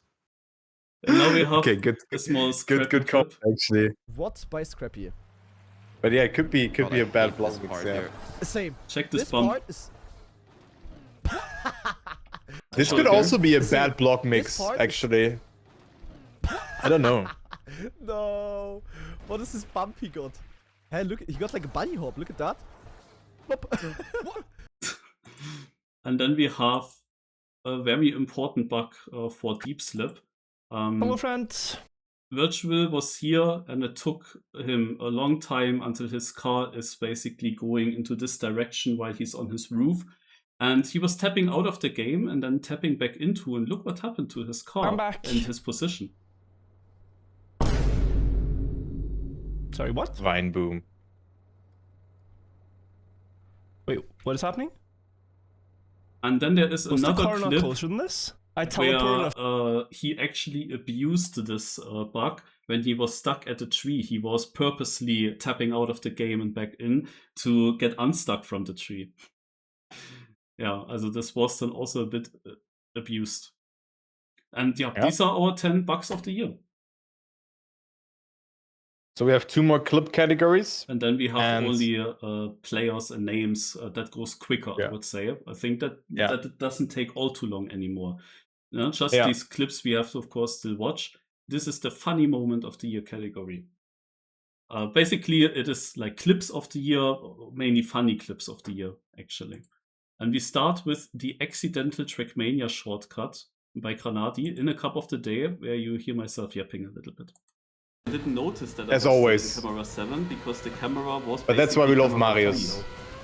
3. And I went then down, and the camera went with me down. Did you catch?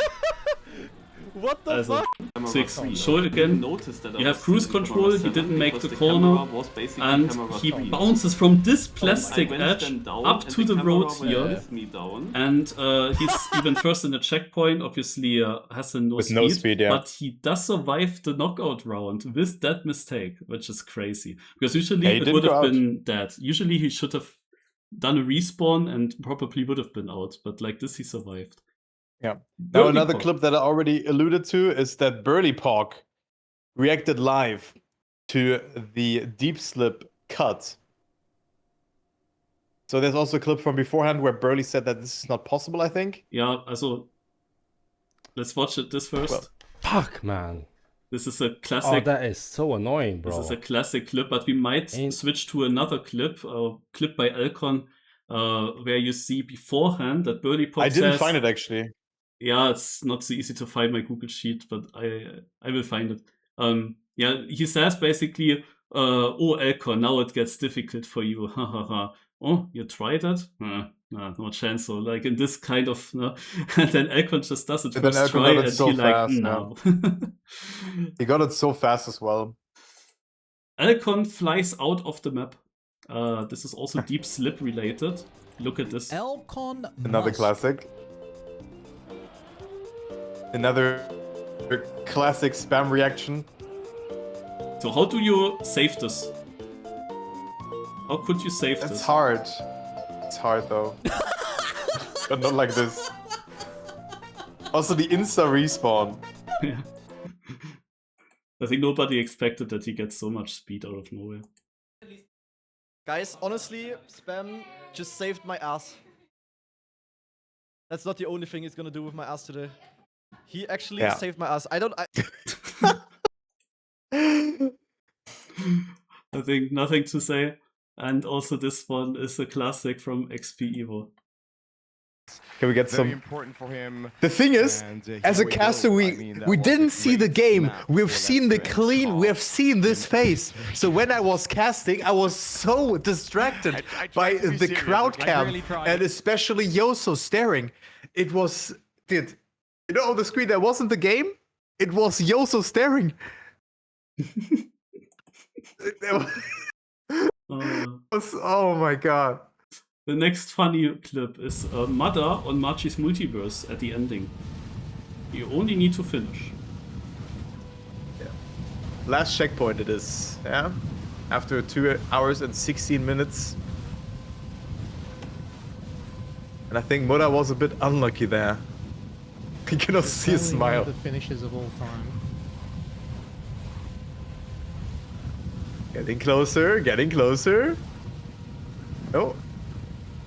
And losing speed again of landing sideways. Stop! I'm stuck. But now he has it, right? Yes. Good clip. Okay, next one. There was a new update, the summer update. We already mentioned it beforehand. And Shengar has found a new feature that has been added. Yeah, a very helpful feature. But hello everyone, let's welcome to my listen to exciting new feature of the TrackMania summer update. They have added folders to the beautiful clubs. And I want to show you just how exciting it is because unfortunately they haven't came up with the idea of selecting multiple campaigns at once, but like what you do, and this is like where it gets super exciting. You click on the club or like the campaign and you move it to folder and click. And just like that, you have to do it 191 more times if you have older campaigns. So it's kind of exciting. Yeah, I wish you a good 1st of July, this feature will stay here, and yeah, I'm happy. I'm satisfied, and I'm excited to spend the next 2 hours of just clicking 3 buttons over and over again. Thank you, Nadeo, and see you next time. Yeah. Yeah, good. The next one is Scrappy with a very unlucky moment for himself, where he landed in a turtle right next to the water pool, stuck, and has an interesting reaction. Not real. What is not real? Oh, this part looks really scary, to be honest. So close. No! No! No way! No, this is not real! This is not real! This is not real! This is not real! This is not real! This is not real! This is not...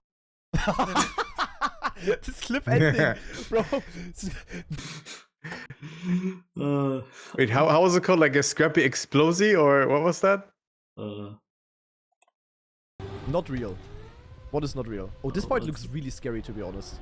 Not real. Scrappy yeah, but no, the scrappy explosive. No way. When Scrappy snaps. This is not real. This is not real. This is not. Yeah. Okay, last one. TMW team maps in matchmaking. Also, you know that in matchmaking, always after the Cup of the Day, on Cup of the Morning and so on, there was then an hour where the World Tour maps were played. And when then some people reach gold and have no idea about that and have no idea about these maps, which are very different, of course, to Nadeo campaign maps, then it might look like this. The badge and the thing is... Dude, also Birdie's camera work here is amazing. It's...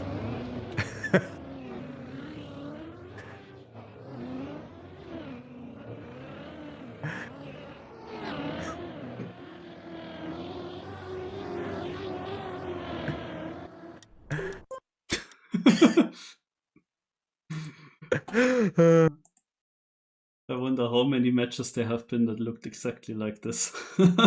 Yeah. Maybe even all teams. And then the last one, Carl Jr. at Pathfinding. Maybe some of you remember when Carl went into a photo in TrackMania 2. And this is a bit similar, but of course, you know, you can definitely miss that sign. So, but yeah. Oh, that's not the way, Carl.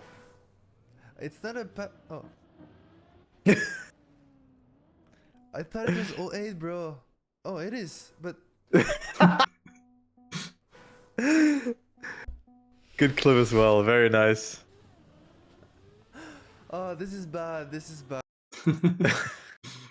Yeah, Well. so these are our funny moments also from different streamers and people. Yeah, and now we have one more category before we go into the people group, and this is Jinx of the Year, and this is of course also supposedly very funny when people jinx or foreshadow certain things. We will start with Birdie. This is a meme. He jinxed himself, let's say. Hope you all are doing well. Apparently, I'm qualifying. I would love to announce that I am qualifying. Top 100 qualified, by the way. Unlucky. Should have maybe improved. Granadi jinxes back to back. So let's just focus on this match here for the rest. Oh, Naiko with a slowdown. At least gets onto the sand, but definitely losing out on a few points. And yeah, who is doing good here? What about Lego? Lego currently...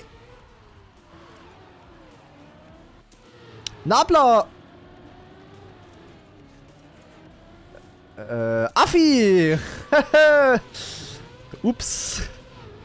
That Afi didn't was fail, though. unfortunate. That was the ultra fast caster curse. Granadi jinxing Lars. Like, Yeah, I have a rice it's cooker crazy cylinder. because Okay, Lars, I'm gonna spec right you. when You need to keep, Granadi puts entertaining. off his I quickly start headset my rice cooker, guys. or I need like 2 headphones, minutes. Right back. Lars Oh my fails. Let's listen again what Granadi says to Expected Lars. you need to keep entertaining. And You I need to quickly keep start my rice entertaining. cooker, guys. I need like 2 minutes. Right back. Oh my god! What the fuck? What is that? Yeah, what is... Lars finds a landmine. Yeah, we already talked about it Yeah, beforehand. exactly. Boing. Now we have this clip where he... No way! That's not real! That's just not real! That didn't And I just think happen. something he said That something did before that the not part just- is also so yeah, easy or something. Yeah, we have to Yeah. add a different link. Yeah. There is a Twitter post also by Sate that we can put in here, where you see the jinx, where Lars said in an earlier run that you cannot fail that section. Yeah. And then he makes this in a later run. Need to change that as well. Last run from Tommy Pitt. This is a really funny clip, I can tell. Yeah, let's just listen to it and see what happens. This could very well be the last run here, guys. Oh, is this another delete?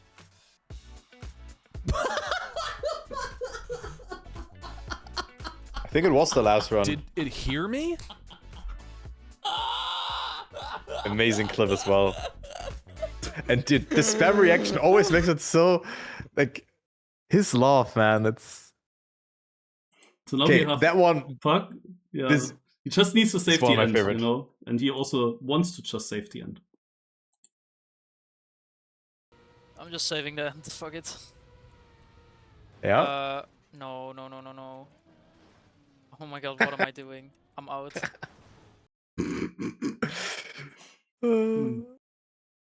We have Scrappy foreshadowing the Red Bull Faster Grand Final.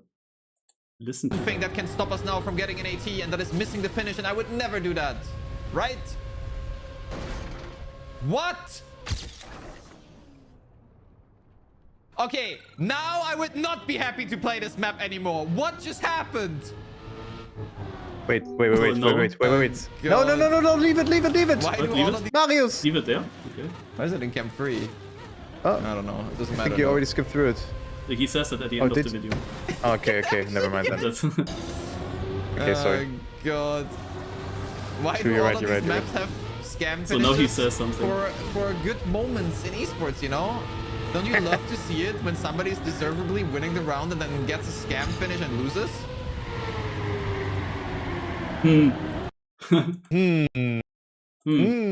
True. I think it was. I thought it was earlier. Sorry. Yeah, spam self jinx. Here we go.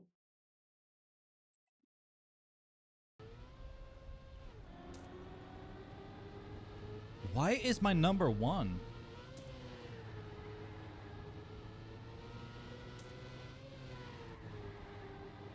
Wow, that changed rapidly. What? I'm sorry. I apologize.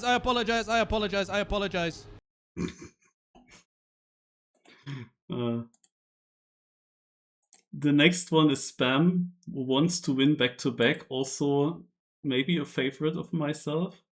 He wants to win this one is great. back-to-back Cup of the Days. Let's see if that will work out.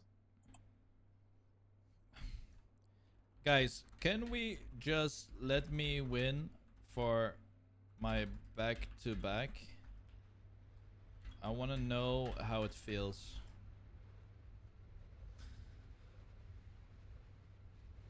He's getting ready. Please consider. What?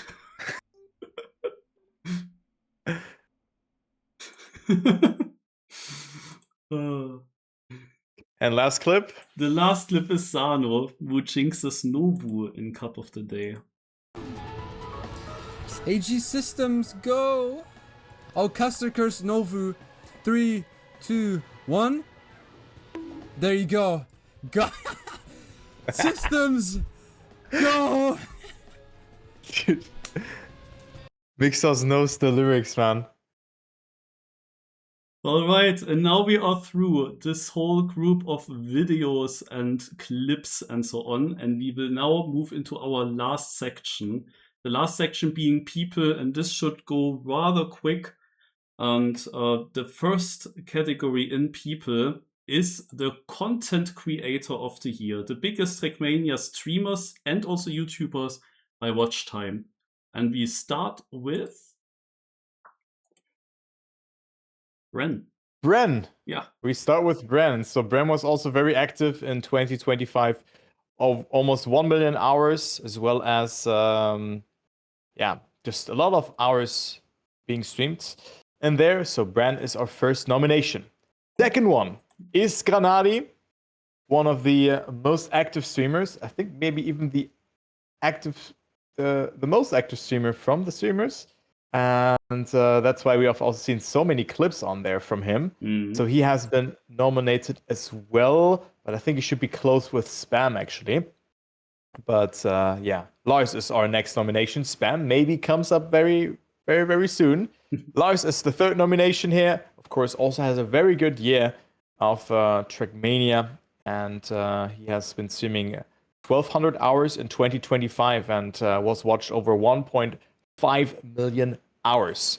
Our fourth nomination is Scrappy. Scrappy, of course, did a subathon as well, streamed a lot of other stuff, but I think also had a little bit of a break going on vacation and I think on TwitchCon as well, but he was still very active and was watched over 2 million hours. Then we have Spam as well, right? Who would have thought that? Spam is being nominated here as well. Was watched a lot as well. And our last nomination in this category is Virtual. He has had an average of 5,000 viewers, but only streamed for 600 hours, but still had a huge impact on the TrackMania scene. Correct. Those are our 6 content creators of the year. And now we have also upcoming content creators. And these are basically streamers or YouTubers that started streaming in 2025 or have shown significant growth throughout the year. Our first nominee is Jadon. Yeah. Jadon, I mean, he has been streaming for almost 300 hours in 2025 and he was watched for over 12,000 hours. So Jadon, kind of new face to the scene also in competitive TrackMania. So that's why he's on the list. And our second nomination, upcoming content creator, that makes a lot of sense. Giuliano had a really, really good year of 2025. So that's why you put him on there. Yeah, he definitely improved like from like 100, 150-ish to like 300-ish viewers, I would say. Yeah, he was very active, probably one of the most active streamers on there. But also Nebula, of course, you know, with the Deep Dip 2 hunting, but also has made a lot of content on YouTube as well. You've seen the press forward map, just a very creative head when it comes to TrackMania. So he's also on the nomination list. So Nebula's on there. Congratulations. Another nomination that we've already seen beforehand is PugTM. He streamed for 600 hours almost and was watched for over 15,000 hours in 2025. Next nomination, and now we go a little bit more on the earlier schedule of things. It's Razi. Razi also was very active in 2025, streamed for almost 800 hours and played, I think, Cup of the Morning. He kind of started to stream over on that time and then practiced for various competitions. So you cannot go wrong with that. Hunted weekly shorts, but who was the king of weekly shorts, especially at the beginning and at the end of the year, was our next nomination, which is Shield Bandit. He had a big break, but he still streamed for over 1,000 hours in 2025 and was watched for more than 130,000 hours. So that is a lot of numbers. So Shield Bandit is nominated in there as well. And our penultimate nomination in this category is Sano. He just encapsulated his whole Kaki journey, but also on YouTube. Yeah, I added that sentence. Getting a lot of views on there. So Sano on there as well. Yeah, and I think that's just a deserved nomination. 5 digits views, like from 15,000 to 40, 50,000. Also crazy what he got on YouTube. And then we have Thiago. Yeah. This is now the surprising nominee, maybe. Yeah. So Thiago ESWC made a lot of documentary themed videos on YouTube, and I watched almost all of them. They are very good. So if you haven't watched them, make sure to do that. It's a streamer, or he also streams on YouTube. But he has less than 1,000 subscribers. Yeah, so make sure to check him out. It is maybe good to mention that he is playing TrackMania Nations Forever. And he does host, however, also some interesting competitions here and there, or uploads documentary videos. Yeah, I think also one about the most recent one, I think, was about TrackMania Exchange. This one is really good. All right. Now we go to the caster of the year, and we start with Boni. Yeah, Boni's our first nomination on there. He was casting XP Evo 2025, the Global Playoffs 1. He couldn't make Global Playoffs 2 because he was in Japan. Then the Beacon Duo League Season 1, America's Masters Season 1, and the Finnish TrackMania League 2025. I guess that's just some of the things he casted, or for some nominees at least. Also probably didn't list everything, exactly. But the main ones. Yeah, just the main things on there. Yeah. Now Geek for second nominee. Yeah, he casted the TrackMania World Cup 2025, Twitch Rivals Puzzlemania, of course, XP Evo 2025, Formula E Championship, Comic-Con Baltics 2024, and Global Playoffs 1 and 2. So you cannot go without Geek in any events. He's always there, even if it's French or English. He's the GOAT. And I hope that he makes it far. We really. also heard him in Salan in French. Yeah. In the earlier nominee. Then Nua Look. Yeah. It's the next one. Yeah. The New Lake. Nua Lake is our Okay. next. Yeah, I mean it's like Irish and it's called New Lake. Okay. That's the one-to-one translation of that. He also casted the World Cup alongside me. XP Evo 2025, Trend on Track, Comic-Con Baltics 2025, and the Beacon Duo League Season 1. Also has really established himself in 2025 as one of the main casters in TrackMania, of course. Now we have Petster. Petster. So this is very hard as a list, I would say, because we kind of wanted to minimize it to 6 casters and also put new faces on the scene. But Petster is definitely one of them. He casted XP Evo 2025, Trend on Track, TSCC, British Irish, and Professional League Season 5. And to the pun, how that ever is pronounced. But he's also very active in production. So that's why we nominated Petster as well. And now we come to Randomize. Randomize. So you might see that Legion is not nominated, and I kind of decided between them. But since Randomize was, or like we decided. It wasn't only me. We just spent a lot of time just thinking, okay, who can be caster of the year? Because it's always being a bit like biased or whatever. But we just went from like notable events that he casted. Legion is very talented, but we decided to go for Randomize because he casted Twitch Rivals Puzzlemania, as well as XP Evo, Beacon Duo League Season 1, and also other events that are American-based. Correct. And the last nominee is Torbo. I will tell you a bit about what he did. TrackMania World Cup he casted, also XP Evo, the Comic-Con Baltics, the Formula E Championship, and the TrackMania World Tour 2025 Global Playoffs 2. Yeah, this is our last nominee in Caster of the Year. And now let's go to the next category, which is the Community Person of the Year. Yeah, what would TrackMania be without these legendary community members? And there are so many more. Also not only those 8. Thanks to everyone. We start off with Big Bang. Yeah, Big Bang is our first nomination in the Community Person of the Year list, and we already mentioned it beforehand.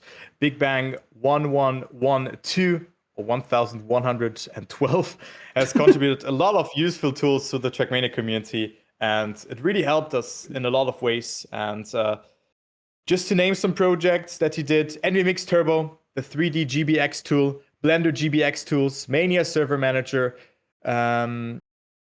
Revalidate, I cannot read, TM World Record Report, and the TMNF Nations Converter. So he did a lot of stuff in there, and that is our first nomination. As Torpo just noticed, I added that text. Yeah, that's fine. Aibo. Yeah, Aibo is like working just behind the back.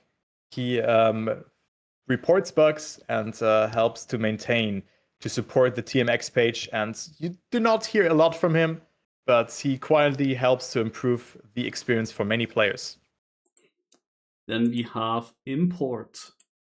Yeah, Import, of course, being there, like the main head, the mastermind behind organizing the biggest TrackMania meetup each year, but he couldn't do it without Suzy, without Atomic Liquid, without the whole crew. But he is the main head to do that, and he's always listening to the community and help to bring people in the scene together. Beautiful said. The next one Thank you. is Chem. And I added actually 3 links here to some memes that show how much of a help he is. Yeah. Chem, can you maybe fix the whole TrackMania? I think that's what describes Chem the best. Just keeps the TrackMania community running, organizing events, fixing issues, and you just help us a lot with that. So there's 3 memes as well, but thank you for that one as well. And now we have a little bit of a different nomination, and that are the Liquipedia editors. All people who keep this platform running. I know how tedious it is to create an article there. Thank you so much. That is just so much work for just like kind of archiving the whole game on Liquipedia. That is awesome. So thank you very much for that. Yeah, we also used it quite a lot, I can tell, for finding nominees and for giving you more information, because that's often the only or the easiest way especially, but sometimes also the only way to find things. The next nominee is Ansgar. Ansgar also does a lot of technical work in the background, you know, from coding projects to just supporting tournaments for being an admin. He's there to help out, and his efforts are definitely there to just keep things run smoothly. Now we go to the 5th nominee, that is the Twitch moderators. Yeah, also another, like, we wanted to be a bit more like general, because not be like, okay, let's nominate Chem, for example, for mod of the year or whatever. There could also be another category for that, but that would be too much Twitch related. But I think Twitch moderators help us to change titles, to create polls, to just give you the best viewing experience and just make streamers what they can do best. Stream. And moderators enhance everything and make it a better place, a safer place, you know, and just keep everything welcoming and enjoyable for everybody. It keeps it safe, organized, and it just plays a very, very important role. It's the bread and butter. So thank you, everybody. Thank you, everybody who's a mod and anyone chat. Thank you so much for that. And our last nominee here is, again, Xertrov, like the last years as well. Yeah, he's known for creating numerous open planet plugins that are used across the TrackMania community, and his work adds features and improvements that many players use every session they play. Yeah, it's really good to have him. The plugins are very helpful every year.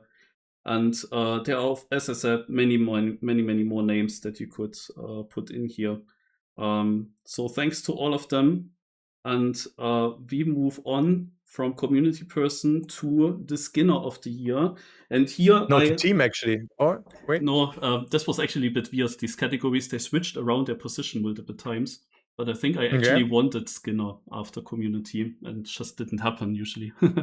Yeah, I asked actually the Skinner themselves to give me their personal favorite skins that they created last year. And we have 7 nominees, and we will begin with AQLX. I can tell you he was extremely active, did a lot of skins. He was very active on Twitter, and I got a lot of links from him. And yeah, he came up with these skins here for the collection. The phaser livery from Wipeout, we have on the top here. Then we have the XP Evo 2025 skin. Then we have the skin for Team Loading. And the 4th one is Auricom livery from Wipeout. These are just some examples. As I said, he did many more skins throughout the year. Very active Skinner. The next one is Anto Skins.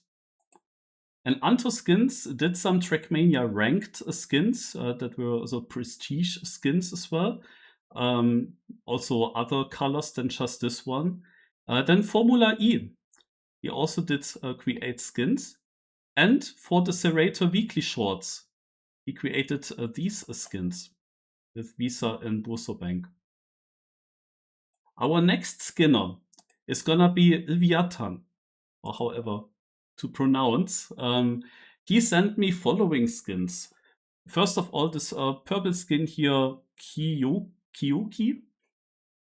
Then from Latitude Esports, this beautiful green skin. Then we have Scroll 2025 and the Wumbo 2025 skin. And I can tell you, in the User Choice Awards, this was actually first place in Skin of the Year. Our next skinner is Mars.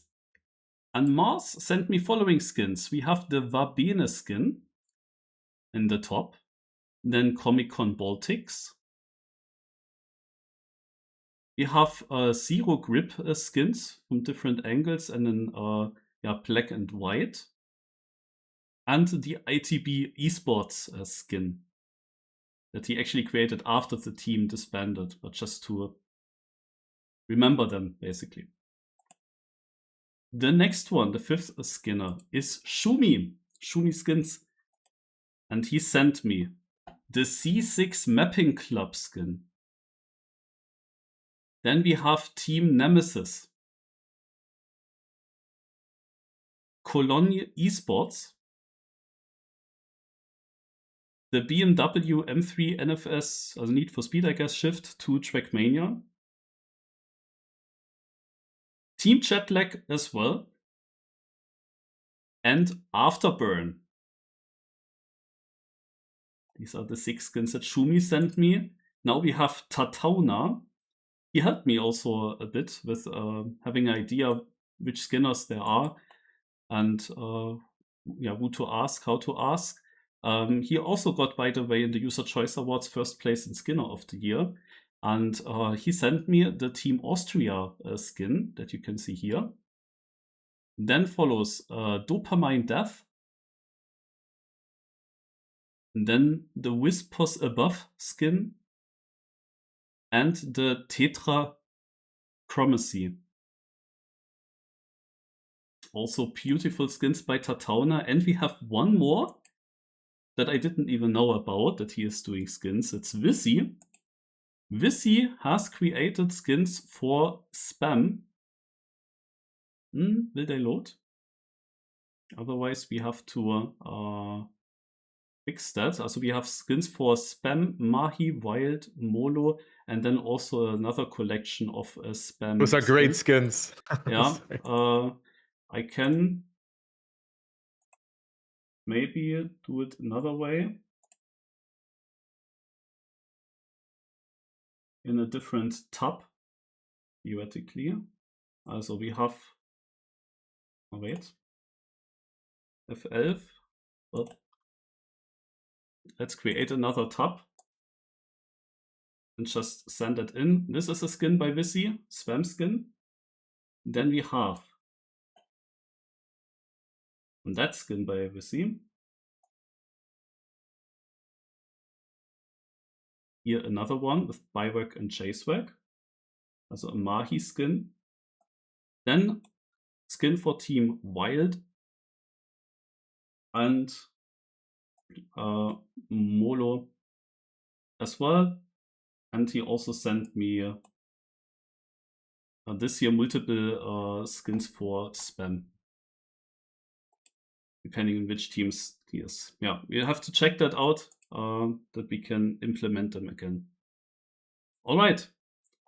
Now let's go to Team of the Year. Yeah, another category that we were a bit uncertain of what to do, but we figured out there will be definitely a special nomination coming in there. And one or another, it will make a lot of sense very soon. But the first nomination, Berlin International Gaming. Of course, Granadi and Massa once again proved themselves as two of the strongest German TrackMania players. Lars joined as a content creator in late 2024, and Letzter also continues to represent the team in Big Selector. You know, the whole media team is there when he, for example, played Comic-Con Baltics. And, well, they also won that tournament, but he played together with Elcon. He also got 3rd, 4th in the World Cup. And then we also had some single results, being 2nd and 11th in Red Bull Faster, and also Massa and Granadi continued to win the Global Playoffs 2. Okay, second nomination, and that is, again, we had Waypoint last year. Now we have Gear 5, because why should we put in Bö, Claire, Mutronis, and Fonter in Community Person when they're just the goats of organizing TrackMania events throughout 2025? TrackMania 4 Hours 4, the big TrackMania Cup, the TrackMania 4 Hours 12-hour RPG event, and then, of course, TrackMania games as well being teased. They are the backbone when it comes to events that also is like just a whole new ecosystem in there, also providing just a good place to work with as well. So we love to see that. So Gear 5 is nominated in there as well. Okay, third nomination, Jetlag Racing. Results are second at the World Cup 2025, first in the big TrackMania Cup. That was Bran in this way, fourth at XP Evo, and then first at Deep Slip, which was, of course, the result from Virtual. So he also represented that team. Next nomination is Team Shift, who got first in the Beacon Duo League Season 1, first at Omnium Season 1, first at Full Suit Masters Season 3, and so on and so forth. So Shift also being very, very active in 2025. This is now different kinds of competitions. This is like other team cups, now also on tech competitions and so on. But they have a lot of results and a lot of first and second places. Of course, also a huge team. So they are, besides the big orgs, they deserve a spot here with their results. Now, fifth nominee is Solary. Yeah, Solary is our next nomination. Bit of a no-brainer because first at the TrackMania World Cup 2025 with that stellar performance, first at Red Bull Faster, second at XP Evo, and third at the Arctic Gaming Experience. That also happened. So Solary is our penultimate nomination. And the last one on the list is Team Nemesis. And of course, they made it to the World Cup as well, with Paco and Mime. They got third, fourth in there, second at the Global Playoffs, where they just qualified from, and then first at the Spammy of the World Tour 2, second at Comic-Con Baltics 2025, and third at XP Evo, which was Mime. Those are our nominees in the list Team of the Year. Yeah, and now we go to the three last categories, guys. The three last categories focusing on the players and the performances. The first one is Classic Player of the Year. This combines now the best players in the older TrackMania games and with the new old cars in Team 2020. And but mainly it's the older TrackMania games, I can say. And the first nominee here is Krayun. We had him in Achievement of the Year as he managed to clean sweep all island tracks in TrackMania United with world records. On his way to that achievement, he got 36 new world records alone in 2025. And this helped him to reach rank 2 in the in-game leaderboard of the campaign. The second nominee is Demon. Demon actually achieved in the TrackMania Nations Forever campaign 5 new world records alone in this year, and mostly on multi-lap tracks, including the EO5 record that we've seen earlier, and twice he was also beating his own world record on the way. The next one is gonna be Lufok, and Lufok is of course active in Team 2 Stadium. He achieved 11 new world records there in 2025 on the campaign maps and got also 2 additional Stadium world records in TMNF. And now we move to the fourth nominee for Classic Player of the Year, which is Fib. This is a little bit different, but also he got world records, of course. So Fib was able to find 6 cuts on official maps, and we can see that in that video where he shows it. He found 3 new cuts in TrackMania Nations Forever and also some in TM2. Over 6 cuts, he still has 5 world records, and in this video he has a small summation of the cuts. Here you see the one on DO1 in TrackMania 2. Then he switched to the TrackMania Nations Forever campaign, where we had it covered in the TrackMania Awards. He found a cut on CO9 race and then followed it with an incredible cut with this overwall into bugslide transition on CO8 obstacle. And the video continues with a new shortcut that he figured out. That comes right there. So 2 of his shortcuts we had in Cut of the Year. Overall he found 6 on maps that are out since so many years. Hey Marius, I think I have to go. Yeah, we are so close to the end, but okay. Yeah, it's so close to the end, the alarm doesn't matter. The alarm doesn't care if it's so close to the end or not. I'm gonna leave. Do you open quickly the other categories already beforehand? Yes. I will do that. But this will spoil things, right? I can do it from the bus as well, probably. Oh, I do. So thank you guys. Yeah, okay, guys. So thank you so much also from my side. But it's getting too late. I need to leave the office. I'm streaming at an office right now. And the person who is responsible for the office said I should leave by 12. And well, I have 17 minutes left. A bus comes in 15 minutes. I still have to pack my things. But thank you so much, Marius. It was a pleasure working with you. Yeah. This was a lot of work. I'm already just gonna take it from you, but you can also mention that later. But yeah, thank you very, very much. And I really enjoyed it. And I'll leave you to it. And yeah, enjoy the rest of the stream, everybody. And we're gonna see ourselves in 2 weeks for the awards or next week for the cast. So bye-bye, everybody. Bye-bye, Torpo.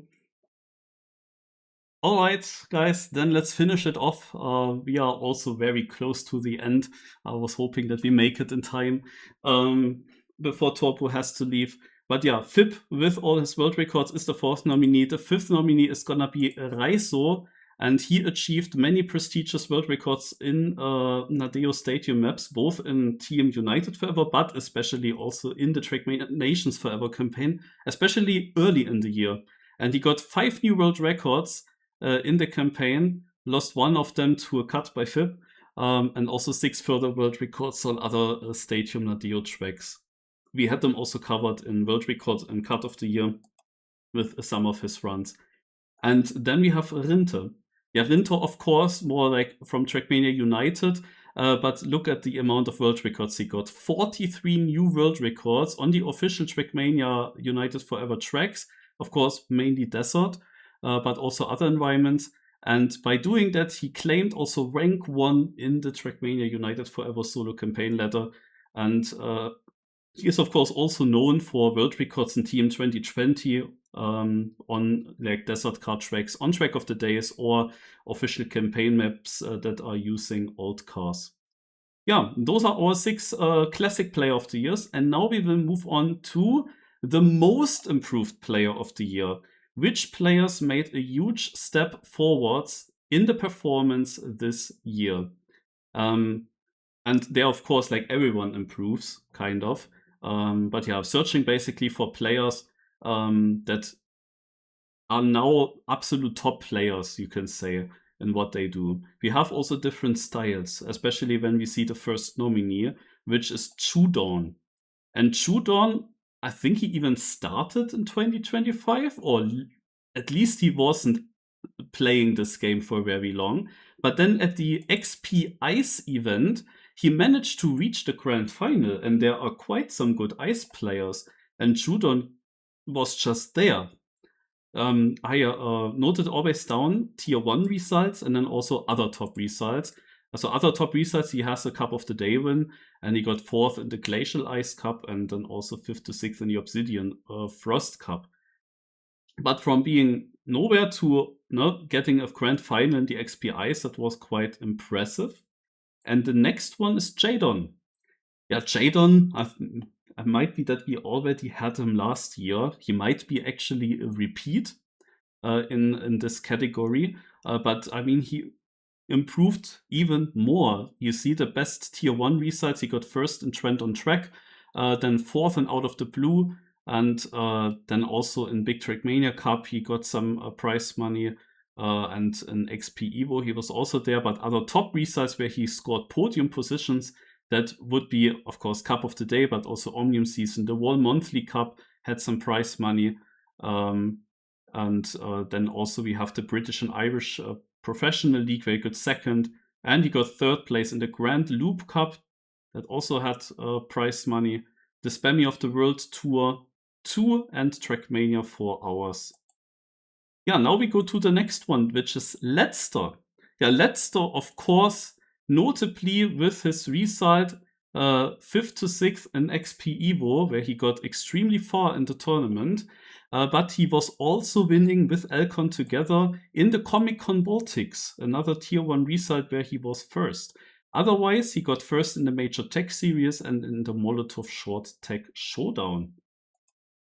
The next one is Lord Quacked. Yeah, we also added one campaign player in here. It was a bit difficult to choose because there is, of course, also Kreth who actually won the campaign. But Lord Quacked is extremely consistent. When you look at his results here, I have that now as Tier 1 results actually. Here in the winter campaign, he was 7th place. In the spring campaign, he was 5th place. Then in the summer campaign, he improved to 2nd place behind Hobbit, and then also 3rd place in the fall campaign right after, also behind Hobbit and behind Lima. And now in the current campaign, he's also again on podium position, if I remember correctly. And he's very known, especially for a certain type of maps where you snap into nose slides, where he seems to be, with Solivar Guns together, maybe the best player now. And then we have some other top results that you can see here with the country championship, which happens on the Nadeo tracks as well. Yeah, the next one is Molle. And Molle has so many results. And he played in a lot of cups. So small cups that are announced in TrackMania news and that have prize money, and that just sums up. And he earned over $2,700 over the year by winning 10 cups and getting 25 podium positions in 2025. And Tier 1 has been the RDS Cup because it might not be so known, but this cup has so much prize money. It is crowdfunded. It just gets always very large during the finals. And 2nd place is gaining him a lot, like multiple 100s of euros he gets there. And otherwise, there are some top results, lots of first places, Cup of the Day, the Grand Loop Cup, the Pedal to the Metal, Royal Esport Masters, PPPM Vetra, TTSC, he won the Spring Cup, Maniac, 2K Follower Cup, the Pipe Competition, Dex Campaign Cup, and so on. You see it. Yeah, lots of cool stuff. Also, the Norwegian Community Campaign gained him something, and that all summed up. Lots of results for Molle previous year. The next one is Neiko, and this player here is, of course, very known from his performance in the Big TrackMania Cup at the end of the year, where he managed to get 3rd place. But, of course, we had it earlier. He was also in the Insalan and got 2nd there, but he was dominating this match until finalist status. So he already had earlier in the year quite some crazy good performances. And he got actually also 1st place in the RDS Cup.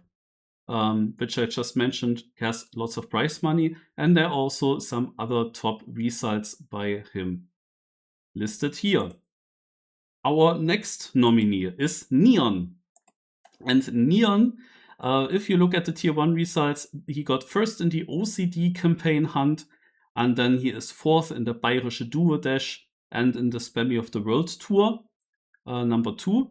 He also got 4th to 5th in the Logitech G Precision Challenge and 7th to 8th in the TM World Tour Global Playoffs Tour. And other top results is a Cup of the Day win. It is the BVD Mixed Comp, has also a bit of prize money, Omnium Season, and also in the Norwegian Community Campaign. And our last nominee for Most Improved Player of the Year is Nitek. So 3 people with N here. Nitek, yeah, he got also last year already quite some results. Notably, we realized him in the Big TrackMania Cup especially, where he was from 9th to 16th. He is also 10th in the global playoffs of TM World Tour, also where all the teams from all the regions played. And got also 4th in one of the stages of EMEA. But yeah, in the other top results, you see that he was 1st in the CTT Summer Campaign and Summer League, in the Bolt Cup, and in the Movies Drive Birthday Cup. That seems to be very Russian cups that nobody knows about, but there was also a bit to win for him. Yeah, and this is it. We now will go to the very last category, Player of the Year. The best players with the greatest results in this year's biggest competitions. 6 nominees. You could also go up to 9, but this was one of the first categories that we did. And back then, we were limiting ourselves to 6 or maximum 8. So it remained at these 6. But there are 3 more names you could add. But let's go in with these 6 nominees, which are also a bit ahead with the results that they achieved. Our first nominee is Bren. Bren is obviously here as he was the winner of the big TrackMania Cup, one of the biggest cups or most prestigious cups of previous year. He was, however, also first in the March Monday last year, which of course also gains him quite a lot of prize money. And he got second place in the World Cup with Mother together for Team Jetlag, reached the grand final against Solary. We've seen it earlier. Otherwise, he was obviously winning multiple times in the APAC regional and got second place in the Spammy of the World Tour and in the TrackMania 4 Hours. Yeah, the next one is Carl Jr. And what can you say about his year? Just look at these results. The best Tier 1 result, World Cup win with Pack Together for Team Solary. First in Red Bull Faster. Then also first in the TrackMania World Tour Global Playoffs. And number 1. He got also first in the Americas Master Season, which is actually also an interesting competition with some high-level American players and also prize money. And second place in XP Evo. And then he got other top results with the NCSA Regional. Obviously, he won it a few times. Then Elan in Canada, the Elan ETS, he also won. Spammy of the World Tour first and second in TrackMania 4 Hours. Amazing year for Carl Jr. Once again with great results. The next nominee is gonna be Elcon. Yeah, Elcon is always playing some a lot of also some lower tier competitions, but actually last year we have seen him dominating also in many tier 1 competitions, such as first place in the Comic Con Baltics LAN, but also he got first in the Out of the Blue LAN, and he got first in the Bayerische Duo Dash. With Out of the Blue and Bayerische Duo Dash, he of course showed how strong he is in Fast Learn. This also you will see with the other top results, first place in 5 times in the Big Yak Monthly Cup finals. So Elcon absolutely dominating whenever we have a Fast Learn tournament. He also got second place in Deep Slip behind Virtual and had then some more results here just outside of the podium in big competitions. And here are some other top results where he got first place in Gravity Break, which was actually also an incredibly good final. He qualified with that directly into the XP Evo playoffs. And the Rivers Birthday Cup had some prize money. TrackMania 4 Hours, he was the winner and probably also the main reason his team won. And Octagon's Camel Cup second behind Heath. Yeah, this is Elcon. Our next nominee here is Epos.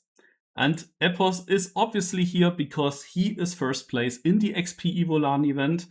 And he got also first in the Logitech G Precision Challenge. Thought about taking the world record also into World Record of the Year. Just barely didn't make it. He got also second in Trend on Track. And third place in the TrackMania World Tour Global Playoffs 1. And other top results are that Epos was also participating in the World Tour. He didn't try for the World Cup, but he was active early on in the first European regionals and won them 3 times with Nubrand together. So this is also very strong, of course. And first in Mud Masters, and also he got sometimes seconds in the EMEA and third in TrackMania 4 Hours. Yeah, and now we have Granadi with following results. He got first in the Global Playoffs number 2, which is the reason why his team, Big with Massa together, qualified into the World Cup. He got second in Red Bull Faster, which was close to a first place. He got second in Formula W, it's a bit weird because also 4th place is the first place, you can say, in the tournament. 4th place wins the most. So 2nd place, I don't even know. I think that means that he was 3rd. But yeah, 3rd place in Bayerische Duo-Dash. We saw how they actually lost against Scania Vosal, and 3rd place, of course, also in the TrackMania World Cup. And other top results, also Granadi was extremely good in Cup of the Days last year. He got 45 times first, including twice a perfect Cup of the Day. He got 2 times first in the TrackMania World Tour Stage 2, and then also got first in the Formula E Championship in Berlin, 2nd place overall in its season, and also 2nd in Spammy of the World Tour, and 4th in Twitch Rivals Puzzlemania. Yeah, these are the main results. There are, of course, more results. Also only noted down the most important ones, still that many that are notable here. And the last one is gonna be Peck. And Peck, yeah, is of course also a world champion, so he has to be nominated alongside Carl Jr. He won the World Cup and the Global Playoffs #1. But in the Red Bull Faster event, he was also there. He was 3rd place, and I explained earlier that he was also a bit unlucky with 2 maps. Like, he easily could have been also the winner of Red Bull Faster if the luck was a bit more on his side. And yeah, otherwise, other top results is the 4 times NCSA Regional, also with Carl together, and the 1st place in Spammy of the World Tour. The other 3 names that I thought about to add, but was also not the time. Maybe if I had like 1 more day, I would have added and gone up to 9 nominees, would have been Mime, Mata, and Vosai. But they are now slightly outside of it. But just so you know. Yeah, and this concludes now everything after 5 hours. Yeah, we try to go as quick as possible. Now you, I think, know why we actually said early on that we will not watch everything to the very end. I think that I will tell the streamers that they maybe want to go over 2 days and not do everything here on 1 day. Because like you might also want to watch multiple of these things. But yeah, that's the thing. We included a lot of stuff. This makes these awards extremely long. But if we include less, then people will maybe say, oh, this could have been in, this could have been in. And I also wanted to make sure that most things are in. But yeah, it takes a while. Now you also know why it took so long to create everything here, how much work we had in the past days. But yeah, this is it. The last, I'm not sure if Chris did it already, if he's still there, or if Torpo was able to do it, but we will open all the categories for you guys. I sadly cannot watch the chat right now. My iPad's battery died, and Torpo was looking at the chat mainly. But yeah, the last information that I want to give you about the TrackMania Awards is, of course, for the voting again, that you have in every category up to 2 votes. You can also decide to only give 1 vote in a category or skip a category completely. And we have the voting opened until Thursday next week. Yeah, so you have roughly 10-11 days to vote, to make your votes. And the results, who actually won in the categories, who got 2nd, 3rd, and so on, the results will be shown in the next stream on the 22nd. This will be a much faster stream because we don't have to go through every nominee. We will just show the results. But we will also show the like honorable mentions. Also things that barely didn't make it in, or things that we find interesting statistics and so on that didn't really fit into this, because you see it's already long enough. So yeah, this is what we would do afterwards as well, after we showed or revealed all the winners. So I hope that you liked this. This was a big rewind of all the things that happened last year. And yeah, this concludes the TrackMania Awards nominee reveal show. I'm really happy it's through. There are, of course, a few things that I need to still fix with some links to some videos, but you can use the Discord if you want to give some feedback. And I think after the winners reveal show, we will also update the Discord, make every channel their plank so that you will be able to type in the 2026 nominees that you think we should add for the next year's award show, where hopefully the TrackMania awards are then also a bit bigger, that we get some help by multiple other people. I mean, I like to do a lot of stuff here, but yeah, in these last days, you really realize how much work that actually is, and definitely helpful if we have this even combined with a big organization. We will see how this is going next year. Yeah, I hope you liked it, and I will end the TrackMania Awards show right here. Thanks for watching, everyone, and see you then on Sunday, the 22nd, I believe it is. Yeah. Bye-bye.